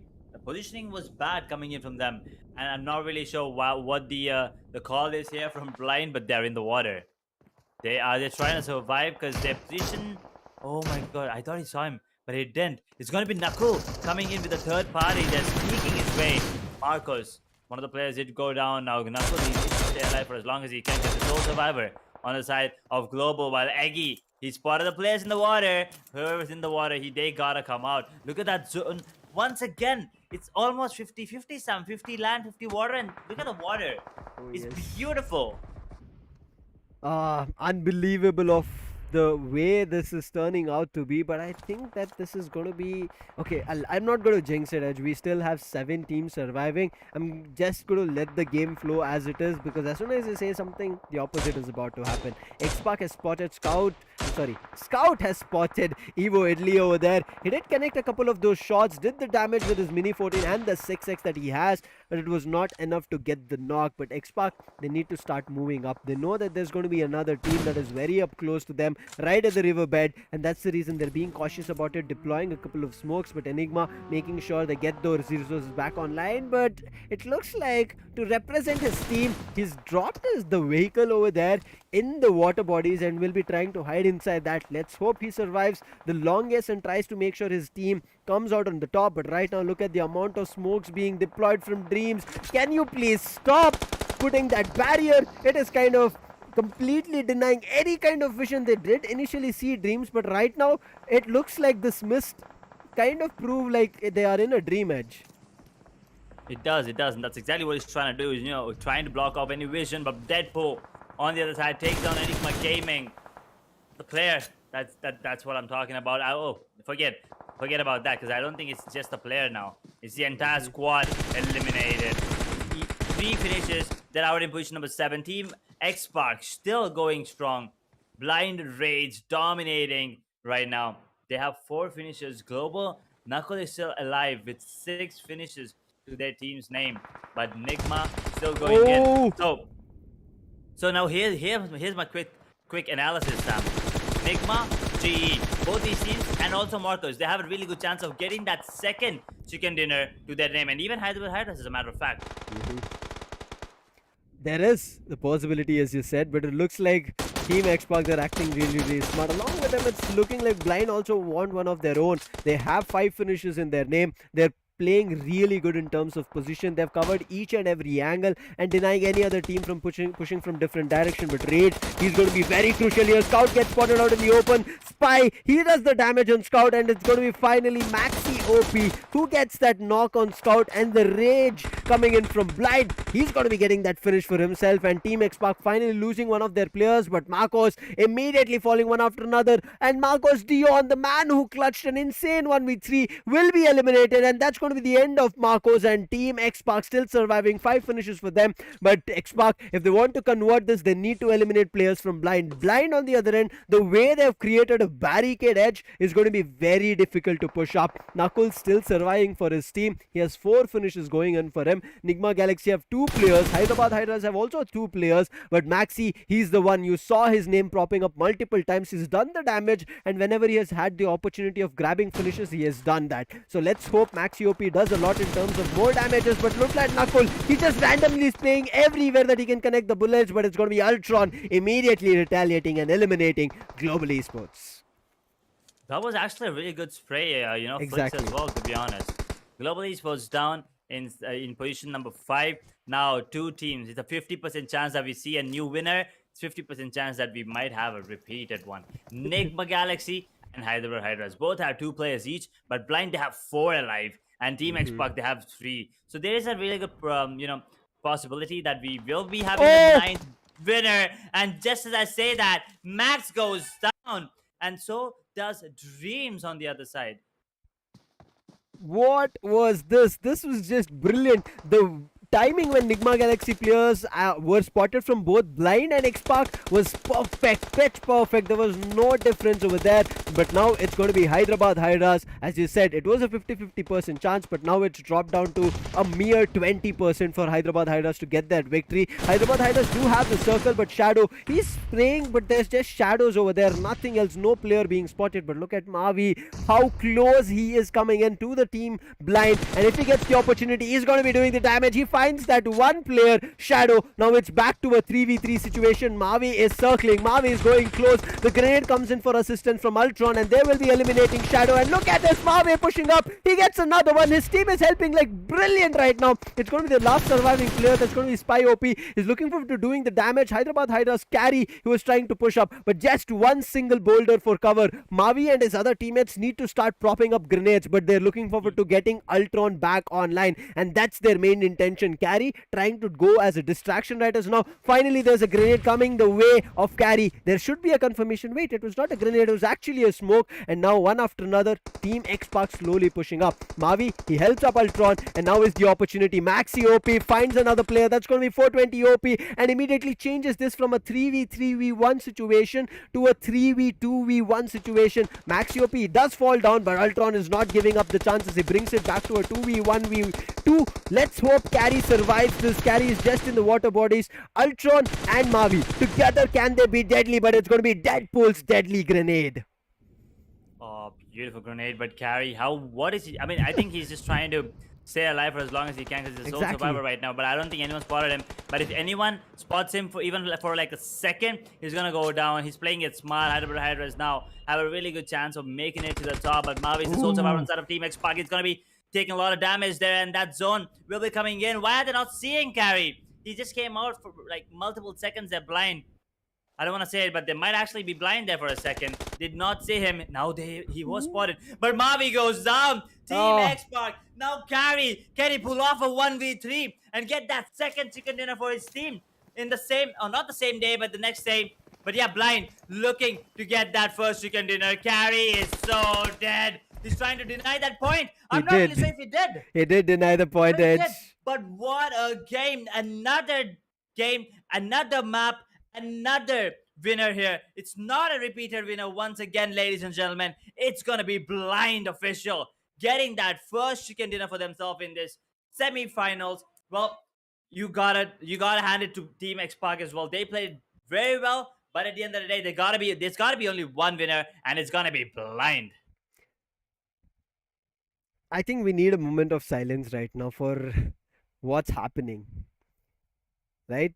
It's unbelievable of the position that we are in, and the part of the tour journey of the tournament we are in, it is just brilliant of how these young players are able to do this. And Edge, I mean, this is a place and tournament that we have been seeing a lot of changes happening, and I'm looking forward to it, that how these players will be changing up as we go forward. True. I am looking forward to see as well. A lot of young, really, talented, mechanically skilled players as well. So I'm looking forward to see how they show up. But now, I mean, it's been a while for the side of Blind as well to Yes. show up. But they finally did. So I'm really looking forward to see how they keep. I mean, are they going to be carrying on that momentum? But with that being said, we have nine. Sorry, how many? 11. I'm so sorry. 11 11 different different winners. winners. Imagine, just imagine now that we are almost halfway through that 24 different winners, right? So the competition, Sam, looks way better than way better than ever. This is Yes. the closest I've ever seen.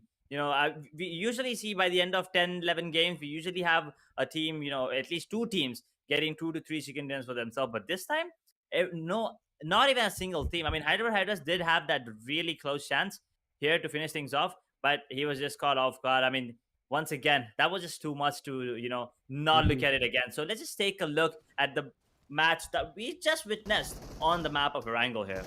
It brilliantly started off for 7C, where we saw them taking down on Revenge. XSPARK also, they did start off really, really well. They caught Z-God, who was trying to make a run with Clutch God, but NTT Troy stole that finish, and then NTT Troy, he did get punished. But on the other end, SKYLIGHTZ, they never had the clue that Global Esports were in the same compound as them. But yes, the initial damage was done from Manya, but look at this jumping shot coming in from Knuckle. This was the surprise that came through, where SKYLIGHTZ were not ready. 1, 2, 3, and Pukar also tried to come in for cover, but it was Joker from a different direction who was providing the cover, and Global Esports did come on top of this fight. Somraj did manage to run away from here to make sure his team survives a little bit further longer, but it was not enough. But TSM making those wrong, slight, small calls, eventually they did also fall apart. And this was what I said, Troy does get punished for the finish that he stole from, I would say, player that he stole from GODLIKE, but eventually XSPARK, the way they played was brilliant. But here is where everything fell apart. The grenade you can see in Sarang's hand, I think that was the one which was mistimed over there, and then it was all one apart from another. Knuckle capitalizing and making use of that timing, taking players one after another. And look at this Knuckle again. SKYLIGHTZ, to eliminate them, Knuckle started with a jump, and again to end 7C, he came with a jump. I mean, that grenade played a crucial role in eliminating 7C. But this fight against ENIGMA, GODL did come out on top for the first couple of seconds. But these grenades, it did once not stop. again, GODL and, the grenades.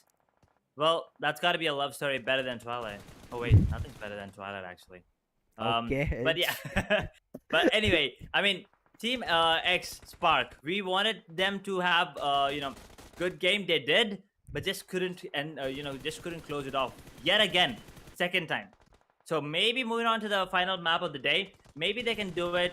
But you gotta see the confidence flowing in, right? They're feeling really confident. So that's one thing that I really am looking forward to see how they go and perform. But also great to see that it's not a single team just outperforming everyone. It's multiple teams trying their best every single game, every single time, different strat, different approach to the game. It's not the same kind of rushes. Like even teams like Enigma, GODLIKE, Blind, HYDRAS, they keep changing things up. The strats changing, the executes are changing, and Team XSPARK, well, this was the end for them there. But HYDRAS, I mean, Carry, he was smart. He knew that 1v3 was just too much to ask. And he knew, right, when the players were running towards him, he knew that he was the only surviving player.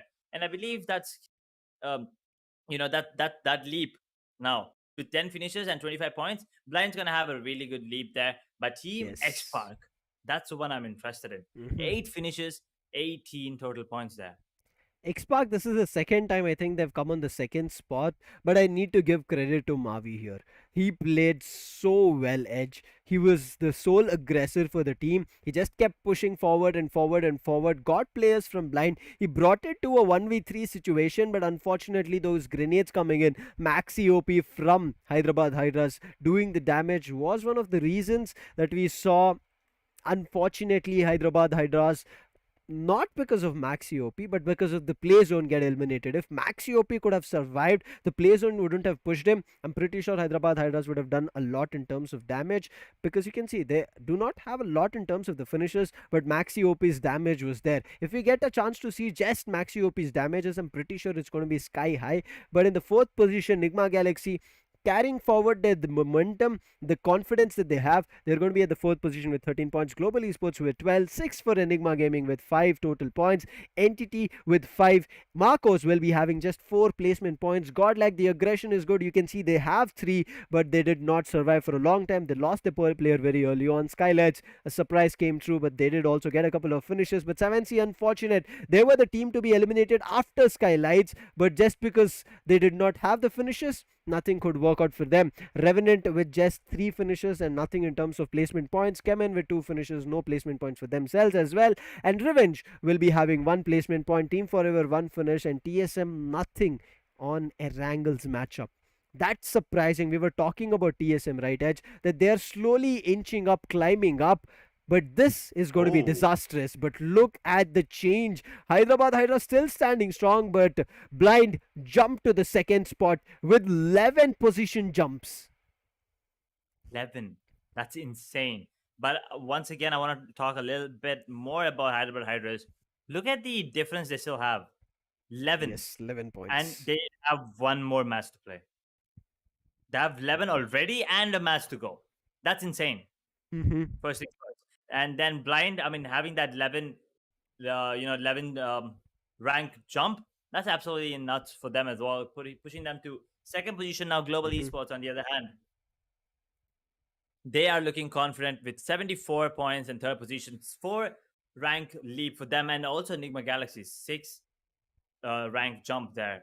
71 total points. Godlike still sitting with 69 points on fifth position. OR Esports, well, they've been pushed down to 6th position with 68 points. Team Insane pushed down to 7 with 67. But look at the differences. Just 1 point difference. 66, 67, 68, 69, with Revenant sitting on 8th position. Edge, I want to mention here the first page that we are seeing right as of now. When we started the day, from the first spot to the 8th spot, there was a difference of just 9 points. Now, a difference of 22 points from the first to the 8th spot. This is where the competition is getting interesting.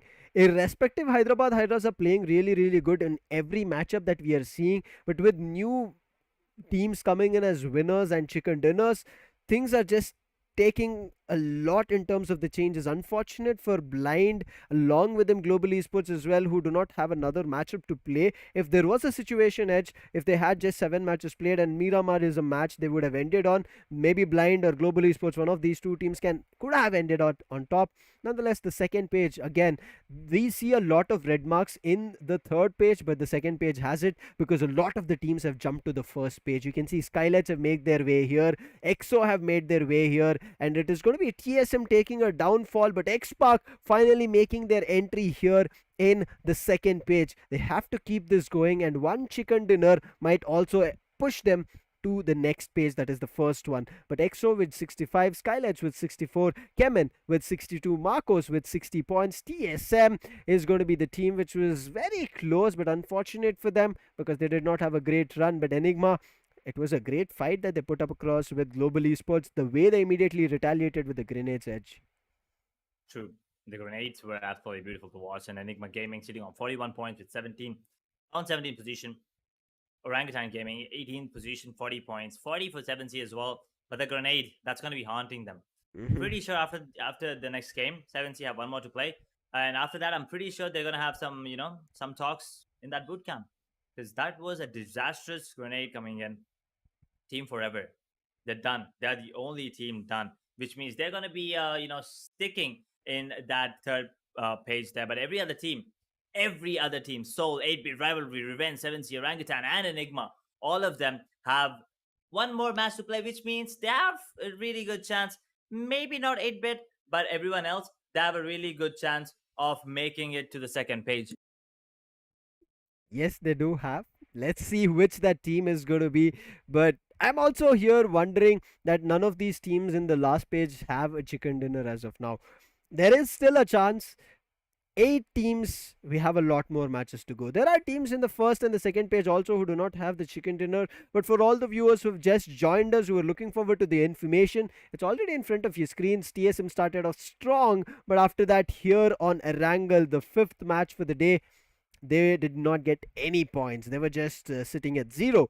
Global Esports, after their start on Miramar, getting the chicken dinner, they have been looking brilliant. They're right now in the first page. Nigma Galaxy, I mean, yes, they are striding up. They're making their way across. Right now, they might not be on the first page, but they're in the second page where they were nowhere to be seen. Marcos as well in the second page. Blind 11 places jump is what they've done and gotten themselves to the second position. As I said, they are not going to be playing on Miramar. It's going to be Group B and C playing out. But nonetheless, Blind, if they put up a performance like this, I'm telling you, Edge, the way Blind has switched up in their performances and strategies, there is a lot of changes coming. There are a lot of changes coming in, for sure. But also talking about the final map Match. there, it's gonna be Miramar, right? And also, who do you think is gonna come out on top? Because I have a really weird logic, and I want to say Okay. that, but I Yep. want to just take your prediction first. Who do you think is gonna come out on top? See, right now, I don't have a prediction of a team's name. I want a team, especially we were just seeing in the last pages, right? Those teams to make a comeback. Now, 8-bit, they have a chance. Just imagine in this last match, 8-bit, they're good. They have the aggression, but somewhere they do not have the information because of which, whenever they're looking forward to picking up a fight, it's going as a 1v1 and the opponent is taking advantage. So, I want to see the last page popping off and getting a chicken dinner for themselves. Okay, so are you ready for this? Yeah, Are you ready? For bring this? it on. So first thing, as Darsha said, AC last time Global Esports won, right? GE. The Mhm. second time AC they fought on the map of Erangel. It was blind. I know Blind. the team's name's Blind Official, Mhm. but let's just say it's Blind Esports for a second. Okay, so it's basically Global Esports GE, and then it's BE. So the Mhm. last time B and C fought, Nigma Galaxy won. Now what's the team that rhymes close to Nigma Galaxy? Enigma. So I think Enigma has this in the bag. It's a stupid logic, but my prediction is that Enigma is going to be winning. And because see, they have a map to play, right? They are going to be Mhm. playing this match, and also if they win, we're going to be having 12 different winners. Oh So yes. I mean, I'm rooting for Enigma. I can say, I mean, in a good way. I mean, no disrespect or, to other teams, Mhm. but it's just that I want my stupid logic to work, right? Something I don't know, because that is the most ridiculous thing. Even I thought. Even I know for a fact that is the most stupidest thing I've thought. But yeah, let's see if that works. I mean, this is how mothers feel about their children, right? Irrespective of whatever they do, Yo, they want to support it. So right now, this is a logic that you've thought about. So it's kind of your little baby, and you want to make it work. But true. I think that the logic in terms of rhyming is good. I give it 100 marks for that. Okay, a star also. But in terms of getting into the chicken dinner spot, kind of a little bit difficult because Enigma, they have again same. This goes the way that they're able to utilize their resources and the I would say the fights that they're able to put up. Enigma, they don't put up a fight. They kind of retaliate a fight, and that's one of the reasons I would say that they're unable to convert the chicken dinners. If they get in the forefront, and that's what we were saying, right? Semifinals lets you and gives you the opportunity to experiment. So let's hope Right. Enigma going completely aggressive and taking teams one after another because Miramar, it is a map that lets you do it. It lets you isolate teams and players. And it's a big map. So Exactly. positioning once again, they gotta be careful. And Enigma once again, since we're talking about Enigma, they are a kind of team that likes the third party. But we haven't seen. I Exactly. mean, we know what kind of potential they have, right? They have a lot of potential, and they have a lot of firepower there as well. Hmm. But I'm not really sure what's going wrong. But whatever it is, I'm pretty sure they're working on it, and I'm still Yes. waiting for them to pop out because once they start getting those frags, I mean, just like the teams of I mean, 8-bit as well. We're still waiting for them to. I actually want them to, go ahead and win this one as well. I Hmm. mean, keeping aside all my logics, but I think 8-bit, they deserve to have a chance there as well Yes. because right now they're sitting on 19 points, which is not a great thing. Hmm. Because moving on after this, we are going to be left with 12 games, right? 2 more days, and Yes. talking about that lead, I mean, the team in position number 16 and position number 24. If they have anything more than 50 after day number 3, then it's pretty much done and dusted for that last team because that's a huge difference. And I mean, it can be overcome. But at the same time, it's not going to be an easy one. It's not going to be an easy one, but Edge, there's one thing that I also want to mention, right? On an average, the teams are able to take up 30 points. Very close. Okay, let's even take 25. So all these teams, if they're able to play 4 matches per day, they should have done century on day one. 100 points. But right now, we are still seeing teams with 88 points. That's Hyderabad Hydras who are on the top. They are going to be playing this last matchup of Miramar. But 88 points and the end of day two. I mean, we should be somewhere seeing to 150 points, but this is the level of the competition that we are in. And Right. that's the reason that any team that you take up, whether it's going to be a fan favorite team, whether it's going to be a team who has, in the recent times, has completely boggled our minds, is unable to show up today, is because it's a new tournament and teams are doing some new things. They're bringing up their A game here and a lot of changes as well in the strategies. And especially, I mean, who does not remember Edge now? Because I'm talking about, we saw Blind getting the chicken dinner. I want to talk about them itself. If you remember, Blind were the ones who had a stronghold on Pochinki and nowhere else. But right now, Yeah. they have a stronghold everywhere. They're performing on every map. And this is what we say. It's all about that you get a little bit comfortable, uncomfortable, and then from there you start making your, I would say, aggression, or make your moves, make your path, and then you start building on top of it. And you just like Blind, maybe you get your chicken dinners on your way. Right. And talking about new things as well, Sam, I really like the way you shave. What are you doing every day? Is you doing it every day in the morning or something? Or Exactly. is it For a every day before bed? smooth, you need to get your game face on, right? Your game face best is just before the game. So you need to get a clean shave. Check out the Gillette razors. I this is a personal choice that I use. I do not go to anything else. It's going to be a clean one, and you kind of feel really, really smooth after that. And look at the camera; you keep shining, right? Yeah, I mean, I think I I've been gotta telling you from day try. one, Edge, It's. I'm just waiting. I'm waiting. I for a mean, yeah. It's. surprise. Let's Yeah, I see. mean, you gotta start off, right? You gotta Hmm. start somewhere. I mean, it's day one, so let's just. I mean, it's day two right now, but day one, day two, day three. Maybe by the time it's grand finals, things are gonna be smoothened enough. So maybe, somewhere. But talking about the matches again, we're Yes. left with one more for the day, Hmm. day number two, and the last one. There's a really good chance, to be honest. I mean, if the stats don't lie, there's a really good chance that we can see a second winner. I mean, the same team getting that second dinner for themselves. And there's Hmm. also a really good chance, a 50% chance, that we might be able to see a different one.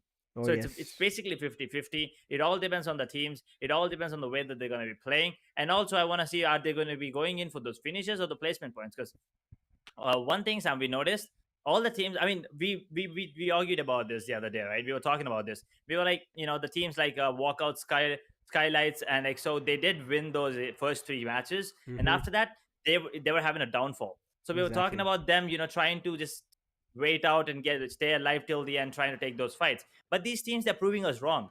They're not those kind of teams. They're like going in and fighting, but they're not working out in their favor.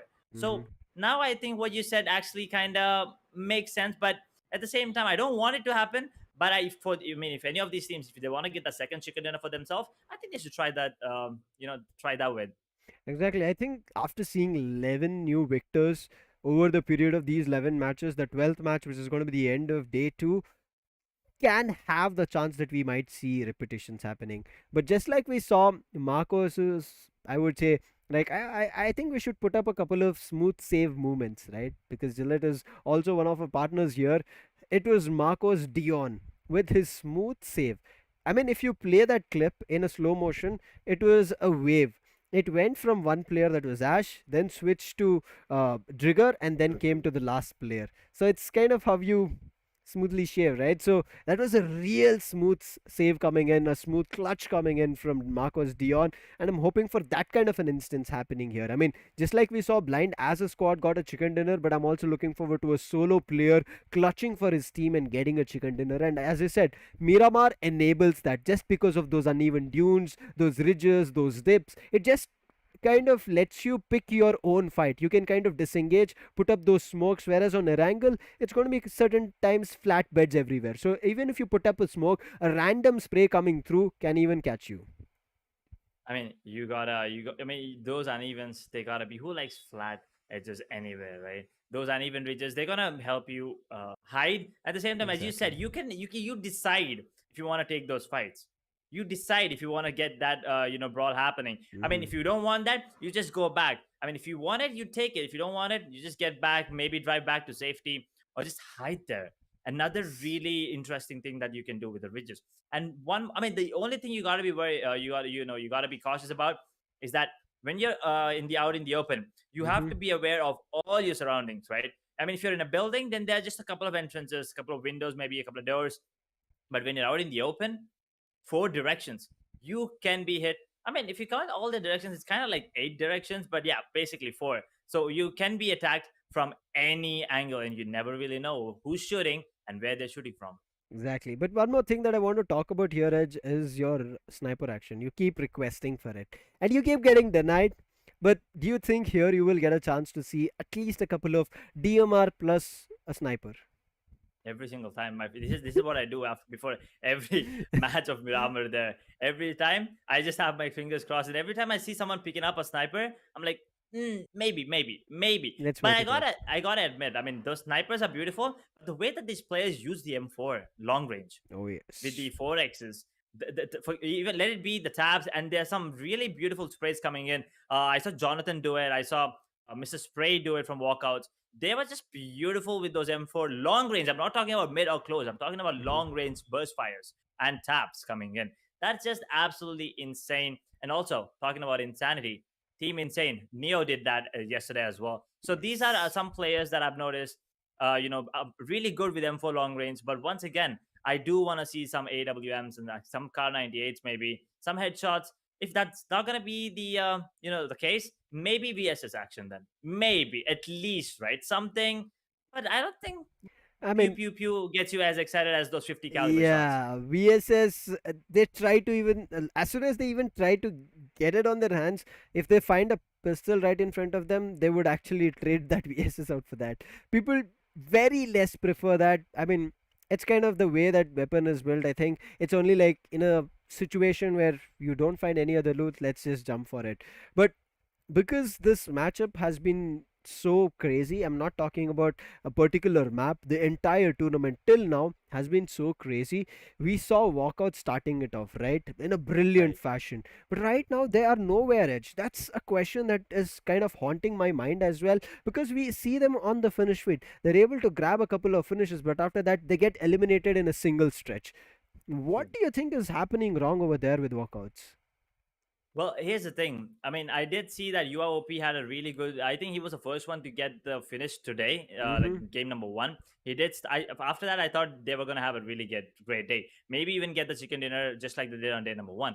But unfortunately, the positioning coming in yet again, the positioning was just not that great. But let's talk about that in a while. Right now, we have the game live. And one more thing I want to point out before we head on to the game, the way that blind just played, right? I'm not. Mm-hmm.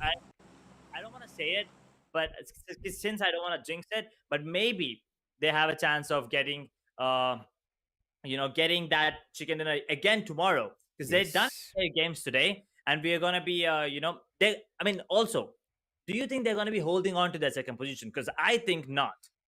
It's going to be very difficult because there are a lot of teams in the running race, right? This is going to be kind of a marathon for the 30 minutes, but it once the fights start initiating, it becomes a sprint race. It just gets, I would say, finished off within the blink of an eye. You end up finishing off Miramar. So there is a situation if teams, whichever does that sprint race very quickly, can actually topple down blind and the other team, that is global esports, these teams which are not going to be playing on this last action of Miramar. But the flight path right now, it's kind of, I would say, close to an even split. Close to Valle del Mar towards El Azhar is where we are going to be seeing the flight path, and teams are disengaging and parachuting themselves down equally on both the ends, on the northern and the western. I would say the western and the eastern ends of the flight path. But the circle, it'll have a little bit of a cut and a piece of the circle, but majority of it has El Pozo, and where teams right now still are traversing. They, none of them have actually gotten down. 7C, one player, I think it's going to be Sarang, or I think it's Prey God along with his teammate Prince. These two players have gotten down. The other players are still in their parachute. So I think 7C, they need to regroup with those players. Otherwise, it's going to be difficult. But the team you did talk about, Enigma, if they find these couple players from 7C, I think that's going to be the start. And then we might see Enigma completely getting their chicken dinner and dominating. Hyderabad Hydras on the other end, they're very up close. And this is going to be right at the edge of the circle. They spotted out XSPARK, and look at Striker. He wants to strike right now, but he has a mini 14. Immediately switching up to Thompson, but 420 OP is just running right now. He's just running, no breathing space being given, and immediately Striker realizes, you can see there, he's switching up. He understands once he's gone inside the house, he's picked up loot. You need the loot ASAP. Gotta make sure that you have everything that you need before you take the fight. Okay. He took up a DBS, took down a player from Revenge. Whereas I'm trying to figure out where that player from Revenge is. I mean, the team at least, because that one finish was too quick. And that's the reason you can see one finish in their name. And now you can't even see where the crate is or where the player is and where the other players are. Unfortunate for Revenge. Already losing a player. Fortunate for them. And that's not the kind of start that they wanted. But that's the kind of start that they're getting right now. And well, this can be a good one for them because they started off strong with one finish already. Like the first minute of the drop, right? And again, Team Hyderabad, they're still in this matchup. I mean, they're still playing this. If they are at the top, 88, maybe they're going to be the first team to cross that, 100. Let's call it a boundary as of now. I don't want to call it the century. But I mean the threshold basically. I don't want to call it a threshold because that's not going to be their limit. But yeah, if they cross that 100, it's going to be really interesting. NIGMA Galaxy as well. They have a really good chance of crossing it. They only need 29. So, maybe if you drop a 30 bomber, they can do that as well. But again, teams like teams like XSPARK, NTD, Enigma, OG, 7C, Revenge, Soul, Rivalry, and 8-Bit. All of these teams have a really good chance of getting that first chicken dinner for themselves. While everyone else, if they win, that's going to be the second one, which means the curse is going to be finally broken. But is that what we actually want? I would say no. I agree with you. I don't want to see a repetition happening. I did talk about it on day one when Darshita did ask the question whether there's going to be 3 chicken dinners coming in from one single team. I did say that I wanted to see it on day one because it was day one and one team which had aggression could have actually carried it for their next upcoming 3 matches or even 4 matches and gotten 4 chicken dinners if that worked out. But walkout started with that chicken dinner. They couldn't, I would say, hold it off, but also the teams immediately started reacting and adapting on day one itself. So it was bound to happen that getting consecutive chicken dinners would be difficult. Entity, I hope they are right now strategizing and thinking about their movements as well as this 7C. 7C, we've seen them pulling off some insane things. Along with that insane, I'm also talking about the stunts that they're able to do. Previously, they were the ones who initiated the fight on Revenge. It was brilliant. It was a great surprise.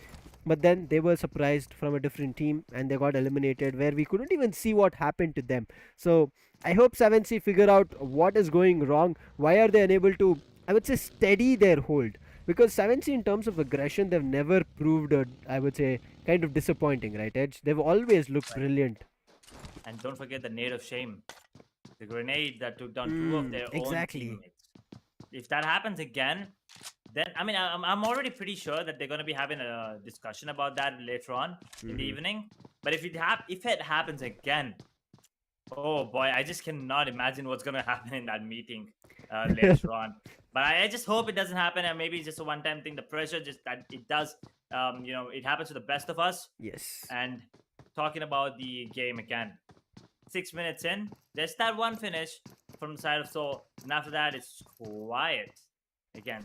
It's just people, there's players now running around trying to get that loot, get everything, and also weapon selection. Sam, I've seen a lot of players have 2 SMGs, 2 rifles, sometimes maybe a shotgun.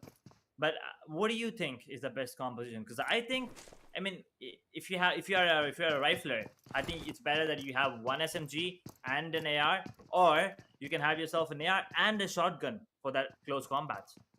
I agree with you on that point, especially if you see the forefront fraggers or the forefront warriors of any team. They generally have a rifle, maybe an M4, maybe a Scar, maybe an AK, and along with that, the deadly UMP.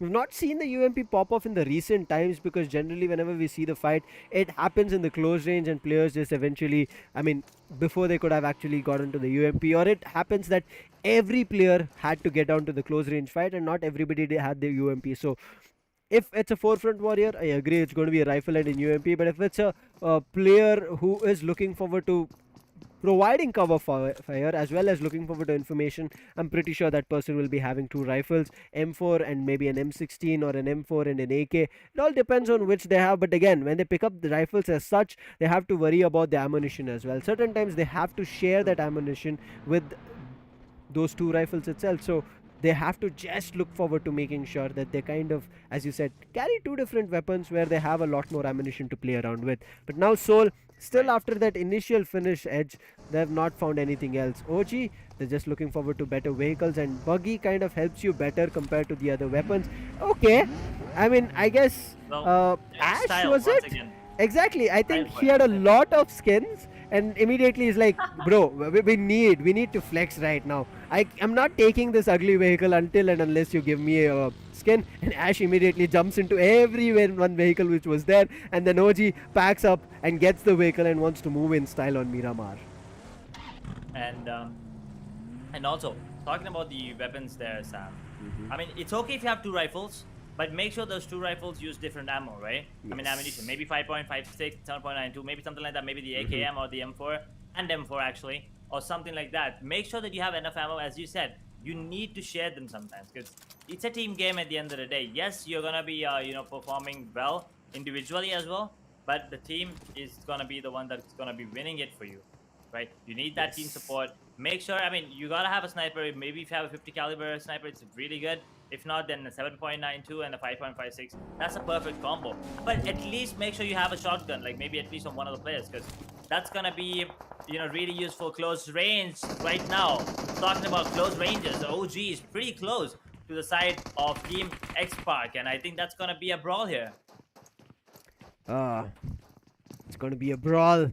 XSPARK and OG. This was a fight that I already thought when the circle, they were at the edge. I mean, we were talking about the flex, right? We were talking about the style points. They wanted to travel along the paths of these dunes with all those skins. But right now, if those skins don't prove good, it's going to be them falling apart. But they're looking that they want to make sure they do the damage on XSPARK. They find a knock and a finish, and there's no way of helping that player. And they wanted to provide the cover fire, but unfortunate Ultron comes out in the open. Now it looks like, I think it should be Scout alone surviving, and Scout does it. He does find one on Trigger, but immediately the trades coming in, and Scout also falls, and that's going to be the end for Team XSPARK, the first team to be eliminated. We did have hopes high for them because they did, I would say, stay on top of the two maps that we saw them on. I think Erangel and one was on Miramar. They held the top two spots, but after that, getting eliminated here means that the points that they were able to grab edge, their dreams of trying to get to the first page, at least on day 2, has been shattered.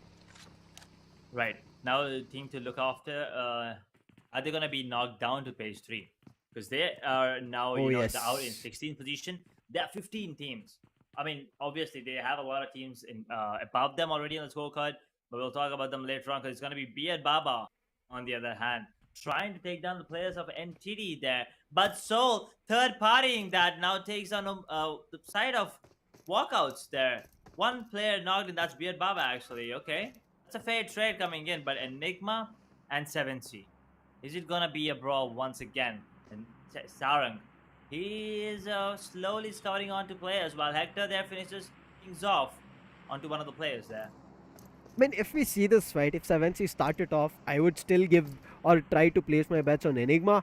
If it's just one team, Enigma are able to retaliate really, really well. But let's hope that happens. But right now, Soul, it's going to be another finish that they've already taken on walkouts. They're looking forward to another one, but Yuva OP is just hitting that gas pedal to the metal and just running away. It's been spotted from Goblin. He does the damage, but Mr. Spray, he is picking up a fight with Rivalry, and then he gets caught out with Nigma Galaxy.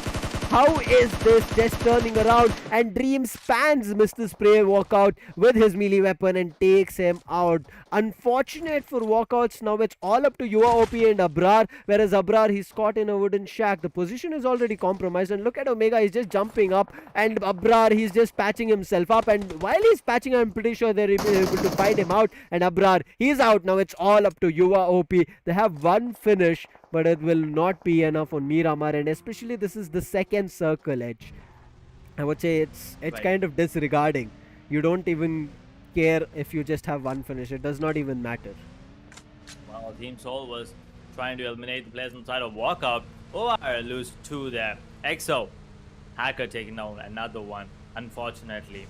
There, and now let's see where that third zone is going to be going in. I think it's going to be Creative Fields, but guess what? I'm wrong as usual. It goes towards east. San Martin and Power Grid. A bit of both are going to be included there, which means teams like 7C, ENIGMA, OR, OG, and NTD, all of them are already in the zone. And teams like EXO, well, they're going to be making their way back in, while Rivalry goes out. 14 teams left there, Sam. And Soul, well, they have a player down, and Omega almost crashed that vehicle. Omega, that's a Tesla, man. Come on. I understand That's this is not all a you. Tesla. Oh, there's a. That's a McLaren. That's a McLaren. I mean, we were seeing a lot of Teslas. I kind of got confused over there. Okay, that's got to be a McLaren. I mean, it's even more expensive, right, Edge? So let's wait. But the Sure, sniper, Eggy, he's ready for it. Why did you miss that opportunity? The 8x was there. A brilliant combination. He had the scope, he had the rifle. But right now, he missed the opportunity. And 7C will be back into hiding. Finally, Edge, your I would say wishes, your dreams, all the things that you thought about would have come if Eggy would have fired that sniper. He's teasing me.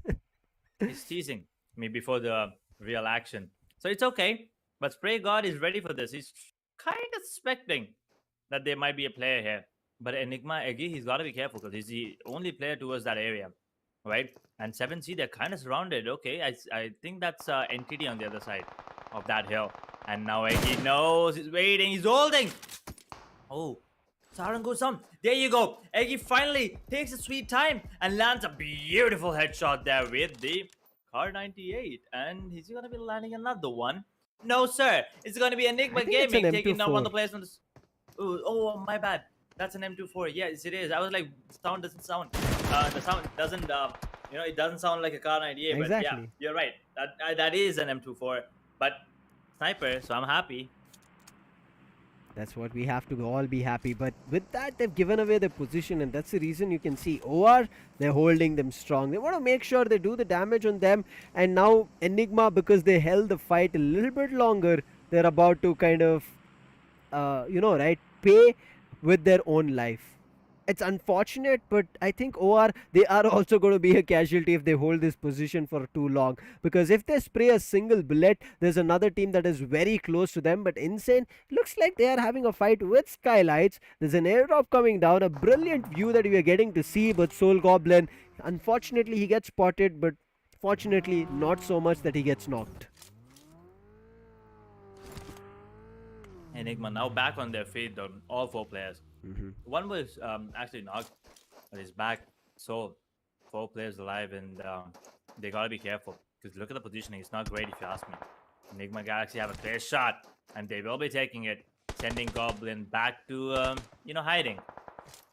They will be taking those vehicles and going back now.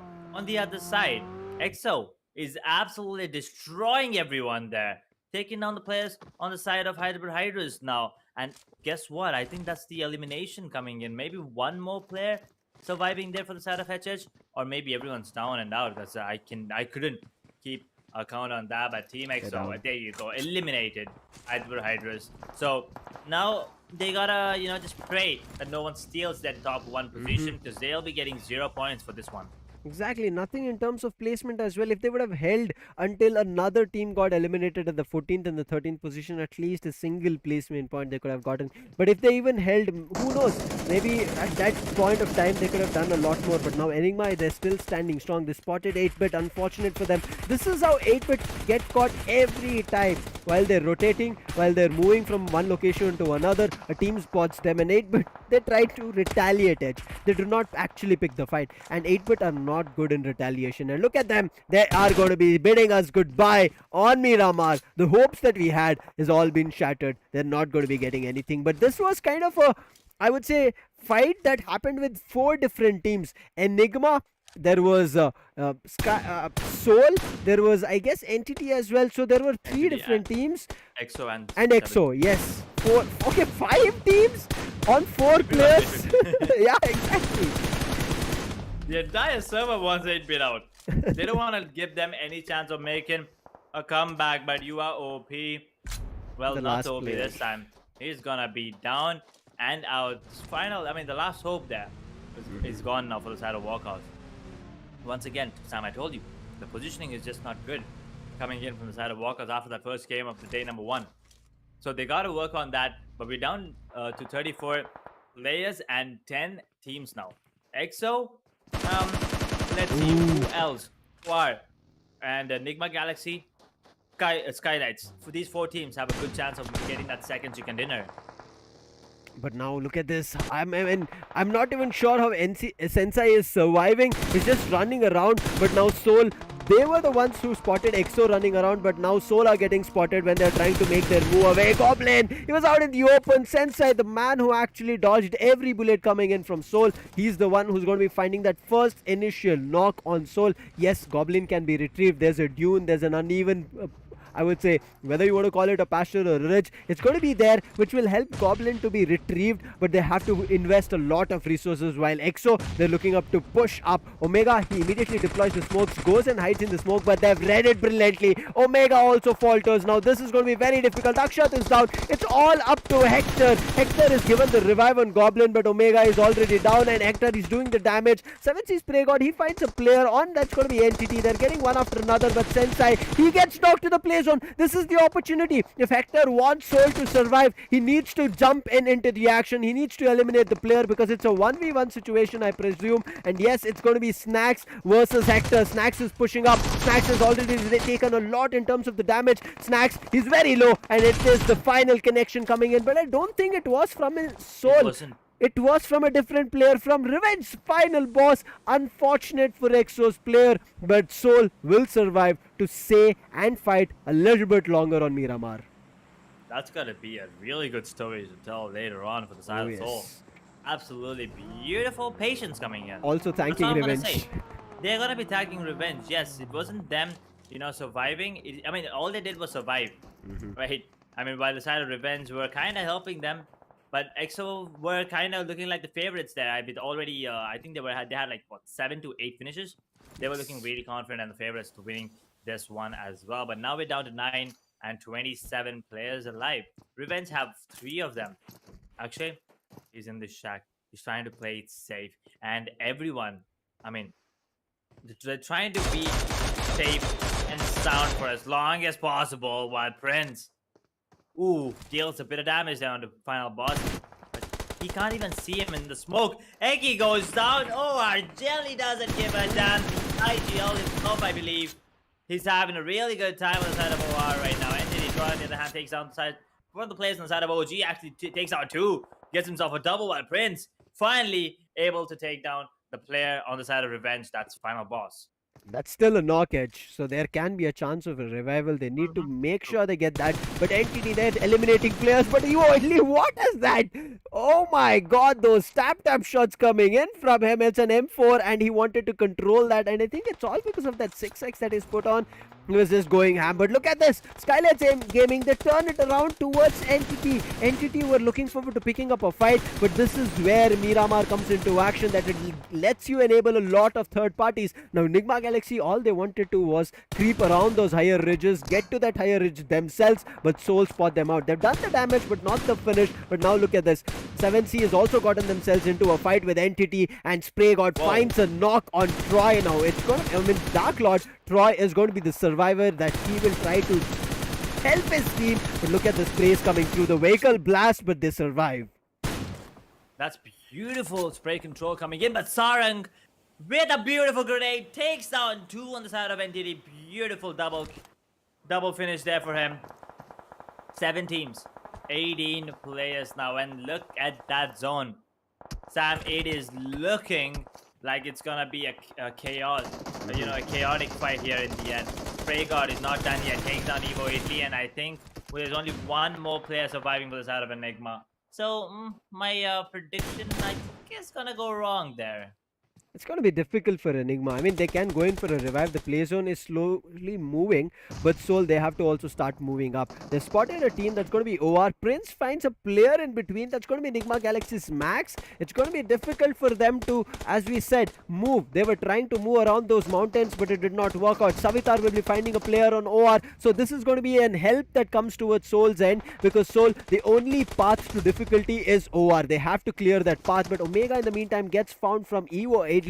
So Enigma, they're not going out. They want to still survive. Even though there's just 2 players, they're making the damage happen. But just because Soul, they do have a little bit of a hard cover. I won't call it completely an hard cover. It is the shack, the wooden shack, they're trying to make it work. Yes, there are a couple of smokes coming here and there from Soul. They understand that the only way for them to push up is going to be deploying a lot more smokes, preventing any kind of vision that OR has. But let's see if 7C fight with OR or Soul. They've spotted both the teams in a single stretch. That scope has given them the information that Soul has also to push, and even OR. And Sarang, he fights with 7C. He's going to be fighting with Goblin from Soul, and Goblin will be knocked, but not out of the game. Not out of the game yet. It's going to be Aditya taking down the player. Enigma Gaming down. And now Evo Italy is the last surviving player for the side of Enigma. Takes on one of the players on the side of 7C. And Aditya confirming that finish on Enigma Gaming there. And now 2 players surviving for the side of OR. And Goblin goes down to Savitar, which means Soul are in deep trouble right now. Aditya takes on the final player on the side of Enigma. Enigma is out. We're down to 5 teams now, fellas. Aditya trying to take down 1 more on the side of Soul, and he does manage to take down Omega. And now OR and 7C, sorry, OR, SKYLIGHTZ and NIGMA, all these teams have a really good chance of getting that second chicken dinner. I think this is it. I think this is the game where we're gonna witness that same winner this time. I think so. OR, they've gotten a chicken dinner for themselves. SKYLIGHTZ have gotten themselves a chicken dinner. Revenge finally fall, and it's going to be the final last 3 teams. 7C, if they make it work, they can get their first chicken dinner, but they cannot keep losing players like this. They have the higher ridge advantage, but in the same higher ridge, it's going to be SKYLIGHTZ also coming. And OR, they want to push back 7C. They don't want to give them the opportunity. There are grenades being exchanged, but Savitar, he's going to be the major role changer. If Savitar finds a couple of frags, things can change. But Aditya with his grenades, he's going to be finding Sarang along with him. It's going to be another player going down, and that's 2 players from 7C out, and Savitar will also be out. So it's going to be finally, as you said, Edge, it's going to be 1 team which has already gotten a chicken dinner previously. That's going to be yesterday, getting their second chicken dinner today. Whether it's going to be SKYLIGHTZ or we have to see. OR have 10 finishes for themselves. SKYLIGHTZ, I don't think they have double digits for themselves, but they have the players in advantage in the numbers. They do have that. I mean, they're now not only fighting for 3 extra points, they're fighting. I mean, SKYLIGHTZ fighting for 5 extra points in total, and had Orange, OR. If they win, if they get this, they're gonna be getting themselves what 1, 2, 3, 4, 5, 6 extra points. So it's all about those extra points that come into play, and they're gonna be going in. SKYLIGHTZ, they know they have a man advantage. No real utility left for the side of OR, and the Molotovs are gonna be coming in. Aditya is in deep trouble. What is the side of SG trying to do here? Because I can see those vehicles once again coming into play. Aditya, dodging that grenades, dodging a lot of grenades, to be honest. But look at that ridge. It looks like a goddamn cupcake there with the hump in the between. But look at SG, the car still They're just running in. Aditya finally decides to take that fight, deals a bit of damage, takes a lot of damage in return from that grenade that comes in from the side of SG. And now, Jelly, where are you? Aditya, he goes down, and Jelly, there's nothing that he can do. It's gonna be SKYLIGHTZ with the man advantage, with the utility, and OR falling down finally, and we have a repeated winner from day number 1. SKYLIGHTZ are gonna be your winners here for the final map of day number 2. It had to happen, Edge, because if you see the position where SKYLIGHTZ is right as of now, it's not good. So I think this is going to be the momentum that they wanted to build, the confidence that they needed in their entire journey of this Gillette 7C Invitational. This chicken dinner is going to be putting them back on the right track. After day one, they lost it. We did not see them anywhere until this last matchup. They were always getting eliminated, and finally getting this chicken dinner. We're going to be seeing SKYLIGHTZ a lot more as we will be tuning to day 3 as well. But what a way to end the day. The action was so good. Or Aditya was the anchor over there, Edge. If he would have eliminated Vexy, I'm pretty sure that whatever we saw right as of now, the situation that was there, we would have seen that OR could have gotten themselves the chicken dinner. But unfortunate, the situation of a 2v3. I would say, before we went about to start off the match, I did wish for a situation just like Marcus Dion did on Miramar itself, a 1v3, something like that to be pulled off. But I think just that lower edge that was there, which OR could not capitalize, could not come on top. But look at the amount of resources also. You also mentioned that the resources that OR had used up to just eliminate 7C was the major factor that they could not push back SKYLIGHTZ They were just investing a lot on 7C. on the side of 7C, because I don't know, maybe they wanted to make sure that we have a repeated winner, because 7C was the only one, and they had a man advantage, right? They were the only team with 4 players surviving as well. So maybe they wanted to make sure that we have a repeated winner. But whatever may the reason be, the way that they played OR, you gotta hand it to them. It was beautiful. But those grenades at the end, not really sure what SKYLIGHTZ was doing, because I saw one player fighting while the other two were just listening to music in that Lamborghini. Like, what was happening? Like, that's the question I have in my head, to be honest. If I get a chance to talk to the players, I'm gonna show this match to them, and I'm gonna what was going on. Like, what were the team comps? I want to know what was happening. What are you trying to do? Like, are you asking that guy to pull off a 1v2 against OR, or are you guys trying to maybe, I don't know, hit and run, trying to run over the players there? But because there were 2 players in the car, not 1, there were 2. So I just cannot come up with a logical explanation of that one. Same here. Look at me. I'm just fumbling on words, because there is no way as casters that we can think about even a reasonable explanation that we can come out of. So we'll just leave it at that. But I do want to talk about Soul. They was looking so brilliant, and there was a situation where 7C kind of tried to help them. They did find an initial knock on a player of OR, and I think that's where Soul should have capitalized and made their move. But they held. They thought that 7C maybe would actually put up a couple more fights, but that did happen. And then when they started and decided to rush up, they were getting easily spotted out. But Soul held their ground really, really well. They fought with walkouts. They fought with EXO. Revenge final boss, if he wouldn't have helped in that last frag on Snacks, I'm pretty sure maybe even Soul could have had a chance of being eliminated, because we know how deadly Snacks is. We know how deadly Hector is, but who knows who comes out on top of the situation. Never has health played a card in terms of proving who gets that victory. It is very kind of disregarding. You can keep that health away and you can just look at the fight, and then you will be awestruck that who got that chicken dinner for themselves or who came out on top. And that was the situation that happened with the fight that we saw, Soul versus EXO. But if there was a situation, if Soul could have actually gotten the circle to themselves, I think Soul could have had the chance of getting that chicken dinner edge, because not only were they reviving each other, but after every fight they put up, they were getting those resources back online. Exactly. They kept replenishing their inventory, those grenades, those medkits, everything, and even the ammunition. They made sure they were stocked. They make sure they had everything moving on to those final zones. But then once again, this is what the teams are playing for: 20,000 total prize pool. The team that wins the thing, wins everything, are gonna be going home with $8,000 US in their bank account, right? The team in Mhm. second position, 4,000, still a lot. Third position, $1,500 US. Fourth position to eighth position, they're going to be going home with 700, and 9, 10, 11, 12, 13. They're going to be going in with 300, and MVP.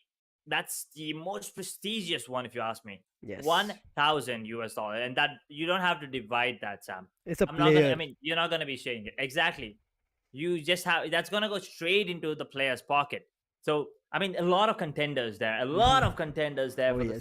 the MVP, but MVP, most valuable team as well. I mean, depending on the way that they play, on the number of finishes as well.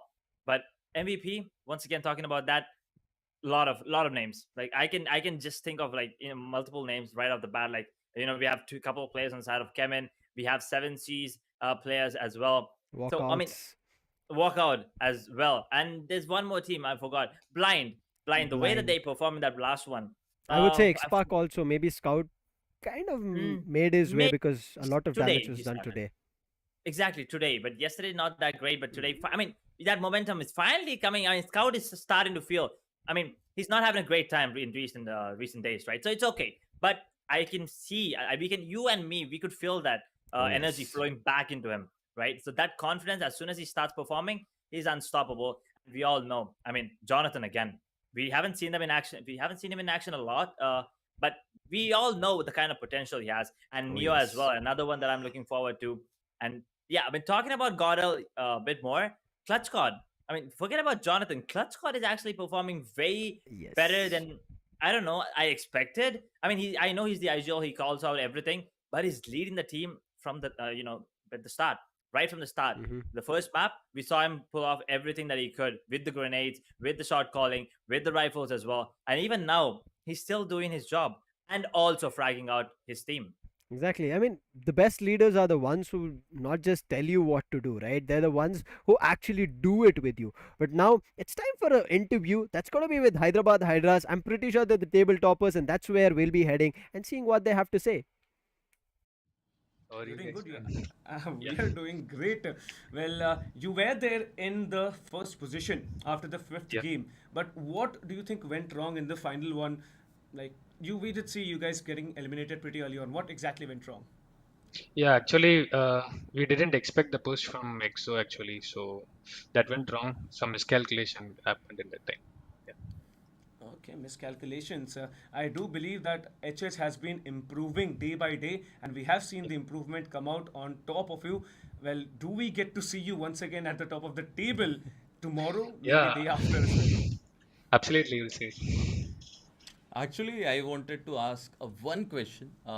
Like, what are your plannings for day number 3, or I can say day number 4, because you're already on top. I think so. We are definitely you are on the top. So, what are your plannings for the day number 3 and day number 4? Yeah, no change of plans and no change of strategies will happen. We'll stick with the same and we'll do it. Yeah. All right, all right. So I'm gonna ask a few questions to Carrie as well because I think he had a very big contribution in the third game. So Carrie, let's just transfer the headset to Carrie. Yeah. All right. Carrie, when he heard his name, Carrie was like, "Okay, I'm gonna also have to talk." But it's fine, Carrie. We're not gonna ask you a lot of questions. My only question to you, which is gonna be that the third map of Erangel, that was the fifth game today. There were so many opportunities. You could have just snuck in behind blind and taken them down as well. But why did you not take that dangerous move? Why did you not make it happen? My agents said to just survive, don't go for kills. Maxi is there already he's going for kill, and then I just want to survive that place. All right, but what if your IGL had said, like, go in and try and get everyone else? Because there were, I believe, at least 3 opportunities where blind had 2 of their players downed and only 1 was surviving. Were you like not willing to push and just play for the survival points? Yeah, because already Team XSPARK is there, I know. But let them take fight, and then after that, whatever happen, after that, I'll take that move. So third party is very important. Yeah, Simple. exactly. Well, I'll definitely be talking to you guys more, but I have another question, Carrie, for you. That there have been moments you have been helping your team get the frags on board for yourself. So, is it like you are given that free hand that you can go in for those frags, and your other teammates, let's say Striker, Maxi, you guys also like play collectively getting those frags, or do you like go on those solo independent frags as well? Basically, I'm playing a free man role in my team. It's look like if my team wants my help, I will go, and then or else I will play my game. That's it. I believe that is a That's very a nice strong statement. strategy. But it has become very evident that now HH being at the tabletop after game number 5, well, game number 6 overall, it's yet to come in front of us. Being at the top, it is also like painting a bullseye on your back. Many of the teams are gonna see that yes, it's HH in front of us. Let's just take them down. Do you have any particular idea as to what you're gonna do in case some team is rushing you or they're just gonna be trying to take you down? We should be strong in defense, I think. You should be strong in defense. So are you not strong in defense? I think, yeah, we are strong, but Okay. still, It's stronger, you Improving. mean? yeah. All right, all right. So thank you so much, guys, for joining us. I hope to see you again tomorrow because tomorrow is going to be another very important day. It is day 3, and then it's just going to Yeah. be one day left behind. All the best to you guys, and keep up the good work. Thank you. Bye bye. Bye bye. Take care. Take care. Well, I believe Divine. अभी तक हमने जो देखा है Hyderabad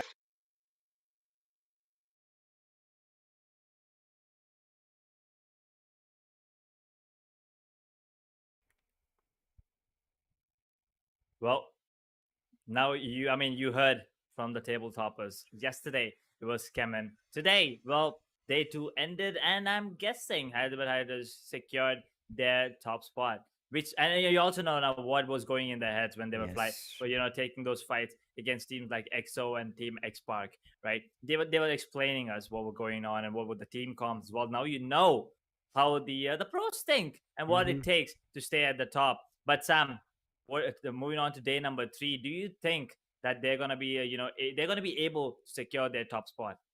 I think there should be edge because if you remember, we did talk about how their performance was on day 1. But yes, we'll talk about it a lot in the overall standings. But now let's head over to the match standings of this last Miramar action that we just saw. SKYLIGHTZ with that chicken dinner, 24 points. But on one surprising thing today, as of now, just one match we have seen Edge cross the 30 bomber. Every other match has just lied somewhere around 22, 24, 26. Nobody has come close to 30 points. OR in the second position, 10 finishes. They were looking good. They get 22 for themselves. 7C, they could have gotten the chicken dinner. They should have just held, but they split up in various different directions. They were looking forward to fighting with different teams and different players, and they kind of got eliminated in the similar fashion where different teams pick them one after another. True, but also with this game, SKYLIGHTZ are the first team here in the Gillette 7Sea Invitational to get that second chicken dinner for themselves. The only team that has done that in 2 days. Now, I mean, it's not a great thing. I'm just putting it out there because we haven't seen a repeated winner. But with that, okay. Okay. So my fault. Hyderabad Hydras are not the ones that are at the top. It's actually OR Esports that made their way to the top with 90 total points. Although didn't get the chicken dinner, I mean, they didn't need it, I guess. SKYLIGHTZ, that's a beautiful leap for them. 8 spots. They were sitting on what, 10th? And now they're up to 2 with 2 chicken dinners and 45 placement points with 43 total finishes. Their total is up to 88, while Hyderabad Hydras, they moved down to 3rd position. They're not going to be disappointed about it because they are still there. Only 2-point difference between them and OR at the top position. So they're going to be happy about it. But NIGMA Galaxy still holding strong to that 4th position with 82 points. Brilliant play right as of now that we are seeing. Nigma Galaxy did not move as you said, but we were talking about this, right? I will talk about Hyderabad Hydras again, but talk about the other teams right as now. 5th position for Blind. They've taken a little bit of a tumble and a downfall. 77 points for them. They were in the 2nd spot. EXO, they've made their climb here, Edge. Look at them at the 6th spot. Yes, they did get eliminated with Soul and Revenge kind of getting, I would say, cornered there over there and kind of getting sandwiched. Nonetheless, Global Esports and Godlike, they've also been pushed down. 74 points for them and 69. These two teams, except had already played 8 matches, so you cannot hold them strong for that kind of mistake happening, that they had finished their matches very early on. But again, a new day comes, and on a new day we'll be seeing those teams performing again. But as I was coming back to the point of Hyderabad Hydras edge, we did talk about this, right, where Hyderabad Hydras in the first few matches, I think the first four, there was nothing that they showed. And all of a Absolutely. sudden, then a chicken dinner, second page, then they make their way into the first page. And today, at least for 2 matches, they were on the table top. Yes, the difference is just 2 points, and that's the reason we said if Hyderabad Hydras held themselves a little bit more for the 13th, I would say the 9th position, or maybe even the 7th position, they could have held their first position. Nonetheless, if a team has the capability from a match of 4 matches, nothing that we have seen from them, and then in the 5th and the 6th match they come up and show up, we have a lot going on for them. But now let's talk about the second page, and starting it off is going to be Insane, who are also pushed from the first page. But the difference between them and Godlike, who's sitting on 8th position, is just 1 point. Mm-hmm. So once again, and another thing, I keep pointing this out: 37 finishes to 31 placement points, which indicates that Team Insane are an absolute beast of a team, and everyone need to be looking out for them. Revenant, on the other hand, they're now pushed down to 10th from 8th position, down to 66 points. Yeah, they are down to 66 total points. CHEMIN Esports from 1st position to 11th. A drastic change. Yes. But we all know they can absolutely. I mean, to be honest, it doesn't matter even if they're in the 16th position, because they will qualify, right? But they want to show that dominance. They want to, tell everyone that they are the kings, and they want to make sure that they're sitting at top by the end of day 4. I mean, you never really know if that's going to happen. But Marcos Gaming holding on to that 12th position with 60 points. Entity Gaming with 59. 58 is TSM, and Walkouts are going to be 50 points. I mean, I think a 2-point difference between them and 16th place. So not a lot, but one team, actually 3 teams that are still struggling: Team Forever, Rivalry Esports, and Teammate Bet.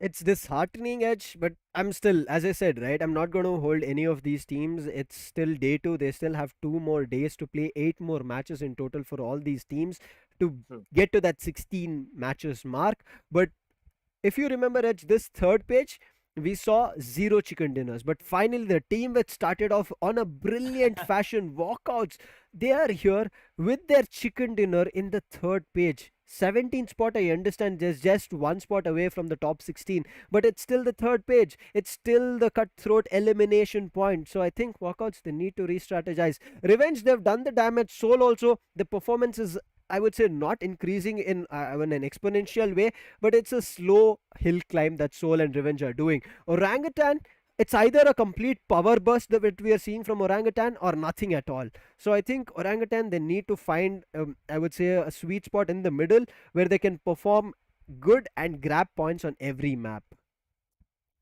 True.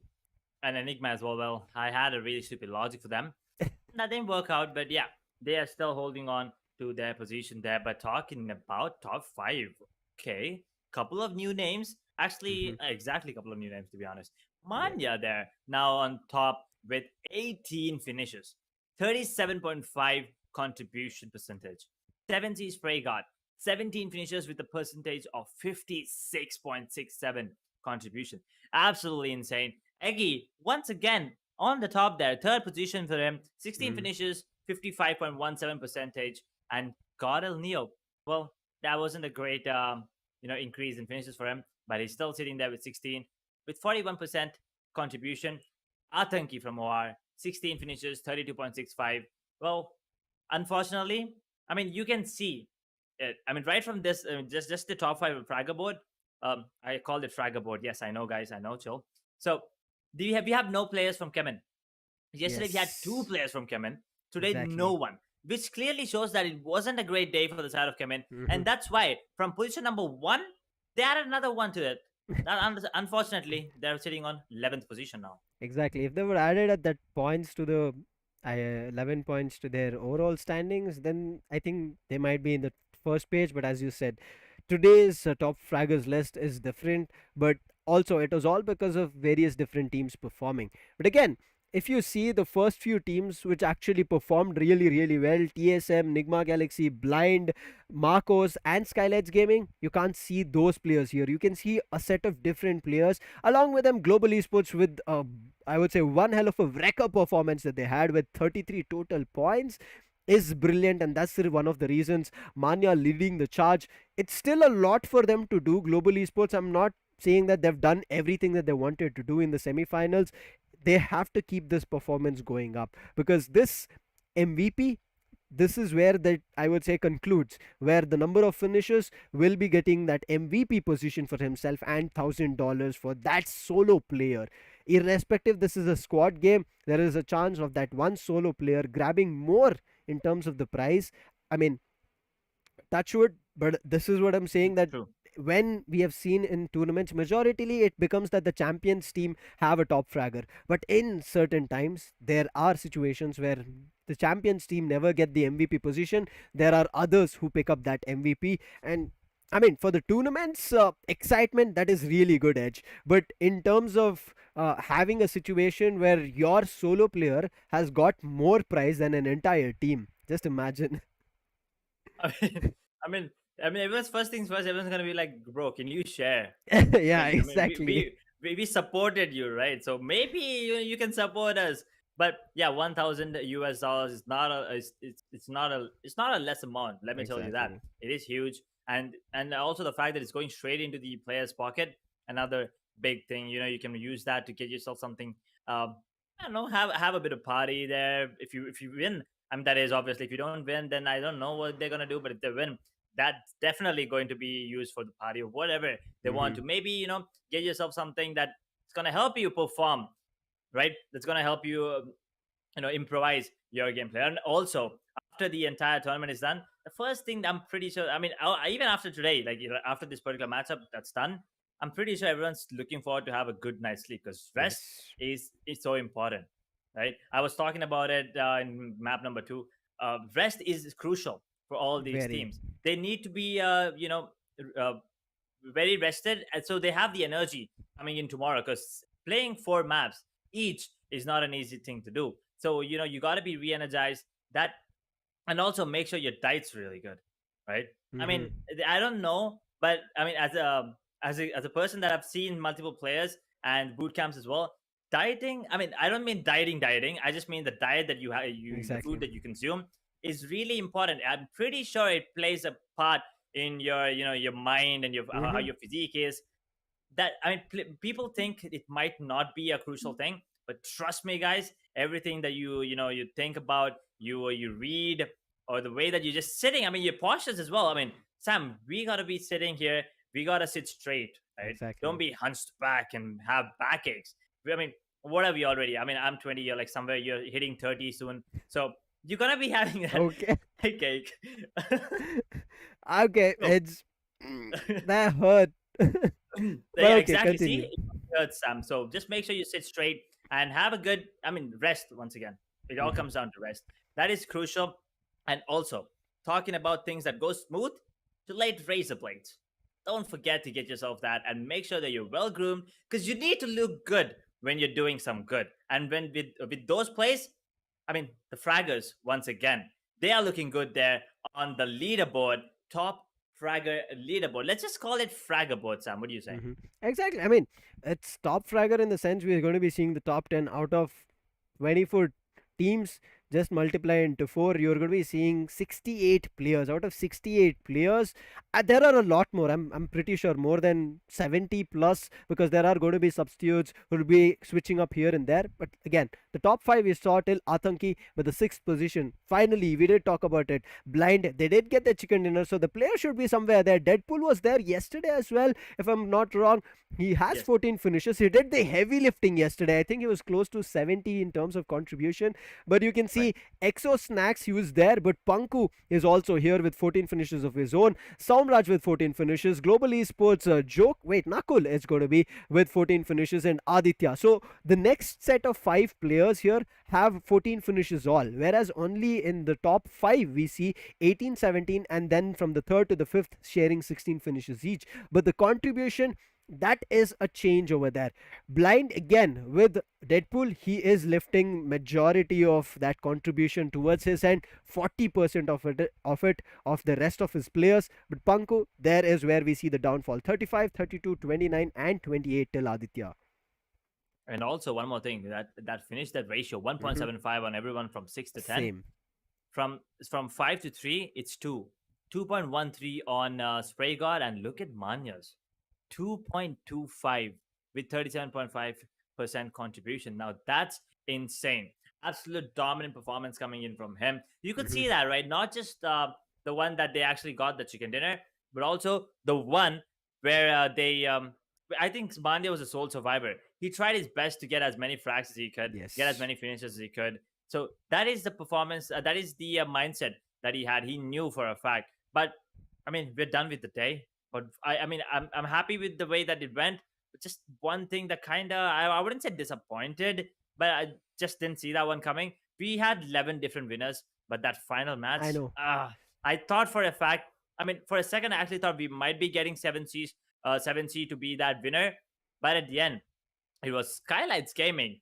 I mean, they started off well, but they ended off the day in a much better place. But right now, I quickly want to walk our I would say, viewers through this insane play coming in from Marcos. Get your mark on movement. This is the mark that he put. I mean, there's a kind of this you say, right? You play wordplay with it. Mark is going to be the mark that we are going to be using. He made a huge dent with that. A brilliant play, Marcos Dion. I'm pretty sure a lot of us are going to be remembering that. And yes, that was the reason that Marcos got their chicken dinner, and that's the reason BGMI has the possibility of giving you those instances. Let's hope in the upcoming days. And as you said, right, 12 matches done. We wished for 12 different winners, but tomorrow is a new day. With this one team getting that victory in repetition, getting their second one, I don't think day 3 is going to be the same. There might be a couple more repetitions, a couple of teams getting their second one, but I guess, as we say, right, day 2 and day 3, a couple of comebacks do happen. Teams put up brilliant performance, as you said also. Teams rest and then they figure out a way of what they should do better in the upcoming day. They change their mindset, and I think that's going to be a new strategy that we'll be seeing on day 3 edge. And there are going to be new teams coming on day 3 as well. But I mean, there's still hope for 23 different winners, right? Exactly. Just one game still. One game. So one team, unfortunately, but SKYLIGHTZ, I'm pretty sure after this performance, they're going to be looking to get that third one for themselves as well. Yes. So I'm looking forward to see if there's going to be any other team that's going to be getting that second chicken dinner, or they're going to be going in with the same trend that they followed for 2 days almost, just one repeated one. But moving on tomorrow, once again, it's going to be the same cycle. Erangel and Miramar, right? 2 maps 3 times each, 6 maps every team. They're going to be playing it they're going to be playing 4 matches. And with that, we're going to be done with 3 days. So we only have 2 days of semi-final action left. They got to make sure they're in the top 16. And the teams that are already in the top 4, they are pretty much in a good spot. I would say just a good spot. I'm not saying great and confirmed. Right? They can still, even the team in number 1 position, they can still tumble and fall down to anything below 16. It can happen. So they got to make sure that consistency is still there moving on to tomorrow. But you got to make sure that you're at least in the top 20. I would say 20 by the end of day 3 for you to have a chance. I'm not even saying for you to secure the spot. I'm saying for you to have a chance to, at least qualify to the grand finals. Exactly. We'll be looking forward to that, but day 3 is going to be a little bit hours away before we reach. But in the meantime, for all our viewers, if you've enjoyed, if you already hit that like, thank you. If you've not, hit that like and subscribe, and again the bell icon. It'll support us as well as it'll help us reach a lot more BGMI lovers. We'll be seeing you very soon, but in case if you have any queries about this tournament or any upcoming ones, feel free to reach out to us. Our Instagram handles are right below our cameras, even for Darshita as well. She did join us. So on behalf of Darshita, for Edge, as well as me as Lucifer, we'll be signing out on day 2. Thank you. We'll be watching you and meeting you very soon again. Until then, take care and bye-bye.